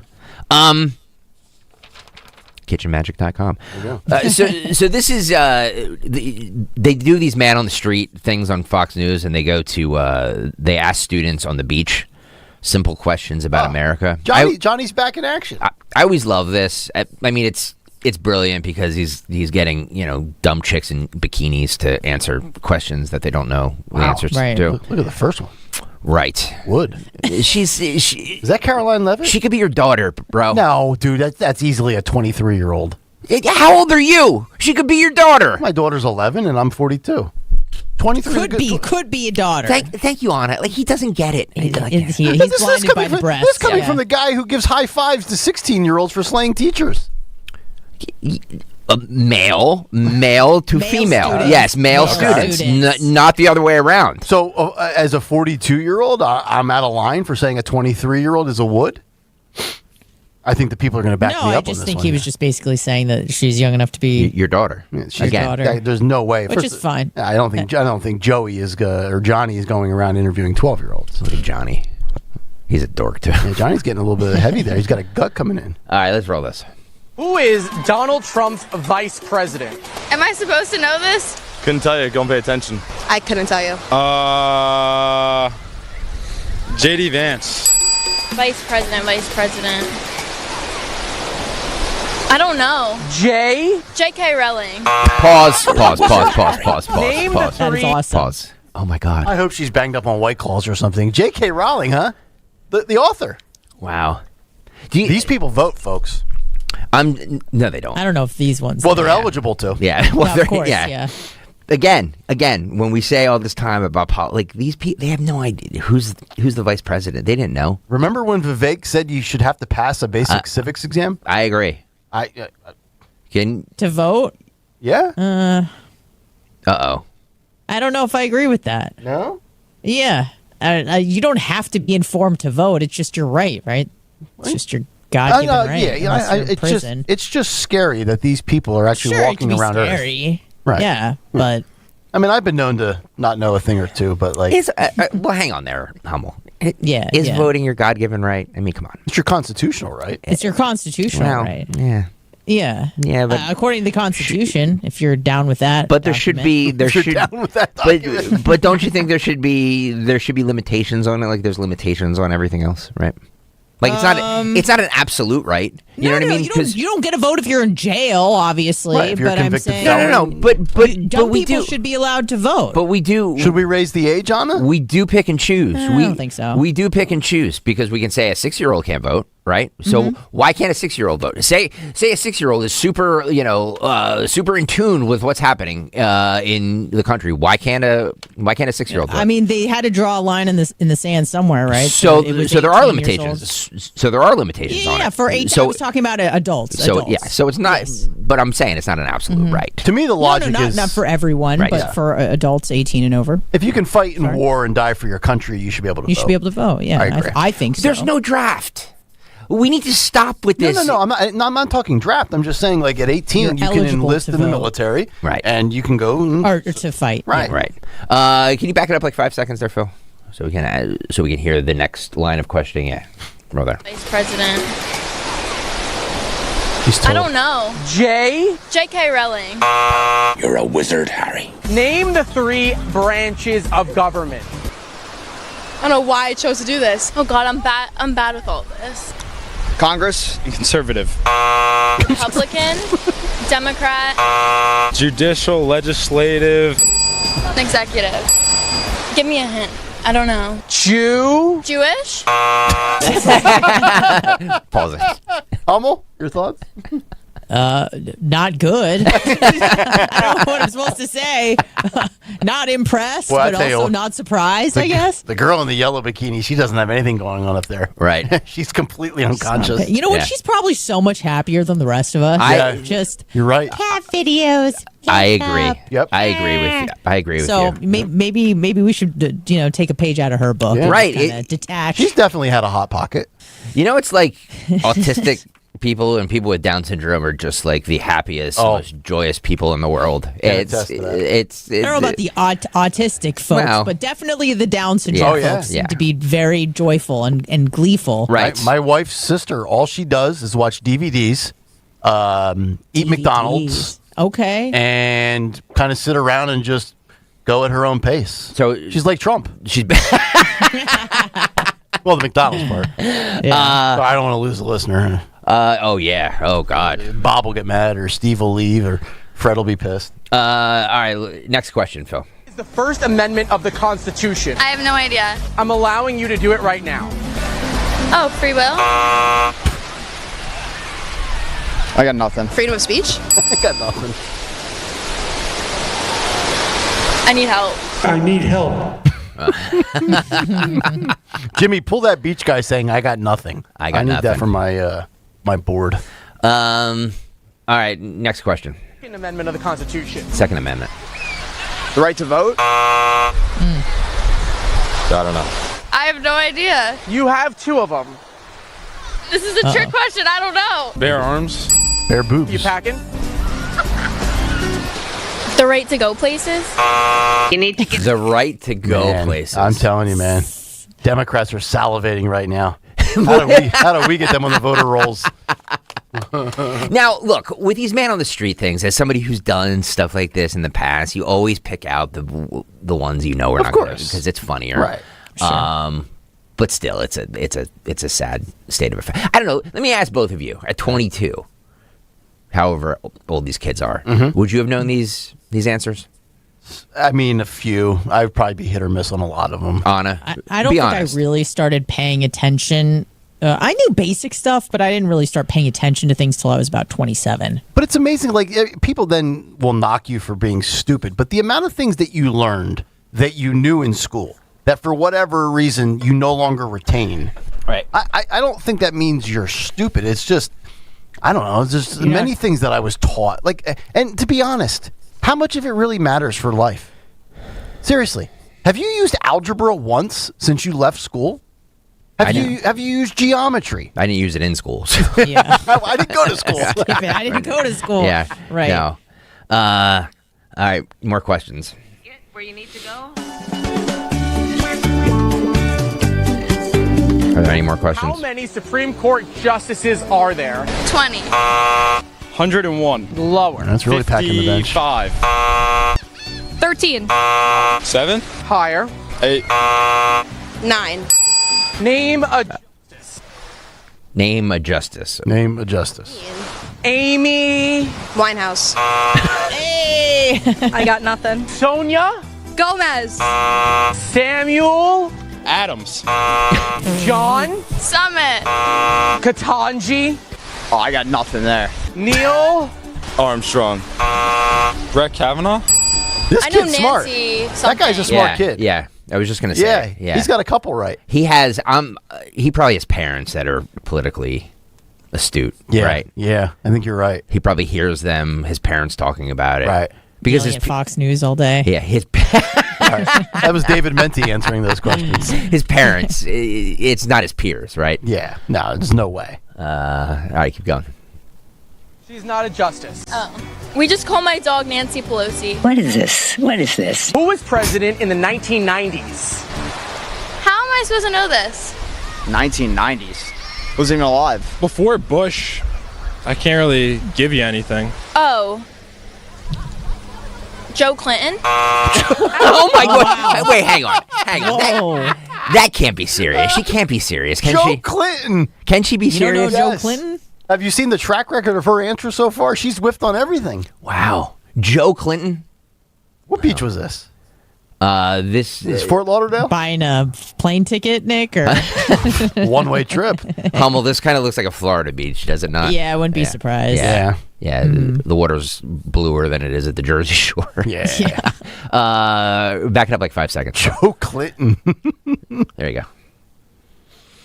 FDR. Clinton. I got nothing. I should not have done this. His wife ran for president. I have no idea. She wanted to break a glass ceiling. Why would you want to do that? We tried everything. We tried chisels and screwdrivers and hammers. Name a state that borders California. I don't know anything history. That's geography. Kentucky. Florida. Kentucky. Oregon. Colorado. I'm trying to think of maybe what's to the left. Well, that's the Pacific Ocean. Got it. Yep. I worry about this generation of kids. It's a national emergency. We're at the Jersey Shore. Oh, it is the What Jersey is the Shore. capital No way. of New Jersey? Princeton. How is that the Jersey Shore? Newark. No. All right. No, I'm not that silly. I know it's Newark. Trenton. Trenton. That's pretty good. There you go. There you go. Damn. Are we sure that's really the Jersey Shore? Yeah, that's what they say. You were impressed by the blue waters? A lot of stuff. Oh man. You know what? Jersey might be back in the rotation next year. Oh. Right. All right, we should take a break. Yeah, it's Kayal and Company. As we continue, let's first talk about our friends at Bucks County Estate Traders, because the truth is you work hard all year long. And now you get to reward yourself. That's what Labor Day is all about. Celebrate by making a statement in your home with Bucks County Estate Traders. And the quality doesn't stop with furniture. It includes the people and also the experience. Bucks County Estate Traders, knowledgeable professionals, unlike those individuals on that Fox clip, they're dedicated to providing excellent shopping experiences, and they know things. They know all about the product they sell. And the Labor Day sale is an excellent time to transform any room in your home. So from August 28th through September 7th, go reward yourself. After all, you've earned it. Shop their Hatfield showroom or BucksCountyEstateTraders.com, the region's largest high-end furniture destination, and tell them Nick sent you. Hi, I'm Chuck McDowell, the timeshare cancellation guy and founder of Wesley Financial Group, and I want to set the record straight. I am not an attorney. I've never wanted to be an attorney, and the truth is I really don't even like attorneys. If I sound like an attorney, I'll apologize. But what I've learned in my 15 years in the timeshare cancellation business is you don't need to be an attorney to get folks out of their timeshare. After 15 years and over 50,000 cancellations, I can tell you with confidence, we know how to get you out of your timeshare. Call us today and we'll send you our timeshare exit guide absolutely free with all your options for cancellation. Attorneys, this was meant to be funny, so please don't sue me, especially my friend Kenneth from Black River Falls, Wisconsin. Call now for your free timeshare exit info kit. 800-838-6767. 800-838-6767. 800-838-6767. Summer's the season for fresh starts, and nothing transforms your home like a brand new kitchen. Since 1979, Kitchen Magic in Nazareth has been a family business built on quality and true craftsmanship. This summer, we're making it easier than ever. Save 40% on installation, plus flexible financing to fit any budget. 4 decades of local families have trusted us to get it right. Now it's your turn. Visit kitchenmagic.com and make this the summer your kitchen finally gets the upgrade it deserves. Now an important message from Joanne Small-Canella, president of Crash Proof Retirement. Do you remember the promise that you made to yourself that if your retirement nest egg ever recovered from past market downturns, you would get off the stock market roller coaster? Well, that time has come, and that time is now. The markets have surged since pandemic lows, when most Americans dropped about 40% almost overnight. And now, once again, global unrest is making markets volatile. So don't forget that promise that you made to yourself. Get your money out of risky stocks and bonds and mutual funds. It's time. Keep that promise you made to yourself and your family. Crash-proof your future. Schedule an appointment with one of our licensed retirement phase educators by calling 800-722-9728 or by visiting crashproofretirement.com. Celebrate the legendary voice of the birds, Merrill Reese, at Merrill Live. An unforgettable evening of stories, memories, and behind-the-scenes moments with Merrill Reese and special appearances from some of your favorite players and more. Merrill Live at the Scottish Rite Auditorium, Tuesday, September 15th. Get your tickets now at 94WIP.com. Presented by PNC Bank. Brilliantly boring since 1865. And Impriano Roofing and Siding. The best homes have an Impriano roof. This is the sound of Lucy, staying on top of her spending. You see, even though she's buying a new pair of jeans, she knows that it fits within her monthly budget. Because Wells Fargo will send an alert if her balance drops below her set amount. Yep, nothing gets past Lucy, or Wells Fargo for that matter. However you make money work, Wells Fargo can work with that. Wells Fargo Bank, N.A., member FDIC. Looking for an auto repair shop you can actually trust? McCullough's Auto Repair has been serving Delco since 1999. They believe honesty, fairness, and friendly service still matter. Chuck and Ralph run the place. No matter your car's issue, they'll explain it in plain English and help you decide what really needs to be done now and what can wait. Chuck's motto is, I'll never steer you wrong. Call McCullough's at 610-446-1230 and ask for Chuck or Ralph. Or visit McCullough'sAutorepair.com. I know that hiring can be challenging. You sort through tons of resumes and you get too many so-so applicants. You're just waiting for someone to match your role perfectly. Well, now, there's a place where you can meet them fast. ZipRecruiter. Need to hire right away. Start your search for strong candidates. The right fit awaits. Build your team. Build it sooner. Meet your match on ZipRecruiter. Just head to ZipRecruiter.com/free right now to try it for free. And you're on your way to meeting your match. 4 out of 5 employers who post on ZipRecruiter get a quality candidate within the first day. So try it now. Go to ZipRecruiter.com/free. Once again, that's ZipRecruiter.com/free. Meet your match on ZipRecruiter. Try it free. At Tri-County CDJR, something exciting is happening. Our inventory is going up while our prices are going down. And right where they meet, that's the perfect moment to buy. Right now, get up to 20% off new 2026 Ram 1500s, including a 10-year, 100,000-mile warranty. More inventory, lower prices. Find your perfect deal at 422jeep.com. That's 422jeep.com.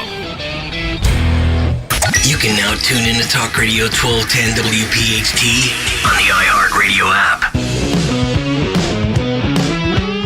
Oh, what a great Thursday it has been. If you missed Rich Zioli or Jimmy Fallon, both were fantastic as always. Go back, hit up the rewind feature on the free Odyssey app, or you can go back and watch it on YouTube. You can actually watch it right now on YouTube. Just grab your cursor and find that little bar at the bottom and pull it back a little bit, just like we do with clips. When Greg says, Phil, pull it back 5 seconds, you do the same thing on YouTube. YouTube.com/@1210WPHT. Where we have, I'm looking at the like count today, only 285. It's disgraceful. There's a camera. What is Phil doing right now? There's like a camera. Is there a camera behind me? There's a camera Do we have flock cameras in the studio? We do. Surveilled. I need 15 people to get over to YouTube right now to hit that thumbs up button so we can get to 300. Can you be the 300th like? Not too much to ask, right? 300th like. Nah. Speaking of the Jersey Shore, a family was searching for seashells when they discovered a megalodon tooth. You guys know what a megalodon is? Oh, that's the real big one. Sharks. Yeah, like probably ruled the oceans like 3 million years ago. Yeah. Bigger than Jaws.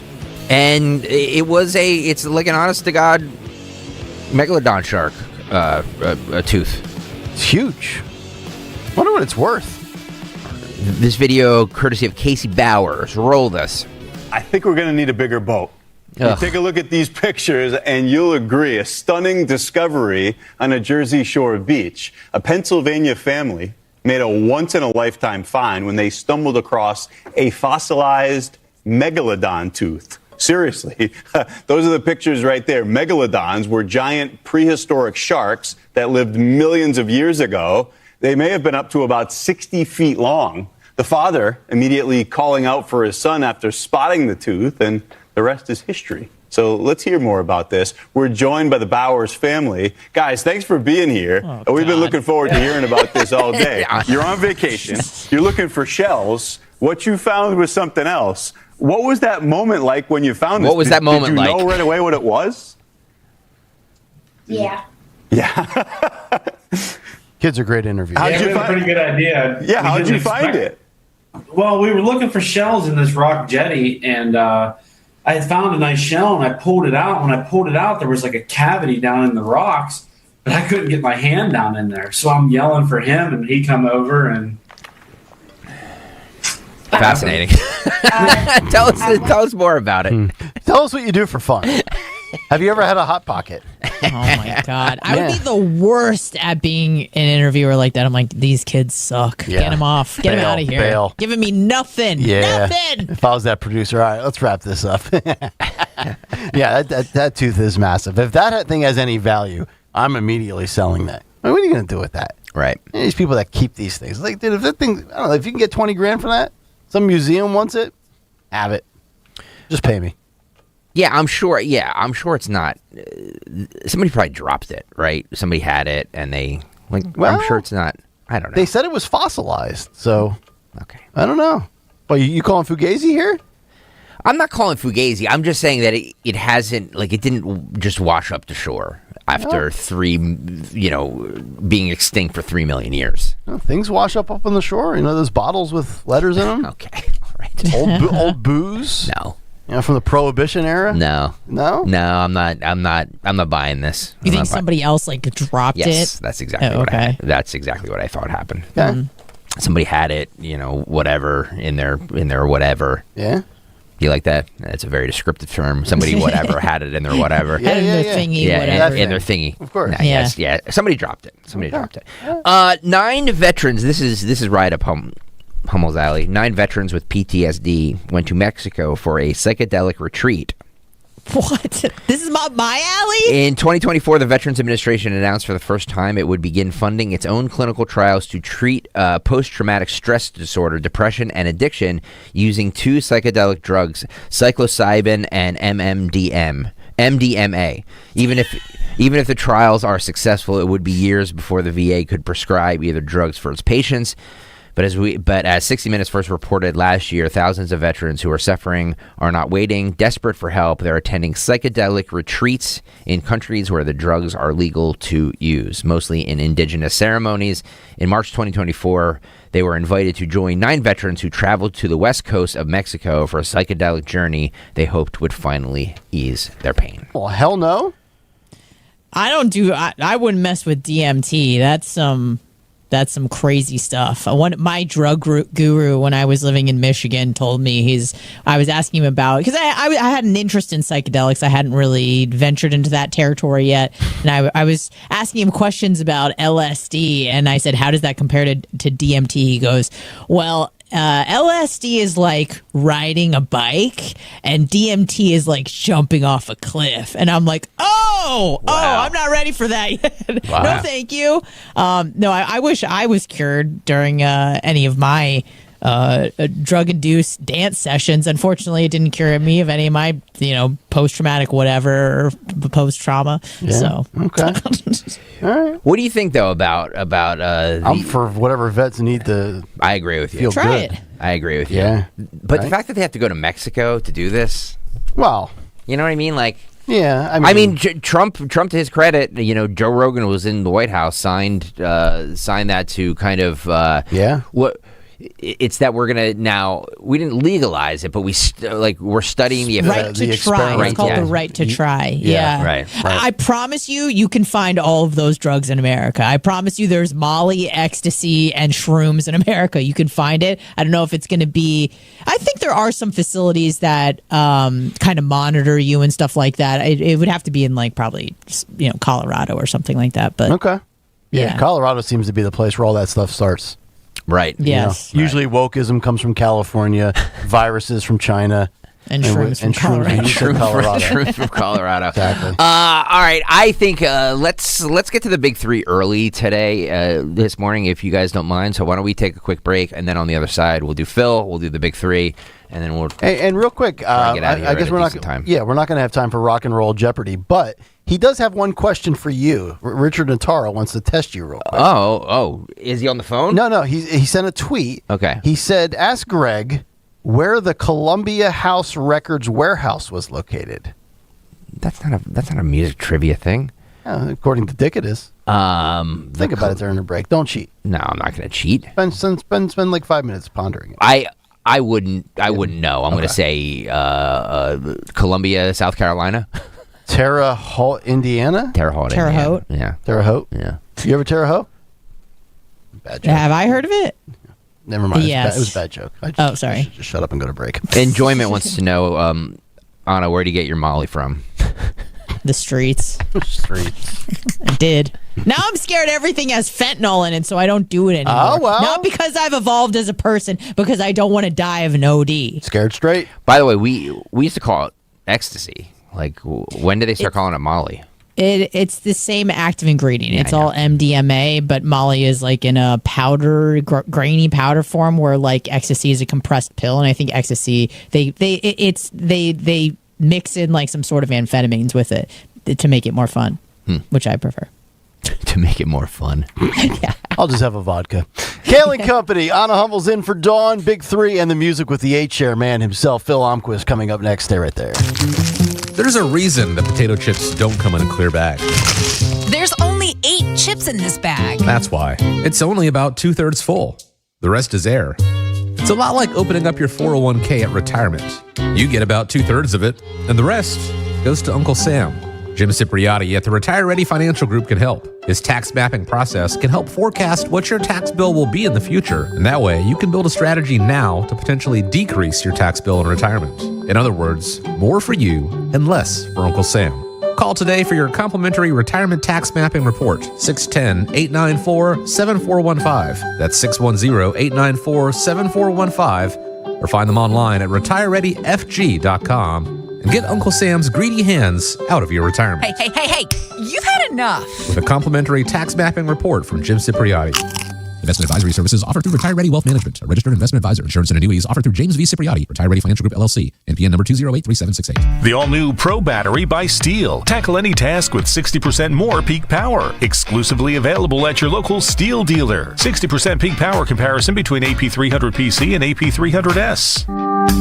Hey, this is Larry Steinhaus with Investor Schooling. Listen, I know sometimes you worry about coming to see me because you don't want to invest in real estate, because you don't want to deal with toilets, trash, or tenants. I'm going to teach you a way that you don't have to deal with toilets, trash, or tenants, or even own any real estate and invest in real estate at the same time. You want to learn this, so go to investorschooling.com. That's investorschooling.com and take a complimentary class this Thursday. And I promise you, no toilets, no trash, no tenants.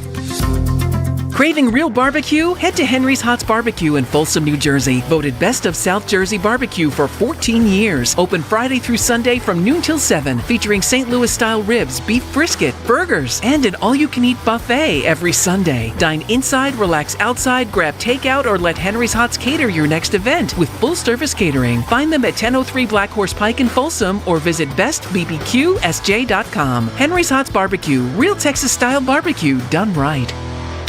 Recently, our company softball team lost the big game by 1 run. Then Dale tried to console us with the quote, "Winning isn't everything." Dale's a loser. I play to win, like early payout from Bet365. If my team goes up big, I get paid out instantly, even if they blow the lead later. Sound familiar, Dale? Bet365. Winning is everything. Gambling problem? Call 1-800-GAMBLER. 21 plus only. Must be physically located in Pennsylvania. T&Cs apply. In-app only. I know that hiring can be challenging. You sort through tons of resumes and you get too many so-so applicants. You're just waiting for someone to match your role perfectly. Well, now, there's a place where you can meet them fast. ZipRecruiter. Need to hire right away. Start your search for strong candidates. The right fit awaits. Build your team, build it sooner. Meet your match on ZipRecruiter. Just head to ZipRecruiter.com/free right now to try it for free. And you're on your way to meeting your match. 4 out of 5 employers who post on ZipRecruiter get a quality candidate within the first day. So try it now. Go to ZipRecruiter.com/free. Once again, that's ZipRecruiter.com/free.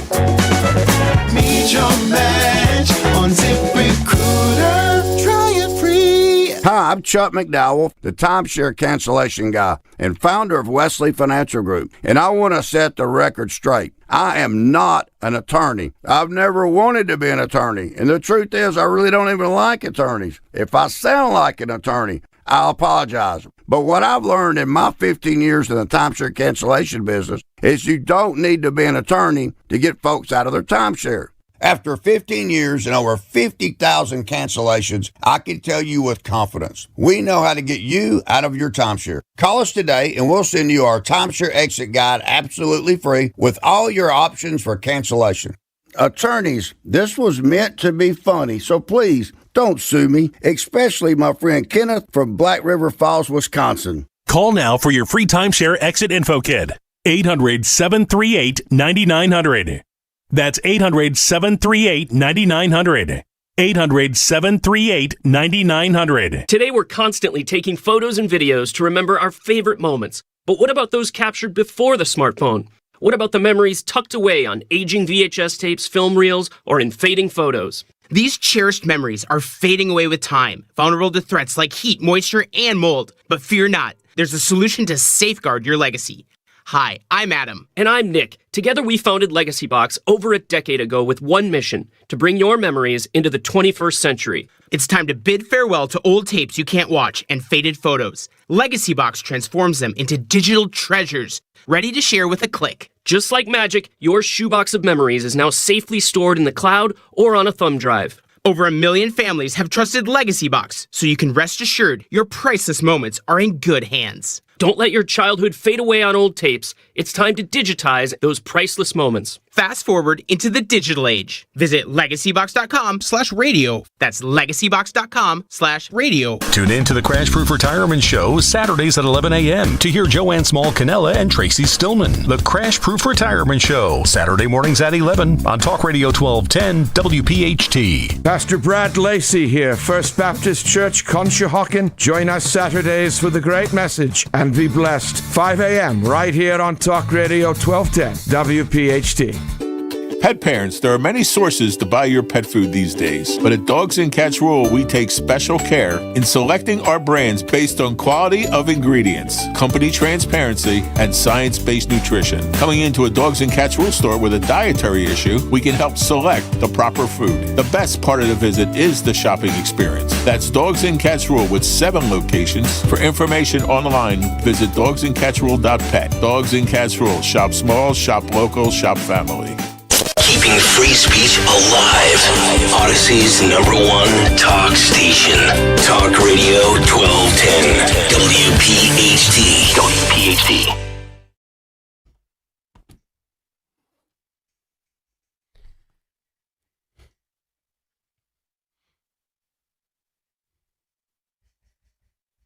Kayal and Company, winding things down here on a Thursday morning. Kayal has left the building. The king has arrived. 8 share, ready to go with the music. Linda Kern's in the house. Linda Kern's grinding this week. 2 jobs. Radio and her law practice. I think my headphones are set to another station.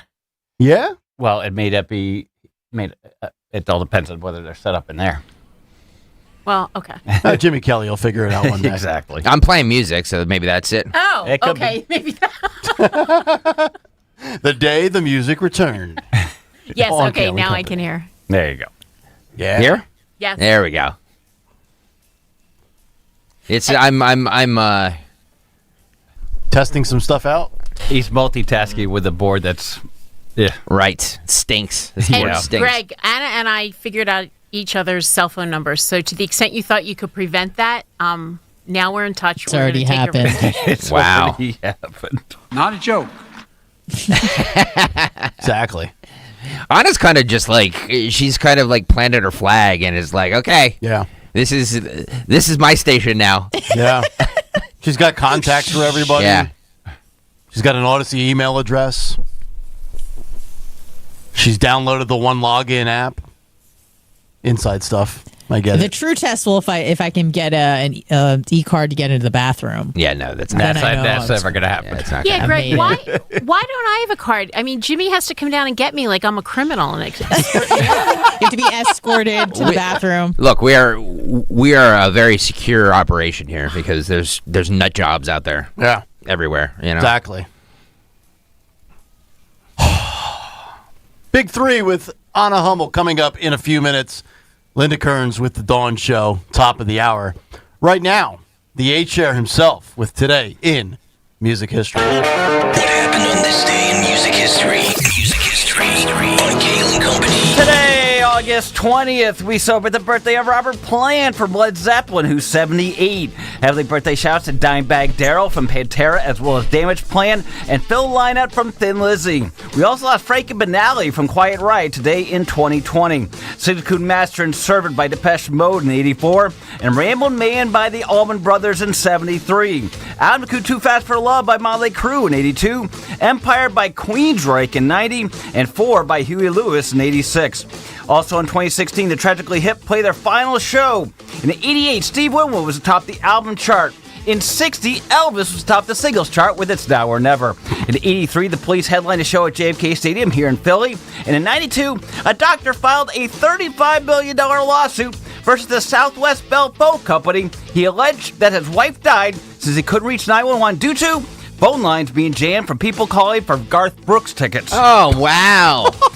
Really? Fact. That is quite the piece of information. But lastly, today in 1920, the first radio station in America started broadcasting in Detroit, which is exactly why it's National Radio Day. Thank you very much. For Kayal Company, I'm Phil Alquist. There he is. Is that true? That's true. Yeah. The Dimebag Darrell. The first radio station was Detroit. First radio station in America started broadcasting in Detroit in 1920 today. What do you think they were playing in 1920? They were talking about Trump v. DeSantis. Even in 1920, yeah. 1920. What could they have possibly been airing? Do we know the format, Phil? Was it rock? No, because it was AM, so... No, you're AM too. You do rock. Well, that's true, but in 1920... Okay. Even Elvis wasn't around in 1920. I mean, in terms of, like, his tunes. What year was Elvis born, Linda? 1935. Okay. 35 or 36. Very interesting. Good stuff, Phil. You're welcome. Dimebag Darrell. Anna, did you ever run into him when you were in Detroit? No. Oh. I'd stayed away from everyone in Detroit. What about LSD Larry? Scary place. Huh? What about Ecstasy Earl? Oh, yeah. No, I ran into those guys in Detroit. Yeah. It's not for Dimebag sure. Darrell. Do you want to hear the? No. I was just in Detroit last week because the Republican National Lawyers Association had their summer meeting there. This is KDKA. This is KDKA. Bangers. Oh, the ballot's in.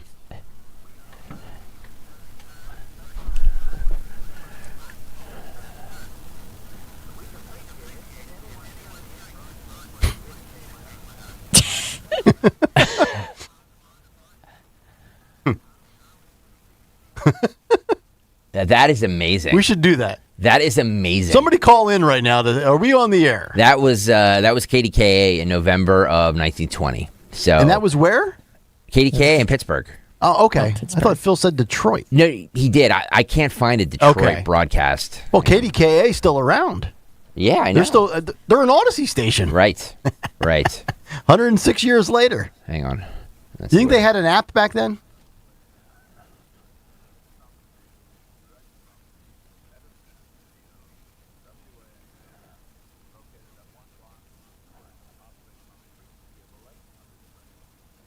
I don't know. That's awesome. He's not very exciting. That guy. No. He probably didn't have an A chair like Phil. No, he definitely didn't. All right, let's go to the news. Get out of here. Big three, Anna. Let's go. Big Three with Dawn Stensland. Texas Senate hopeful James Tallarico once claimed, quote, God is not a Christian. And he also defended abortion during a 2023 sermon. Texas Senate hopeful James Tallarico once delivered a sermon titled God is not a Christian as part of a fiery rebuke of conservatives whom the Democrat accused of trying to transform America into a theocracy. Tallarico, a Presbyterian seminarian and Texas state representative, admitted in his 2023 sermon that he's sometimes reluctant to share his faith while warning there is a cancer on our religion. Quote, God is so much bigger than our human categories. God is not Presbyterian. God is not a Christian. God is not a noun at all. God is a verb. God is not a being. God is a being self. God is love. This is Kamala Harris style word salad. I don't understand This guy's any insane. of that. This guy with his past positions and stupid statements, and like I know some polls I think have him slightly in a lead or like too close to call. Yeah, but beyond that, just and again, this is maybe just me like hating on religion and all that sort of stuff. But anytime I've heard like preachers or people, they're just ad-libbing. You know what I mean? They're just kind of going up there, taking the temperature, just kind of saying whatever comes to them in that moment. I'm like, what does this even mean? God is not a noun. God is a verb. That doesn't mean anything to me. Okay, right. All right. Just ad-libbing. I agree I don't with know. you. I don't like it. If Ken Paxton loses, he should be deported. James Tallarico said, and I didn't pull this, but I saw the clip online yesterday. He said to the Breakfast Club, Charlemagne. Yeah, I saw he was in the studio. That Carmelo Anthony was convicted because there was no black jurors. Oh, That's what James Tallarico said? That's what James Tallarico said. Byron He Donalds just would disagree. likes to pander. Right. Big on Right. pandering. Right. To whomever. 16-year-old girl faces charges after storming a field tackling middle school football player. A teenage girl from Tennessee is facing multiple charges after she ran onto the field during a middle school football game and tackled a player on Tuesday night. The incident occurred during a game between South Middle School and Cornersville Middle School, which was being played at a Franklin County high school. The Franklin County Sheriff's Office charged the teen with assault and disorderly conduct.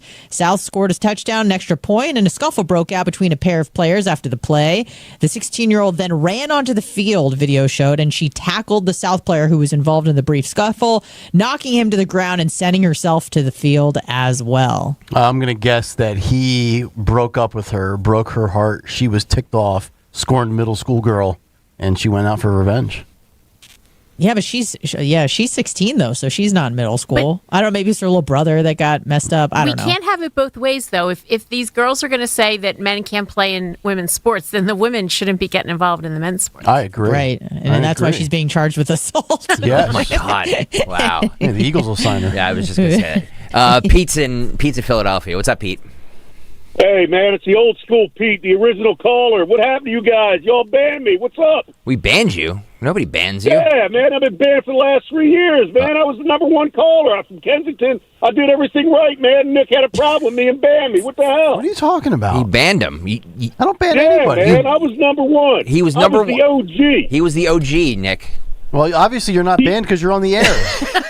I'm Pete from Philadelphia, man. You remember me? You remember Pete from Philadelphia, don't you, Nick? No, I don't. I think Pete needs to try some the 6 a.m. decaf. calls. He's the 6 a.m. calls.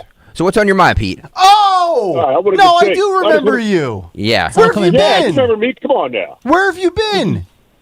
Man, dude, every time I try to call in, I keep getting knocked off. Your caller always knocked me out, man. I don't know what the hell happened. That's Jim's. What is Jimmy Kelly doing back there? I don't know. Nah, this guy's pretty cool. The guy that let me in. I mean, the other guy, I don't know what happened to him. But listen, I know it's been over 3 years, man. I used to always call in. Yeah, we you talked lost about soccer, everything. Didn't you lose your job over like something? And I remember we got you like another gig or something. Yes, sir. Yeah, I remember you, Pete. Well, anyway, Well, I'm going to have a man, meeting I'm with back Jimmy in Kelly. town. Listen, I'm back in town. I'm back running things. I got out of jail. My life has been better. I found God. You know what? Hey, I'd love to come out there and meet you guys, and you know where you got to do a meet and greet. Why don't we try Zoom What'd first? you go to jail for? Yeah, what'd you go to jail for? You know what, man? I just didn't pay my taxes. It wasn't anything serious. I just kind of figured they wouldn't look for a guy in Kensington. Yeah. Well, the way things are going, I wouldn't want to pay him either. Yeah, exactly. You know what I mean, man? Yeah. So, I mean, it's during the Biden era. I didn't agree with Biden. You know, I was a staunch Republican. Right. What do you think about Ron DeSantis and the idea of possibly abolishing property taxes in Florida?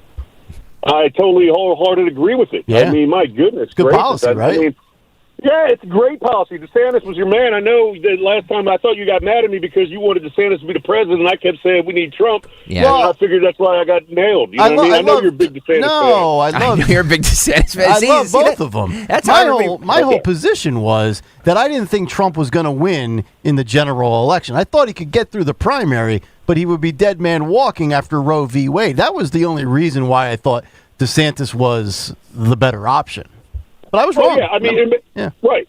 You were banging the gong hard on you all every morning. I listened to you religiously before I went into the pen. Yeah. I mean, you were like, "Yo, listen." Which pen did you go to? You're by like the way? Ron DeSantis. Ron DeSantis. Did He you was good.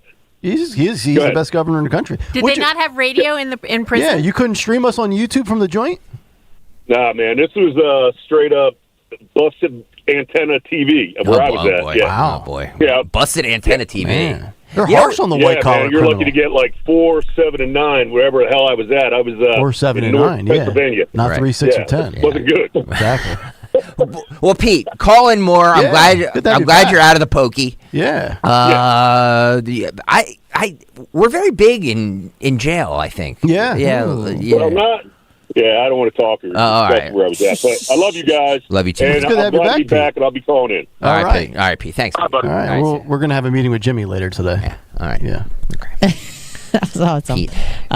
2 Milligan University students are dead. 7 injured after driver crashes into school cycling team. 2 Tennessee college athletes were killed and 7 others injured when a reckless driver crashed into a cycling team during their training ride Wednesday morning. Milligan University sophomores Halen Engdahl and Braden Rogers were part of an 11 cyclist training session where they were allegedly struck by a 69-year-old John Benfield just before 9 a.m. on Highway 19 East in Hampton, Tennessee. Quote, "We are profoundly shocked and saddened to share that members of our cycling team were in an accident involving a vehicle this morning. There are no words to adequately describe the level of loss. Our prayers are with those impacted by the tragedy." And that was a statement by the university. Wow. Okay. Shame. 91. What do you guys think about doing a prison remote? 91 Alice Extra says he had a Kale and Company poster on the wall over his escape tunnel. Pete, yeah, I forgot about Pete. Yeah. He's back. I thought he just He's went not off the banned. grid. He's not banned. No, we don't ban people. We don't ban people. I don't understand. All these people that think we're shadow banning them, and we're, like, we don't ban anybody. No. We don't ban it. I fight with people. Yeah. Yes. If half it was half the time my call screener doesn't even work, so I don't even know that you're there. If it was easy for me to just not engage with people, I would just fight with them. So, okay, right. Oregon teens trapped upside down on amusement park ride for 25 minutes, awarded a combined $550,000. What? This is why I don't Two go on. Oregon teens who were among 28 people left dangling upside down on a broken down amusement park thrill ride were awarded a combined $550,000 as compensation for the traumatic event. Oh, Jesus, this name. Zilati Gomez Sailes and Evie Yanoda, who were just 13 and 14. Hey, those were the kids. 13 and 14 at the time. Possibly white. Both feared they would fall 100 feet to their deaths when they got stuck on the pendulum swing ride at Atmosphere at Oaks Amusement Park in Portland in June 2024. 9 people filed lawsuits against the park, with 7 people settling, all for different amounts. I'd have a heart attack if it happened. I would totally freak out if I was trapped up there. Yeah. Oh, yeah. Well, I don't do them. Wait, so they were awarded how much? $550,000? A jury ruled Wednesday that Gomez Sailes and Yanoda, both now 16, should be awarded $275,000 each after the pair had sued the park and the ride's manufacturer Zamperla for $2 million. A male, possibly white. Hummel, do you do roller coasters? Hell no. I didn't think you did. That's actually Hell not no. that much, because once the lawyer takes the 35 to 40% and then all the expenses, There you there's go. not much left for the client. Yeah. But what's the grounds to sue the company, Linda? I mean, Almost died. Well, like negligence, and I'm sure that they paraded a whole bunch of psychiatrists to say how these kids are traumatized and they need ongoing treatment. Yep. And it affected their, depending on how old they were, it affected their ability to go to school or go to work. Oh, and, God. And like it sounds like I'm sure it was the insurance company, and the insurance company was pushed the other people to settle, and maybe these people got a little greedy. So. Yeah. But you understand my problem, not with you, Linda, but you understand my problem with With lawyers, your right? Like, people. I get it. I can't. Like, we're such a litigious society. They can go to hell. Thank you. Everybody just sues over everything. I had trauma. Don't go on these stupid rides. No, Greg, I get that. It's just that I don't think you can only blame the lawyers, because the lawyers need the clients. It's the clients who think that they're going to get the we are payment. a sue-happy society. But if the clients didn't think that they would get money for it because some lawyer was Right. like, "Oh yeah, I can make you rich over this," then we wouldn't have these issues. Yeah, no, I know. I've never done that type of work, so I can't really. Nobody sues more than Trump. Trump. I would love to know how many times he has sued somebody in his lifetime. Right. Fascinating. Sue happy man. He's a sue happy guy. And by the way, like you're putting a lot of these businesses out of business because they can't defend themselves or the insurance rates rates go up. Yeah, it's like, all because somebody's like, they don't assume the responsibility of, hey, if I go on this ride, I could die. bad S may happen. But sitting here, we don't know. I mean, that ride company might have been completely negligent. They could have. And Sure. It's these lawsuits that get reforms in place. So it's easy to armchair quarterback it when we don't know all the facts. Right, but right. I get your problem with it, Greg. Thank you. We get you. It's good to see Greg and Linda simpatico. Oh, we're way simpatico. We're way simpatico. No, I don't Greg have a and problem. I agree on just a lot of stuff. Wow. We're both, like conservative libertarians, really. I like it. Okay. Right. There you go. I And do think lastly- he should do sorry. something about the fact that people aren't washing their hands around here. Yeah, I tell you, I agree with 9:30 this morning. We had a long break. Jimmy Kelly can verify. We were in the facility together, and I did it the old-fashioned way. Well, one of the other hosts yesterday told me he also didn't wash his hands, and Who's that? I don't want to out him on air, but Oh, it wasn't on the air conversation. yeah, and I Wasn't was Tom, was if it? I lived in a functioning city with a functioning government, I would have called the health department on you people. Really? But I live in Philadelphia. Is it so- somebody? Is it somebody else that works here? Yes. Another All right, host. Okay, we're gonna have a meeting. You're gonna put out a corporate email. I'm gonna put out a memorandum of understanding, and we are Memorandum. of understanding. And we're going to get to the bottom of this because this is disgusting. It's disgraceful. And the fact that people that I employ are not washing their hands. But you know what, though? Be, Here's the thing. What? Odyssey enables this. We have the hand sanitizer machine out there. It's not meant in place for pump. It's not meant for in place of washing your hands. It's a supplement to. Thank you, Anna. Yeah. Yes. Washing your hands when you go to the toilet. You know, I always wondered why businesses have those signs in the restrooms that say employees must wash their hands before Now going you to I work. get it. Now I know. In a food place, I get it. Nick, I have to sit there. Yes. It's disgusting. She's right. It's phenomenal. She's absolutely right. She's absolutely right. You're endangering you up. The health of my employees. And I don't appreciate that. Are you going to send out a staff-wide email? Which, by the way, to your credit, in 4 years, I don't know that you've ever even done one of those. I think a suspension is coming your way there. Yeah, I agree. Let me Kayal. start it like on August 28th. I'm gonna seriously consider a suspension coming your way. Sanitization suspension. Right. Yeah. All right, one more. For decades, most American teens worked summer jobs, but not Gen Z. Only about a third of American teenagers had summer jobs this year, compared to more than half 3 decades ago. Wow. Fewer Gen Zers are donning embarrassing uniforms to work for peanuts in the heat, with just 35.5% of 16 to 19-year-olds holding gigs for the summer, according to a Pew Research Center. By contrast, more than half of the teens had summer jobs in 1996, according to the researchers who analyzed federal unemployment numbers. Wow. See, that's Ain't the opposite working. with my daughters. We got Roblox. My What? daughters are Gen Alpha. They have summer jobs. Doing what? They work for my mother-in-law's concession business. Oh, And okay, now that's good. They're starting a neighborhood daycare and dog walking service. I like that. Yeah. They're very entrepreneurial in spirit. Good. I'm gonna take 50% off the top. Will they come to? I'm gonna be like a socialist. I'm gonna tax the hell out of them. Will they come to Bucks County? Because I have a. It's just in our neighborhood. I have a 6-year-old they can watch. Yeah. Well, are we gonna hang out together then? No, well, absolutely. Then there's no deal. Denied. All right, good job, Anna. You going to come back with us tomorrow I sure am. Yes, absolutely. for a Farish Friday? What you got coming up today, Linda? Today you guys changed it all up on me. You changed my producers. I know. I kind of have to go with the flow. Yeah. I have G Love on at 11. What? Yeah. G Love. G Love of G Love and Special Sauce. Right. It's hard. It's hard for me to interview him because I know, the guy tells me everything. So it's you know everything about him. Yeah, we don't have any, and I kind of don't get shocked anymore. The last time I had him on, Dan was so excited and starstruck. He did the interviewing, so wow. I'm gonna have to figure it out today. He just followed me on X. Who? G Love, yeah. Oh, yeah. At Glove.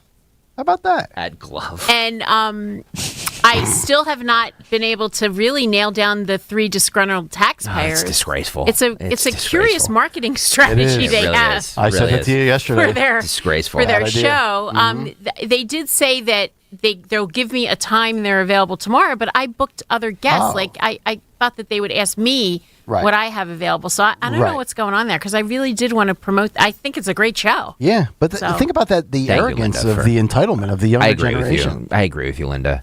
You're such a team player, and these 3 just don't appreciate anything. Take that show away from them. I have to reevaluate everything. No, the show is really, really good, and I have a lot of they'll meetings today. learn. They'll learn. I think the show's great, and I'm glad you gave them the opportunity. Yeah. That's my downfall. It's my downfall. Too many opportunities. I'm too nice. Yes. I'm too nice to people. I need to start kicking some ass. Nick, thank you for like our bus having driver. the Elvis sign up. You're welcome. I'm I trying am to taking that shield home you. at the end of the week. This is like a COVID mask. I don't want you to. I don't want you to get sick from me. you know? Remember, Linda. No, I'm going to have to spray it down with Lysol. You're touching it. Remember, Linda. He doesn't wash his hands. That's right. I know. How am I got going to my get hands. that home? I got my hands all over your king. All right, let's I think the germs die after 24 hours. So do they? Hope I don't know. I just made that up. I just trying to make her feel better. All right, let's step aside for Linda Kearns. Linda Kearns, Dawn Show Bye, coming up Linda. next. Kayal and Company back tomorrow at 6 a.m. TurnersvilleJeep.com, your South Jersey